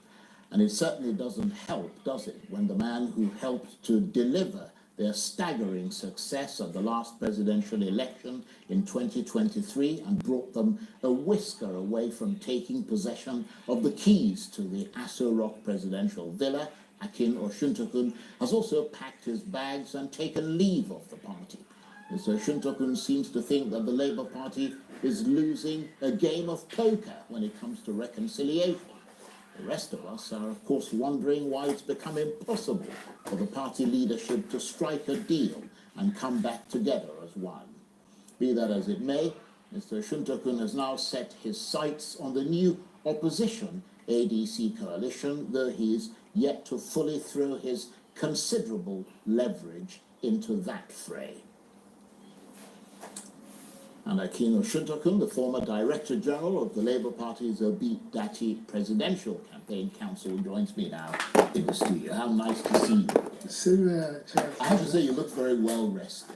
Yes. The stresses of politics. Yeah. I'm used to taking my destiny into my hands, my faith. Yes. So at all times, I try to have a constant trajectory. Even though, in fairness to you, I have to say that even in the hottest days of the campaign, you still looked as cool as a cucumber, as they say. But I mean, just 2 years ago, as DG of the Labour Party's Obi Dati campaign council, presidential campaign, I mean, you were leading the charge of those who were very forcefully and convincingly trying to rally Nigerians around the Labour Party during the 2023 election. But now that is all water under a bridge, isn't it? Yeah, it is. I mean, look, everybody who must have been following the Titbad crisis will know that the party as such is heading towards extinction. But it is not peculiar or unexpected, right? There are many of these parties that just exist on paper. Labour Party was more or less of that mold before Obi breathed air life into it. So there will be nothing peculiar both by the president, the former executives who are trying to sit tight. Like nobody will be surprised. I mean, if though they do have a new and they have something that works for them, they have a nuisance value. Is there any other party, any party like say the party in power, if you want to destabilize some people, things like that, they are there to be used, and I think they have been doing that. So you see, I've been trying to say that look. It's a pity that the Nigerian constitution does not permit for one party, for independent candidates. If there was, that was there, yes. Somebody like Obi wouldn't have fallen into. You must remember that what powered is coming to the Nigeria big time was what they call the obedience. Not the Labour Party. It was when trying to fulfill, the regulations, okay, you don't start deciding which of these special purpose vehicles you are going to use for your. So, but even at the larger level, I mean, Nigeria doesn't have a viable political party system. This is actually the problem. We operate SPVs, we operate a system in which ritually and at cycles, you have people coming together, calling themselves APC or whatever it is, to grab power. Then when they get to that power, you see all their actions. They are almost totally at odds with whatever they might have said, during the launch. And of course, this is so, even you mentioned the ADC and things like that. ADC is also taking, like what, there is room, there is a vacuum, for another competitor, major competitor. So to that extent, those going to ADC are taking advantage of that. ADC, if you put all those people together in ADC, certainly you will know that this cannot be a party consisting of people with different. The only objective is what is in view. And as I said, all these other parties like Labour Party and some that you cannot remember their name, right? They are part of the anomaly, the dysfunction. You must be in a party to contest. Not that you must be in a party to fulfill what you say, what you campaign for, what you represent, right? The really is saying that, and that is Nigeria for you. You're nominalizing, trivializing issues that are so important. Getting into the constitution, and so Nigeria is replete, with all manners of, dysfunction. And yet, I mean, you've analysed it very well, and the fact that if you want to be in politics, you really don't have a choice. I mean, you have to be in a political party. And your sights are being set on the ADC coalition, because at least to some extent it is a newer thing, and perhaps there is the possibility of kind of moulding it in a particular direction. Moulding it? No, I don't know. My first instinct was that, because more or less we started the ADC. Right. Yes, you were the original party, not this new coalition, ADC. Right. Coalition. You were part of the original ADC.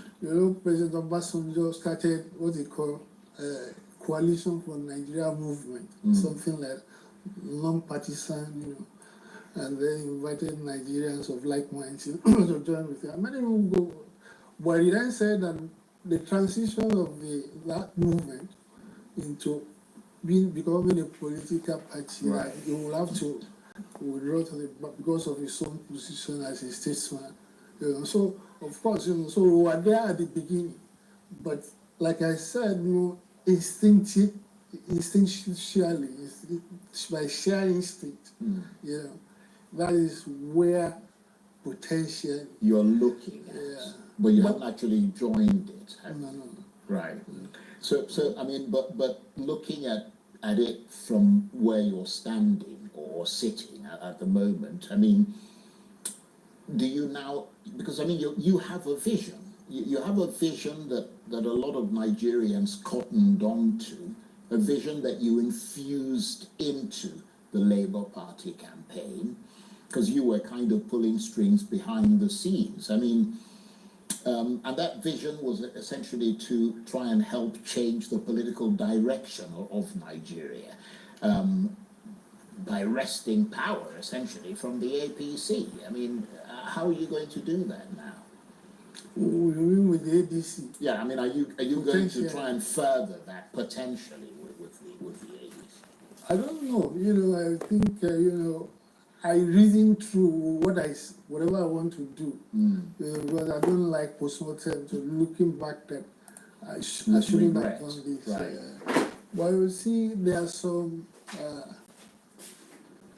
a few ground rules for me, and I hesitate to say so, because I don't want people to personalize it or to misinterpret it.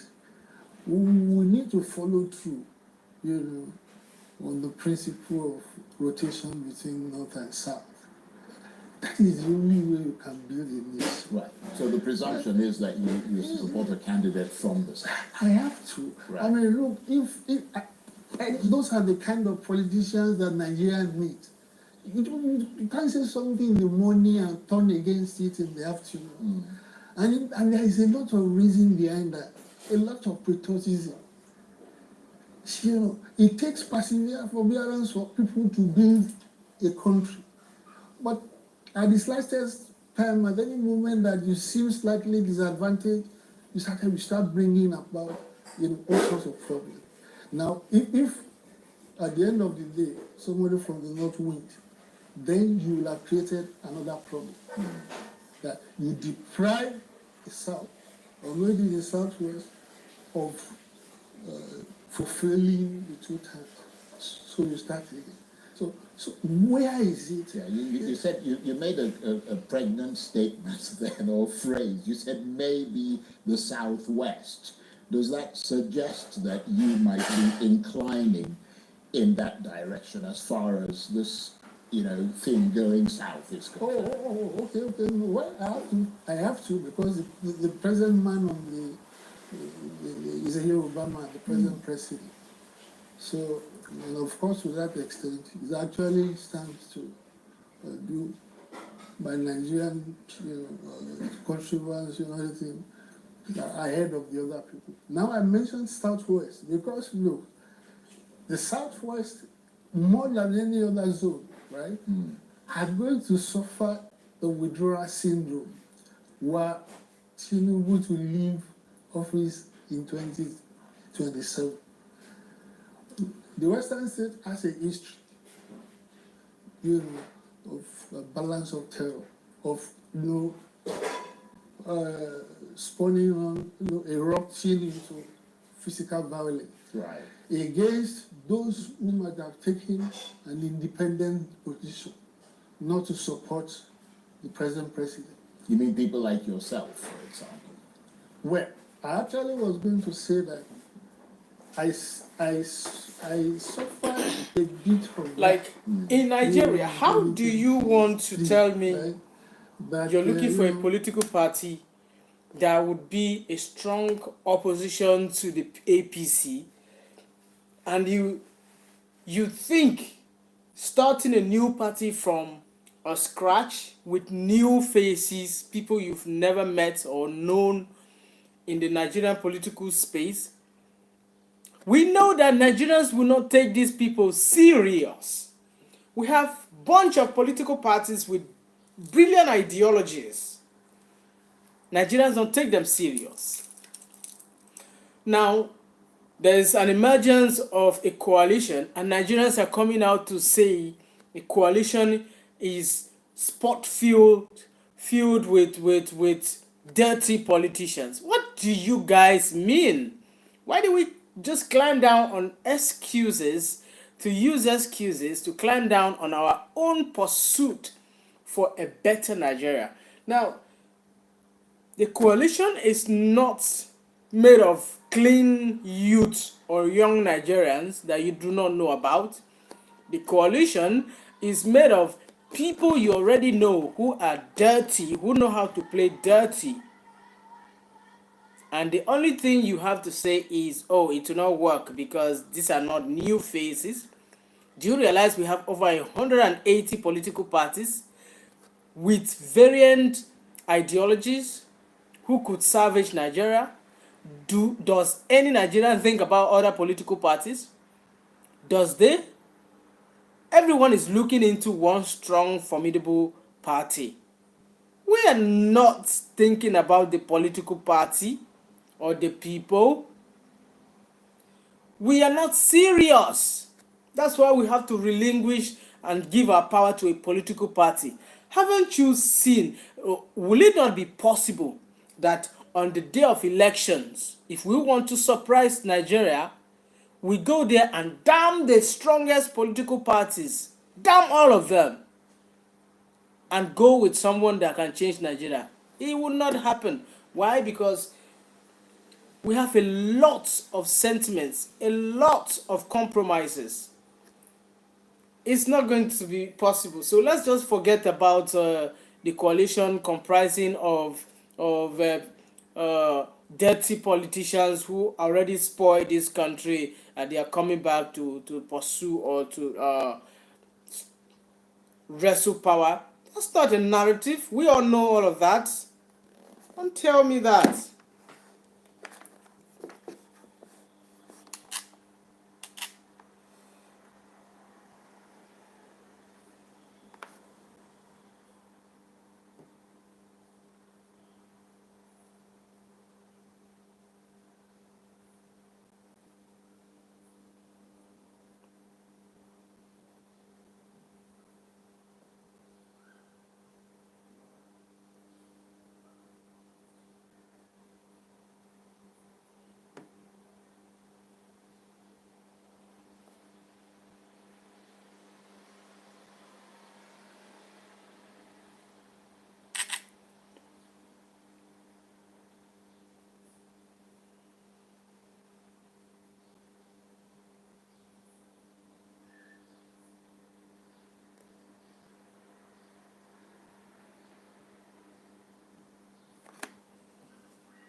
today? I'm well, how are you? I'm fine. What's your name and where you? Spin your passion.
Especially when the result of the presidential caught them flat-footed.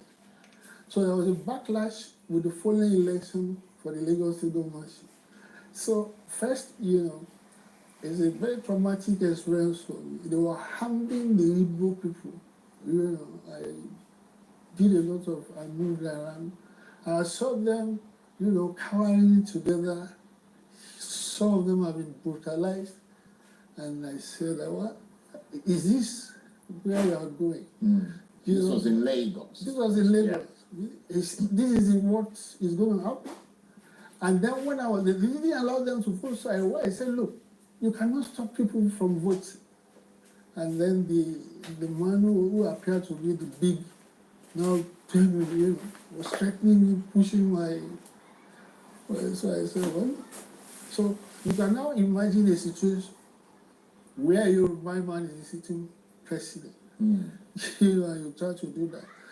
Well, look, Nigeria needs, all these patch, you can't, you can't run away from a constitutional overhaul, a major. Like, for instance, the presidency is the most destabilizing factor of Nigeria's politics. It excites this mad ambition. Everybody wants to go there, and there's a reason for that. To exercise arbitrary, personally, and so on and so forth. You can pick whoever you want. So let me just understand the upshot of the point that you're making. I mean, what is the upshot? Because people see you as somebody who had a considerable fidelity to your principles. Thank you. And they felt that in spite of all these things you talked about, you had come out. In fact, I was going to mention that, to ask you whether you're conflicted about President Tinubu. Because, I mean, you were once quite close to him, but now you seem to be on the other side of the Mason-Dixon line, as they say. I mean, and I'm wondering whether the points you're making now are suggesting that you're going to be drifting back in that direction. No, don't put so. Well, I'm just trying to, I need to have some clarity, because you're mystifying us in some way. No, some can give that kind of interpretation. But you see, I say things as I see them. Right. like I said, I still have a good personal relationship with him. I actually feel bad at times when, like, always seem to find myself, in on the kind of- opposing side. Exactly. Look at the last election. That leading a campaign, you can imagine what would have transpired. But you see, you got to give him again. What I'm saying is, regardless of that, at that time, right, even now, I wrote something this today, and this is, I call it the Constitution, SOP. Yeah, I saw the article. Yeah, that the crisis of Nigeria is not about replacement of Tinubu. No. It is not the problem of Nigeria. Believe me, if you replace Tinubu, successfully do that, the person who comes in without doing something about the constitution is likely going to prove worse, than the person who is there. You can't. But let me just clarify some points. I mean, when President Tinubu's presidential ambition came to public notice, you went to him. Yeah. I mean, he's somebody you know. He knows you. He wanted to support you as a governorship candidate in Ekiti State. So that's how much trust he had in you. Exactly. You then went to him and told him that you were going to actively support the emergence of a president from the southeast. I mean, he must have felt like you punched him in the stomach. No, I don't think so. I think he understands me, and probably will have some respect, for him, because 99% of people around him will not say that for him. And it's not that I wasn't doing it out of anger or anything with him. I was doing it because this is what, if you want to build a nation, so if you have an objective, right, logically, right, there is a way you go about it. You cannot deviate from that path and still say that you have this as your objective. See, look, if you believe in the north-south rotation, for instance, which has proved, to be a stabilizing factor, and then what was responsible for adopting it in the first place? Has that need changed? If it has, so why then do you want to abandon it? Yeah, but he must have said to you, why are you not I mean, I'm from the south. No, I told him. Why are you supporting me? No, he knows. I'm your friend and your brother. Yeah, but that's what something about him. Well, I think that most people who relate with me, they know that I'm like this. Yeah, but why did you support him in preference to him? It was the turn of the Southeast. Is it just because it was the turn? So if it was, anybody from the Southeast, you'd support them? No, I mean, just keep quiet. But that principle, the principle of rotation of power, lies, the beneficiary at that time should be the Southeast. And it's like this. And now that the Southeast is not in, is that principle that you said you had fidelity to, is that still going to prevail in 2027? Yeah. I mean, look, if I said something earlier, like that this is a position, that is my position. If Obi, for instance, is not going to be on top of the ticket, I won't. I will probably support whoever, or keep quiet about the prospect of whichever candidate is from the south. Look, in Obira, the political players that were caught unaware, by him. That's why he went so far. They would have killed him before. If I know what, of course, look, when I tell people that Obi won the election, first I tell them there are 6 organizations that did public opinion polls, including CNN and Bloomberg. All of them predicted that the man was going to win the election. Was it that in the case of Obi, CNN had a business to do with him, or they suddenly developed incompetence? Because they are products of science. Right? Obi didn't ask them to go and do a POP. And so when people come around with all this, thing, it's just like Lagos. Right? The margin that Obi defeated you was substantial, was far, far more than what was credited for it. And the good thing was that he was the coalition officer of the PDP, who gave out the figures, that happened. Even around the country, look, with the situation room we were in 2023, so results coming over from all over the country, was even from the north. So I pity myself at times that I'm privy to certain information that others don't, that may not look logical. So let me ask you, based on that, I mean, obviously a lot of people see you as having done a phenomenally good job in 2023 as Director General of the Obi Dachi campaign, taking a little-known party with meager resources to almost victory in a presidential election. You say you had victory. INEC says you almost had victory. And I'm wondering whether there's some intricate mathematical formula that you had to follow to achieve that feat. Well, first of all, you are attributing to me what the achievement. I'm not saying it's you per se, but you were the Director General, which meant that administratively speaking, you were in control. The focus was the youth, right? Before the election, before the presidential election, I was doing some kind of sampling, testing, like, these are put, is my hypothesis wrong or right?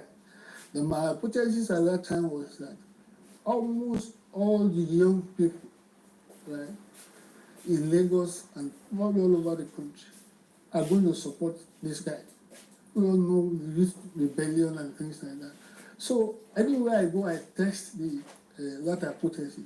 Whenever I go to a friend's house, maybe for dinner or whatever I will ask the children and the steward and everything like that, who are you going to vote for? Without one exception, they say that they are going to vote for Obi. Okay, so that was confirmed, in the election. So I don't know. So this was the case. This was the situation. If anybody was going to be cheated because of lack of capacity, in that election, it was Obi. Right. Now we didn't have enough political party agents all over the country. Because we couldn't afford it. Regardless, in many of those places, the results we got, because people then did it voluntarily to, you seem to surprise us. And I tell people that, okay, Nigeria, corruption is taken for granted in Nigeria, especially when if you are coming from that background, right? In what way will you factor that tradition into the election that we have? Right? If you follow everything, first and foremost, right, Nigeria, we are not as many as we claim to be. But if we are going to follow the logic of where we are coming from, thoroughly corrupt, why should anybody believe that 2023 was an exemption? And in that case, the result that was given was the true result. That's a reasonable argument to make. But I mean, we're almost out of time. After putting so much energy and time and ingenuity and getting so tantalizingly close to tasting power in 2023 and then losing it, it? I mean, how did you deal with all that psychologically? Not only I studied psychologically, look, President Obasanjo, when he was in office, he used to tell us that, look, you should have two addresses. One, the present political position you are holding, the other, your profession of business. So that, and the logic was simple, so that if you don't succeed in one, you don't become totally, yeah, but we're not talking about the destitution. I mean, your work is your work. It puts food on the table. But politics is your passion. And when you've got a passion, it consumes you, doesn't it? I mean, that's why you're able to do it so well. Yeah. Because it consumes you. And so when when it disappoints you, that disappointment also consumes you, doesn't it? Yes. That disappointment was the essence of what I wrote today. Right. And I thought that was a masterful article, by the way. We've come to a point, right, that look, modeling through of being shielded from coming to terms, with the fundamental issues about Nigeria and things like that. That's why I said, look, this election coming forward is not the problem, it is this constitution. So long as it remains what it is, you cannot add 2 + 2 and get 5. And we have seen the examples consistently, in what they do. So this is it that you said. That's why I said, well, look, you can either have a positive resolution or a negative. The negative is that let this thing blow out. Let everybody come to the consequences of what you do. Right? Go back to the drawing with the theory thing. You can force a constitutional crisis or whatever, and rebuild. Let's start from there. Rather than all this, you have an ending chairman with totally, compromise, and is there. And the same man who is going to conduct election. So am I so naive that man will have changed from being a villain to an angel? Well, on that rather depressing note, it's good to see you again. It's good to talk with you, and it's good to follow your political trajectory going forward. So please come back again. Thank you very much. Thank you very much indeed. Akin Osuntokun is the former Director General of the Labour Party's Obi Dachi presidential campaign. Good to see you again.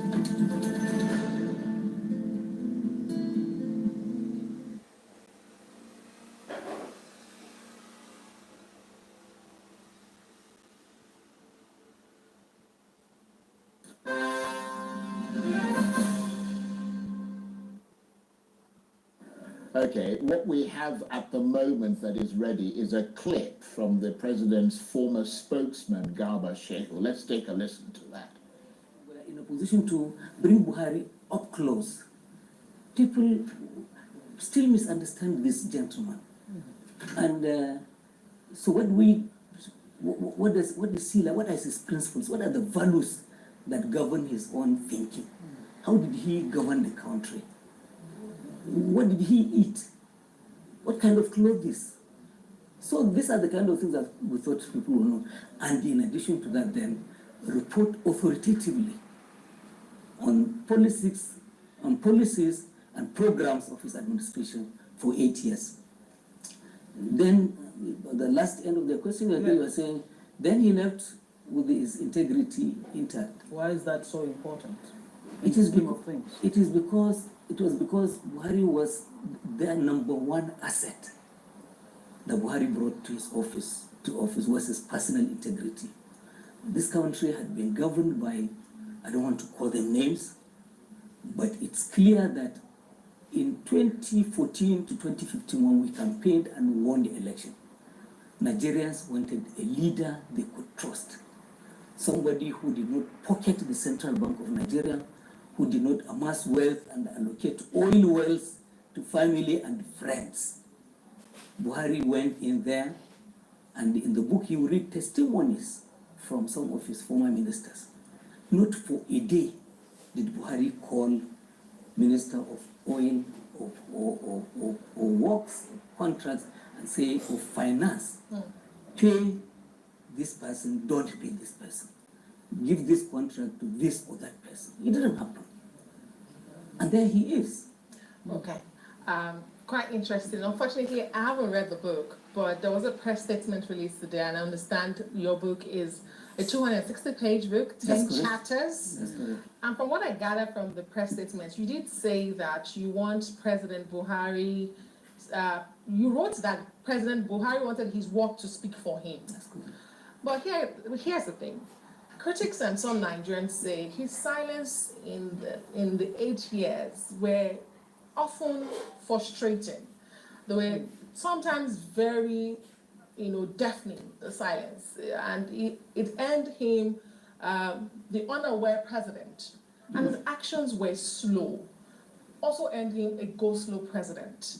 Was this a strategy as a spokesperson, now that you're out of office and you're writing a book and you can speak about it, and you're trying to change the perception and the image of President Buhari that Nigerians don't understand? Can you now tell Nigerians and explain to Nigerians why it seemed as though the president was not listening to them, he was not aware, and he was very slow in his actions? Because even the present administration complains of what was done in the past. Inflation didn't start today, insecurity didn't start today, the high cost of borrowing, the ways and means under the Buhari administration, the list is endless. So you cannot say he went with his integrity and came out with his integrity, but we had all of these problems as Nigeria and as Nigerians that we went through. Okay, so I don't know where to start from because the question is so open-ended, and let me see if I can make an attempt. Yes. President Buhari had a personal style of his own. See, Nigerians had punished us for not bringing President Buhari to Media Chat, for instance. Media Chat was introduced by the Obasanjo administration. They thought over it, and I'm sure they convinced themselves that it suited his theatrical, the dramatic way he liked to do things. See, when Yar'Adua took over from President Obasanjo, Media Chat didn't fly with him. In fact, the day he appeared on Media Chat, that was the day Nigerians made up their minds that this is not the president that we wish to continue to have in office. It derobed him. And President Jonathan didn't have much of that. He did, yes, a few. So the point is, President Buhari, as I said in that statement, he didn't just want to cut ribbons and take pictures. He wasn't a showman. He wanted his work to speak for him. As I told one of the reporters that he wanted the Igbo man going for Christmas, that he shouldn't spend 3 days trying to cross Onitsha Bridge. And that's the kind of language he wanted to speak to Nigerians. My work should speak for me. And the social, he was knocking on the door of the poor in the country, the first of its type in the country. That social investment, in fact, the first on the continent. So this is how he did. Now, was he slow? Yeah, he himself had joked about all of that. And he kept on saying when he came in, he was brash as military head of state. He just did it on impulse. And he ordered people to be locked up. But this time, as a converted Democrat, he needed to follow the due processes that the law says he should follow. And what is wrong with that? Nigerians are very impatient. We want to rush through things. But he says, no, the democratic process sets the rules. And I must not go against them. I think this is why a lot of them were. And to please correct this information, this thing about Buhari being unaware, it is totally, totally misplaced. If you permit me, I would say that he perhaps would pass as the most aware president Nigeria has ever had. And I give you this example. As when we started with him, because I was coming from, as you said, a Atiku campaign, we would pack newspapers in the morning. We would go to Buhari's house for breakfast, and then tell him that this is what the radio stations have said, this is what we picked on the talk shows, and this is what the newspapers are saying. Believe me, by the time you got to him, he would have read ahead of you. And I used to say this, and people thought I wasn't serious. I was saying that if Nigerians knew the fastest way they could get to the president at that time with a problem, it was not to go through the civil service who write memo and file and go to the press, talk to the television, the talk show. Yeah, but he himself, President Buhari was not ready or willing or able to, address the press. Let me stay on the issue of the media chat. And you talk about the fact that when Yar'Adua actually had a media chat, he was derobed. Was that a concern in the Buhari camp? Could that have been the reason why you shielded him from speaking to Nigerians through this regular media chats? That's one. And you talk about this social investment program. President Buhari's plan was to pull how many Nigerians out of poverty? About 100 million out of poverty. But by the time he was done, about 133 million Nigerians were in multi-dimensional poverty. You talk about the sincerity. Let me even quote here your point that you made, that his government made sincere efforts to improve the quality of life of the poor, the farmers, youths and women, as well as small businesses and traders. It's one thing to be well-intentioned. It's one thing to be sincere. But if the capacity to deliver is not there, what then do you do? Was it an issue of capacity? Because we heard from the NSA that Tinubu administration inherited a broken system, a broken economy. Okay. When I said the Yar'Adua and the media chat, what I wanted to say that each president should be allowed the latitude of freedom to choose the manner of communication that suited them the most. Maybe another president will come one day and he will say, it is the radio and nothing else. So that's the point. We never shielded President Buhari from our own side, the media people. Maybe villa bureaucracy, but on our own part, there were instances where we had actually had the president ambushed by reporters, and they bumped into him with a microphone and they asked the questions. Did he deliver on social investments? I think the thing to do is I go on the streets and I ask young Nigerian graduates who had enjoyed this program. Some of them have become actually employers of labor now, from unemployment to employers, small scale, yes. But there was a deliberate and well-positioned policy to uplift people in poverty. When you said 110 were, then how many then are we now? And okay, we're being rounded up, but very quick. If you want to know how, like, the decadence and the ineptitude of Nigerian behavior, right? Go to federal ministries, all those parastatals, those directors and all of them, right? Go there. When you go to those ministries, try to do something. You will see the decadence of Nigerians. That's why most of you, when you travel to Nigeria at the airport, you start seeing eyesore, things you shouldn't be seeing in 2025, things you should not be seeing. That's why you see these things. Now, when I tell people, listen, even if we successfully, as a Nigerian or as a Nigerian, if the whole of Nigerian today decide to transition from what it is today to a new phase of a Nigerian era, the development we are looking for will take a few years for that transition to happen, that transformation to happen. It wouldn't just happen overnight. Yeah? It won't just happen overnight. But I'm assuring you that if you want to know the decadence of Nigeria or Nigerians that worked in ministries, go there. Sometimes if you go to a Nigerian bank, the frustration you get is to tell you that the mentality of Nigerians, right, is going to take a long time to shift it, even if we have every infrastructural development in Nigeria. The mindset of Nigerians have to shift. If they do not, that infrastructure within a decade or within 10 years will be dilapidated, will be broken down, will be stolen, will be vandalized by the same Nigerians that are asking for change today.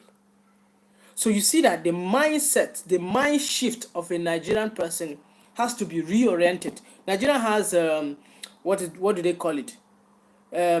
Public Orientation Agency, is it? National Orientation Agency. There's a National Orientation Agency. What does that agency do? Nothing. If it does something, we'll be seeing it. Reorient Nigeria, educate Nigeria when there are policies, put out billboards, put announcements, make commercials, make jingles, make noise about it so that Nigerians can be reoriented. Teach Nigerians when there is a certain policy, when there is something developing, when there is a road developing, make sure Nigerians are carried along with reorientation, proper knowledge dissemination. We don't do that. All we do is dix ourselves, dix our government, dix everything about it is just so chaotic. So if you want to think, if you want to see it firsthand, the corruption, the decadence of Nigerians, right? Go to federal ministries. I give you an example. Go to a police station, you will see for yourself. Go to a bank, you will see for yourself. Go to a filling station, you will not need anyone to tell you. Go to a hospital, you will see for yourself. Go to a market, you see exactly what I'm saying. Go to an airport, you see exactly what I'm saying. And tell me, make a note, okay? 1 or 2 sentences or paragraphs, 1 or 2 paragraphs after you visited all these places. A note of how long you think the mindset of the people working there will change to reform the courtesy of a proper behavior, a civilized behavior that you would like to receive if you go to a social service center or a public building for any kind of services or service. They don't behave polite to each other. Nigerians are so arrogant sometimes. Like, go and see how directors in parastatals, directors in various ministries, how they have made themselves demigods in those ministries. Do you understand? Do you not see when, there was a day the EFCC chairman was saying that there was this corruption case that they recover about 36 billion naira. In that 36 billion naira that was recovered, only 4 billion was traced to real politicians heading those ministries who were probably ministers who got the appointment. 28.5 billion was traced to civil servants. What did they use the money for? Buying properties around Abuja, all those Katampe Hills, Matama Extension, all those places. You think who has those places? Federal ministries. Before we let you go in 30. Okay? These are parastatals. So when I'm telling you, forget about these politicians for a moment. Look at the attitude of our own Nigerians working in various ministries. If you have not been there, you will not know. Try go there for something, then you know. Okay? If your car have ever been towed by, what do they call it, VIO, go to a VIO office and see for yourself. Okay? If your car has ever been towed, go to a VIO office and see bunch of cars, thousands of them, minor offenses. And when you go, they will give you a bill that you not even taxis, guys that are hustling. So this, like, the mindset of we Nigerians is a focus that we should be looking at, so that even if that eventually we have a leader that is supposed to be helping us change our Nigeria, as the case may be, that leader will be working with followers, citizens that understand transformation, that Nigeria is in a process of transition.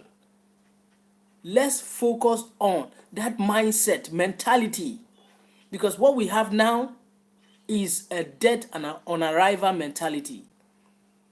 You see people vandalizing public properties. What do you think is causing that? Hunger, unemployment, okay? But if people are properly oriented with proper understanding, would they do that? This whole thing is linked. It's linked. They will now talk about, okay, education, because people are not properly educated, and an educated person will not do that. I agree. But then, from the grassroots level up to the top, should we not have a proper orientation? Should we not? Or because some people did not go to school, or because they didn't go to school, they should suffer in ignorance and die? You give people room to misbehave, to do what they like, because you don't teach them the proper etiquette of being a good citizen, being a responsible citizen. We need to face this squarely. Let's just not be jumping what we are supposed to do or not. If we have a proper leader, a good leader, a transformative leader, Nigerians will still spoil Nigeria unless this mindset or mentality is shifted or is shifting or is being reoriented. I don't know the grammar I should be using here. Let me go and check what I'm cooking.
Seconds. Majority of President Buhari's appointees, like former Attorney General of the Federation, Malami, and so many, I cannot begin to list them, they've joined this coalition to unseat Tinubu in 2027. Is there an indication of where Buhari's sentiments lie now? Is he of the opinion that Tinubu should be unseated come 2027? No, not at all. I said President Buhari's position was and still is that he's an APC person. APC did him the big favor of his life, made him president for 2 terms. He is not going to betray that party. What about President Tinubu? Is his successor from the same political party. President Buhari ran for office 3 times and didn't win until they came together with Tinubu and all the others, and they won. Is it President Buhari who will quit? I know my producer is going to cut my head off, but the importance of this book in 30 seconds, and if you please, you can. I do apologize. Do you regret any time as spokesperson, and is there one lesson perhaps you can share with the current administration spokesperson that they can do differently? Because your book focuses on media relationship. And don't feel too big to answer the telephone. And the biggest favor any reporter can do to you is to call you to ask you for your side of the story. And that's Garba Shehu, who was one of President Buhari's spokesmen, talking about the book that he just published recently. Il arrête le cambrioleur et prend plus cher que le voleur. Le cambrioleur prend 6 mois et celui qui l'arrête prend 2 ans. Quand la justice française punit plus sévèrement celui qui se défend que celui qui attaque. Voici l'histoire vraie d'un homme qui a découvert que la justice française avait un sens de l'humour particulier. Un soir, cet homme surprend un cambrioleur chez lui. Comme tout citoyen responsable, il l'immobilise et appelle la police. Le verdict tombe. Le cambrioleur prend 6 mois avec sursis. L'autre homme prend 2 ans avec sursis. Plus 2 ans de mise à l'épreuve. Bienvenue en France où défendre son domicile plus cher que le cambriolé. Parlons de votre domicile. Vous savez ce qui y est encore plus fou? En ce moment, vous payez des impôts sur vos revenus fonciers, comme une bonne vache à lait du système fiscal, alors que vous pourriez légalement optimiser drastiquement votre fiscalité. Pendant 3 jours, depuis votre canapé et depuis le confort de chez vous, découvrez comment 1200 personnes ont appris à utiliser le financement bancaire pour créer leur patrimoine, optimiser leur rentabilité. Celebrating the life and the work of President Buhari. Now, this is an Arise News special coverage. Within the last couple of hours or so, it's been announced that Nigeria's former president, Muhammadu Buhari, one of the longest ruling leaders this country has ever known, has died at the age of 82. The presidency said he passed away in London today at about 4:30 p.m. following a prolonged illness. President Tinubu has spoken with the former president's widow, Aishat Buhari, and has offered his condolences and that of the Nigerian people. Mr. Tinubu has also ordered Vice President Kashim Shettima to proceed immediately to the UK to oversee the arrangements and to ensure the speedy return of President Buhari's body to Nigeria. Mr. Shettima will accompany the body on its return journey. Former President Buhari was twice elected Nigeria's president in 2015 and 2019. He also served as military head of state between January 1984 and August 1985. All flags have been ordered to fly at half-mast across Nigeria. And with me now in the studio, Dr. Sam Amadi, director of the Abuja School of Social and Political Thought, and of course the lawyer and Arise News analyst Frank Tietie, both of them with me. Good to see you guys again. It's been a while, but unfortunately we have to meet in these circumstances. But that's one of those things. But let me start with you, Dr. Amadi, because you worked with President Tinubu as the chairman, President Buhari, as the chairman of the Nigerian Electricity Regulatory Commission. What do you remember of that time that you spent working with him? Well, first, I think it was, my tenure kind of spilled over to his tenure for about 7 to 8 months. And what I remember clearly, the first thing is that when he came in, the notion of body language. So everybody, some kind of mind reset that a guy who was going to be hard, perhaps on compliance, tough on crime, corruption, wasn't. I remember everybody saying there's a new sheriff in town. So I did an interview, and I made a point that he won an election entitled to change policy. So I expected some perhaps radical change, in terms of doing his pedigree, or at least what we assumed as a more of left of the center, or so we say extreme left kind of ideologue. So I thought perhaps that would change. Again, people were kind of led by, but my own surprise that maybe the midstream looked like they say things changed, they remain the same. So I didn't quite see that really change. Again, we had a meeting with him, and in that meeting, he didn't quite speak, he didn't quite ask questions or make presentations with the minister, with the PAMSEC Denegali, and he listened to us and told us, thank you, and goodbye. So, not typical in terms of what a president who is taking briefing from people who look like. And much later I heard from one of the ladies who was managing one of the parastatal that when she was being persecuted, I went to see her, to see him. He was so kind of concerned about corruption, but looked like somebody surrounded by very corrupt people, because the lady herself was strong on corruption, she was being persecuted, but looked like he kind of willed if he had people like this. So my sense is that he's probably somebody who knew the danger of corruption, but somehow not able, couldn't bring himself to deal with it. So he will still remain a controversial figure, a mythical one, if you like. But it looked like if he didn't become president in 2015, he probably would have died a legend. But now it's contested. So to some extent, his legacy has been tarnished by his time. Unraveled and, in my sense, kind of,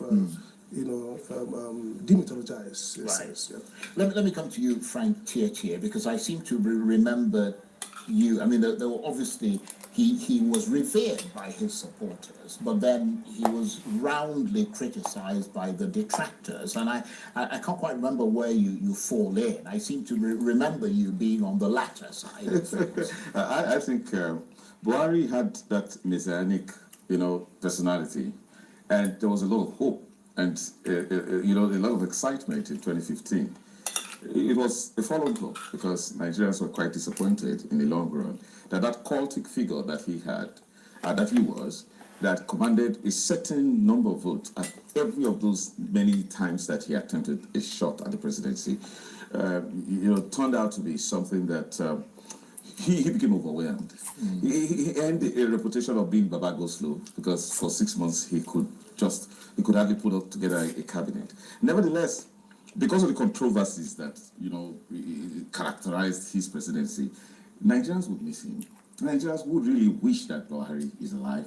To compare and contrast with the presidency of Bola Tinubu, who claimed that he made him president because he said, "Well, you could have been president with all of your 12 million votes that you garnered every election season, but I came around." And so Buhari was well loved initially, and I think, kudos to the base that supported him. They loved him even when he was faulted. Was he loved or feared? That cultic personality, that cluster of persons that supported Buhari at all times, loved him. Right. That was mistaken. Buhari didn't quite exercise the figure, that nationalist figure, because he was very parochial in his mindset and quite simplistic about foreign policy. And Stop, arrêtez de créer un site internet. Aujourd'hui, c'est d'un tunnel de vente dont vous avez besoin. Du moins, si vous souhaitez vendre des produits digitaux. Et par là, j'entends des formations. That's not peculiar to him. Previous presidents and heads of state have often done that. We haven't put Nigeria first in foreign policy many times. But Buhari, because of his laid-back approach, there wasn't that kind of, people had that settled, especially his ministers, had that kind of settled feeling, irrespective of whatever they did. Buhari was that kind of, you see, he was a loyalist to the core. When he loves you to the end. It doesn't matter how much of the criticism came from the media and from the detractors, particularly those from the PDP, whom he often dismissed. Buhari got a bit quite not too Nigerian when he viewed politics from the perspective 5% voted for me from a certain region, and then another region voted for me. So that nepotistic, approach to politics or governance really, really affected it. Very narrow. Yes, but to think that Buhari was a soldier, and you can always give that credit to the Nigerian army or the Nigerian military that they fought to put Nigeria together. So it should be taken for granted that these people love Nigeria. But the idea is that we don't know how now, in comparison and in contrasting between the present and the past, whether or not Buhari's nepotistic, policies or appointments, particularly, will now fade in comparison with with what we have at present. But nevertheless, for me personally, I love the man. The reason is that I quite had a shot at working for government because of his. He allowed me to get involved in one or two committees. Probably that won't happen, never happen in other governments because of the critical view I had of his own government. But in terms of human rights, I served in 2 human rights committees. But I look back with to Buhari with a certain nostalgia. Because, for example, look at what happened in the NSAS protest. Buhari resonated that kind of, the opportunity for police reforms, which is something that is direly in need in this country. He set up committees, he gave them, 100% free hand. He even endorsed whatever paper, outcome reports that they brought in. But it's so sad that now this is Buhari passing on without all of those, consolidated, significant police reforms being seen. So but the SARS, he got rid of. Oh, no. I'm going to come to Sam. But you know, as a matter of reality, that we haven't had significant police reforms. We still have a unitary police system that is ineffective, that still leaves, governors on their knees in trying to, give a sense of control in providing security. Right. So Buhari, for me, would have been a forever hero if one significant thing, and with regards to police reforms, I think that really worried Nigerians was that he was a bit aloof. I mean, oftentimes when you heard of crisis, particularly the Agatu killings in Benue and a number of things, it's about goodness sake, I wasn't aware. So when you hear the likes of Garba Shehu and all of those close persons who work, those persons who work closely with him, trying to justify, but Nigerians didn't really feel that personality or I experienced it in 1983 when he came in December, and all through 1984 we saw that tough stance, that tough guy personality, that was often expressed through Brigadier Tunde Diagbon. So Nigerians thought they were going to see a whole lot, but all we got from Buhari was a number of excuses. He used the judges the judges on the Supreme Court as scapegoats and the ones that prevented him from fighting corruption. But by and large, Buhari was a stable person, and you could give that to him. Okay, well, thank you for that. Let me bring you in, Dr. Sam Madi, because Frank Tietie there was talking about the fact that he was aloof, and some people would go further to say he was quite austere in his sort of demeanor. So that made him a fairly unnatural politician, didn't it? Yeah, it did. And again, it's Buhari's success and politician is theory of representation. So he kind of represented a class, the Talakawa. And again, he might be seen as sectional, but he spoke on a particular class or section of Nigerians and spoke courageously. He embodied them in a sense. And if you look at his encounter, whether with former governor of Atinkoyo, where he said, "Well, I kill my people," he was steadfast in pushing a narrative that, represented the truth. Yeah, but beyond that narrative, he didn't actually do that much for those people. That is the subtlety of the theory that I believe that oftentimes populists end up using the people's imagination and energy to come to power and betray it. His policy, in fact, was in cartoon with neoliberalism, even without the sophistication and articulation of that, because essentially, if you look at economic policy, you would expect that having come to power 12 million, 10 million of the poor, but it would have been decisive in kind of changing the landscape of public policy, doing some kind of income redistribution through policies. The policies of Buhari administration was not different from those of Obasanjo administration, only that they were more incompetently managed. Okay, so clearly that sense in which he betrayed both his mission, his representation. End of the day, the people were worse off, and that's perhaps something we want to watch for the Tinubus of this world. All those who come through populist uplift without identifying in reality. And Buhari is also a different person. When Ken Lamani was Senate President, they wanted to run with him. I had a meeting with Buba Galadima. They wanted me to convince Ken. I was wondering about how come I see the same people around him. I asked Buba that question. He said, well, they wanted to insulate him from being corrupted.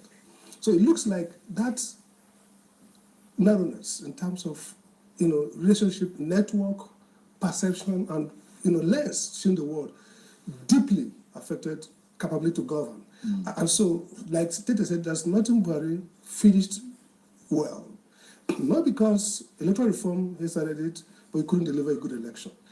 That kind of inability to constitutionalize and drive is a product, or was a product of a very endemic limitation. So there's always an anti-climax with whatever it is he did. Absolutely, because his worldview, his orientation, his perception and network and understanding were brutally limited. And that's why he could be a good person. He could be a nice Puritanist, saintly character, but essentially he was not fitted enough to govern a complex country in a complex world. And so those who push for Buhari, that's why I said he could have remained a legend. Votre flux de travail est important pour nous. Veuillez patienter indéfiniment. Avec la plateforme de travail intuitif de Monday.com, vous avez le pouvoir. Pas les services informatiques ni les admins, c'est vous qui décidez comment vous aimez organiser votre travail. Gérer des tickets ou des projets, suivre les campagnes marketing ou la prospection commerciale, Monday.com, c'est It's funny though. For his courage, for his saintliness, for evident corruption in terms of the stories. But his second coming, military rule, we can say he was the cyber writer and the. So it is so sad how we quickly forget things. Listen, when President Muhammadu Buhari contested election in 2003 with Olusegun Obasanjo, back then, do you think it's the same Buhari that contested election in 2015 and won? When I mean the same, I mean, was his upstairs the same? Of course not. He got older, okay?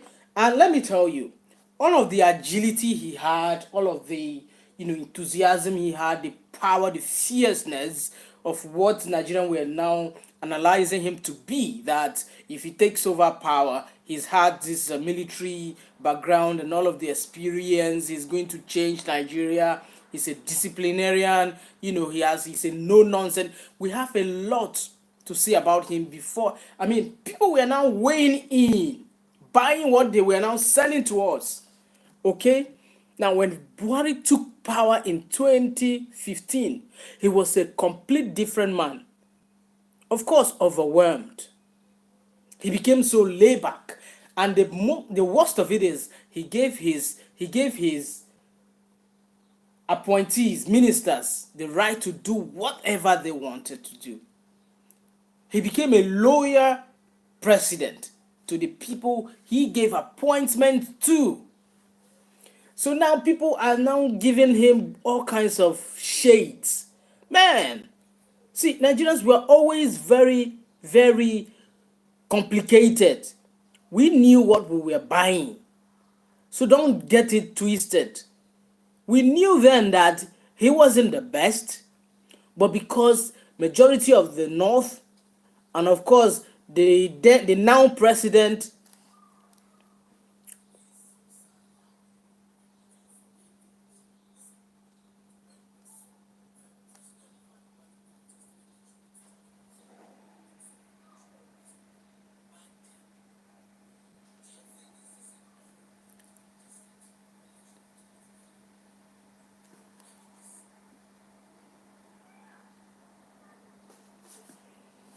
the now president came in and swept the Southwest, adding votes to his own original votes. He won the election, square and fair, right? And now why are we giving him names? We knew what we were buying, just the way we knew how we got here. To the man that is president today, we know how he got here. And then tomorrow when he leaves office, we start making noise. Well, he wasn't this. We knew from the onset. We knew. Buhari he was just a good man. He was a good man, but he wasn't a good leader. Buhari stole money? No. Everyone around him did? Yes. What did he do about it? Nothing. Was he after other people? Yes. He had this vendetta spirit. He was going after other people. But then people around him took advantage of the fact that he gave them laxity to operate in ministries, in all of the areas where he was supposed to be so conscious. He left them. And then his nepotistic, what's that English? Nepotistic, that's the word. Nepotistic, because he, like my friend said, he said, all of the South East, South, and all of that is just a dot and a bot. So he didn't really care about that. He has always been a tribalist. So all of the names we are trying to repaint President Buhari because he's dead now, doesn't matter. Doesn't matter, because I know you Nigerians, man. We're going to do it to another president, whether he's good or he's not good. But we know when we are voting.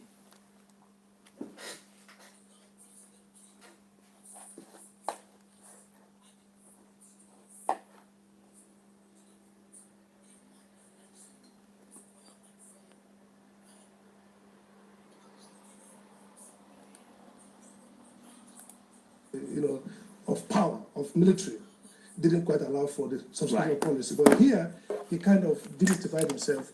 And today, if you look at social media, people mourn because Nigeria head of state died and we're all mourning. But essentially, people are not saying, oh, I will miss the days of Buhari. And that's a lesson, really. Good man doesn't necessarily mean you have to be a leader.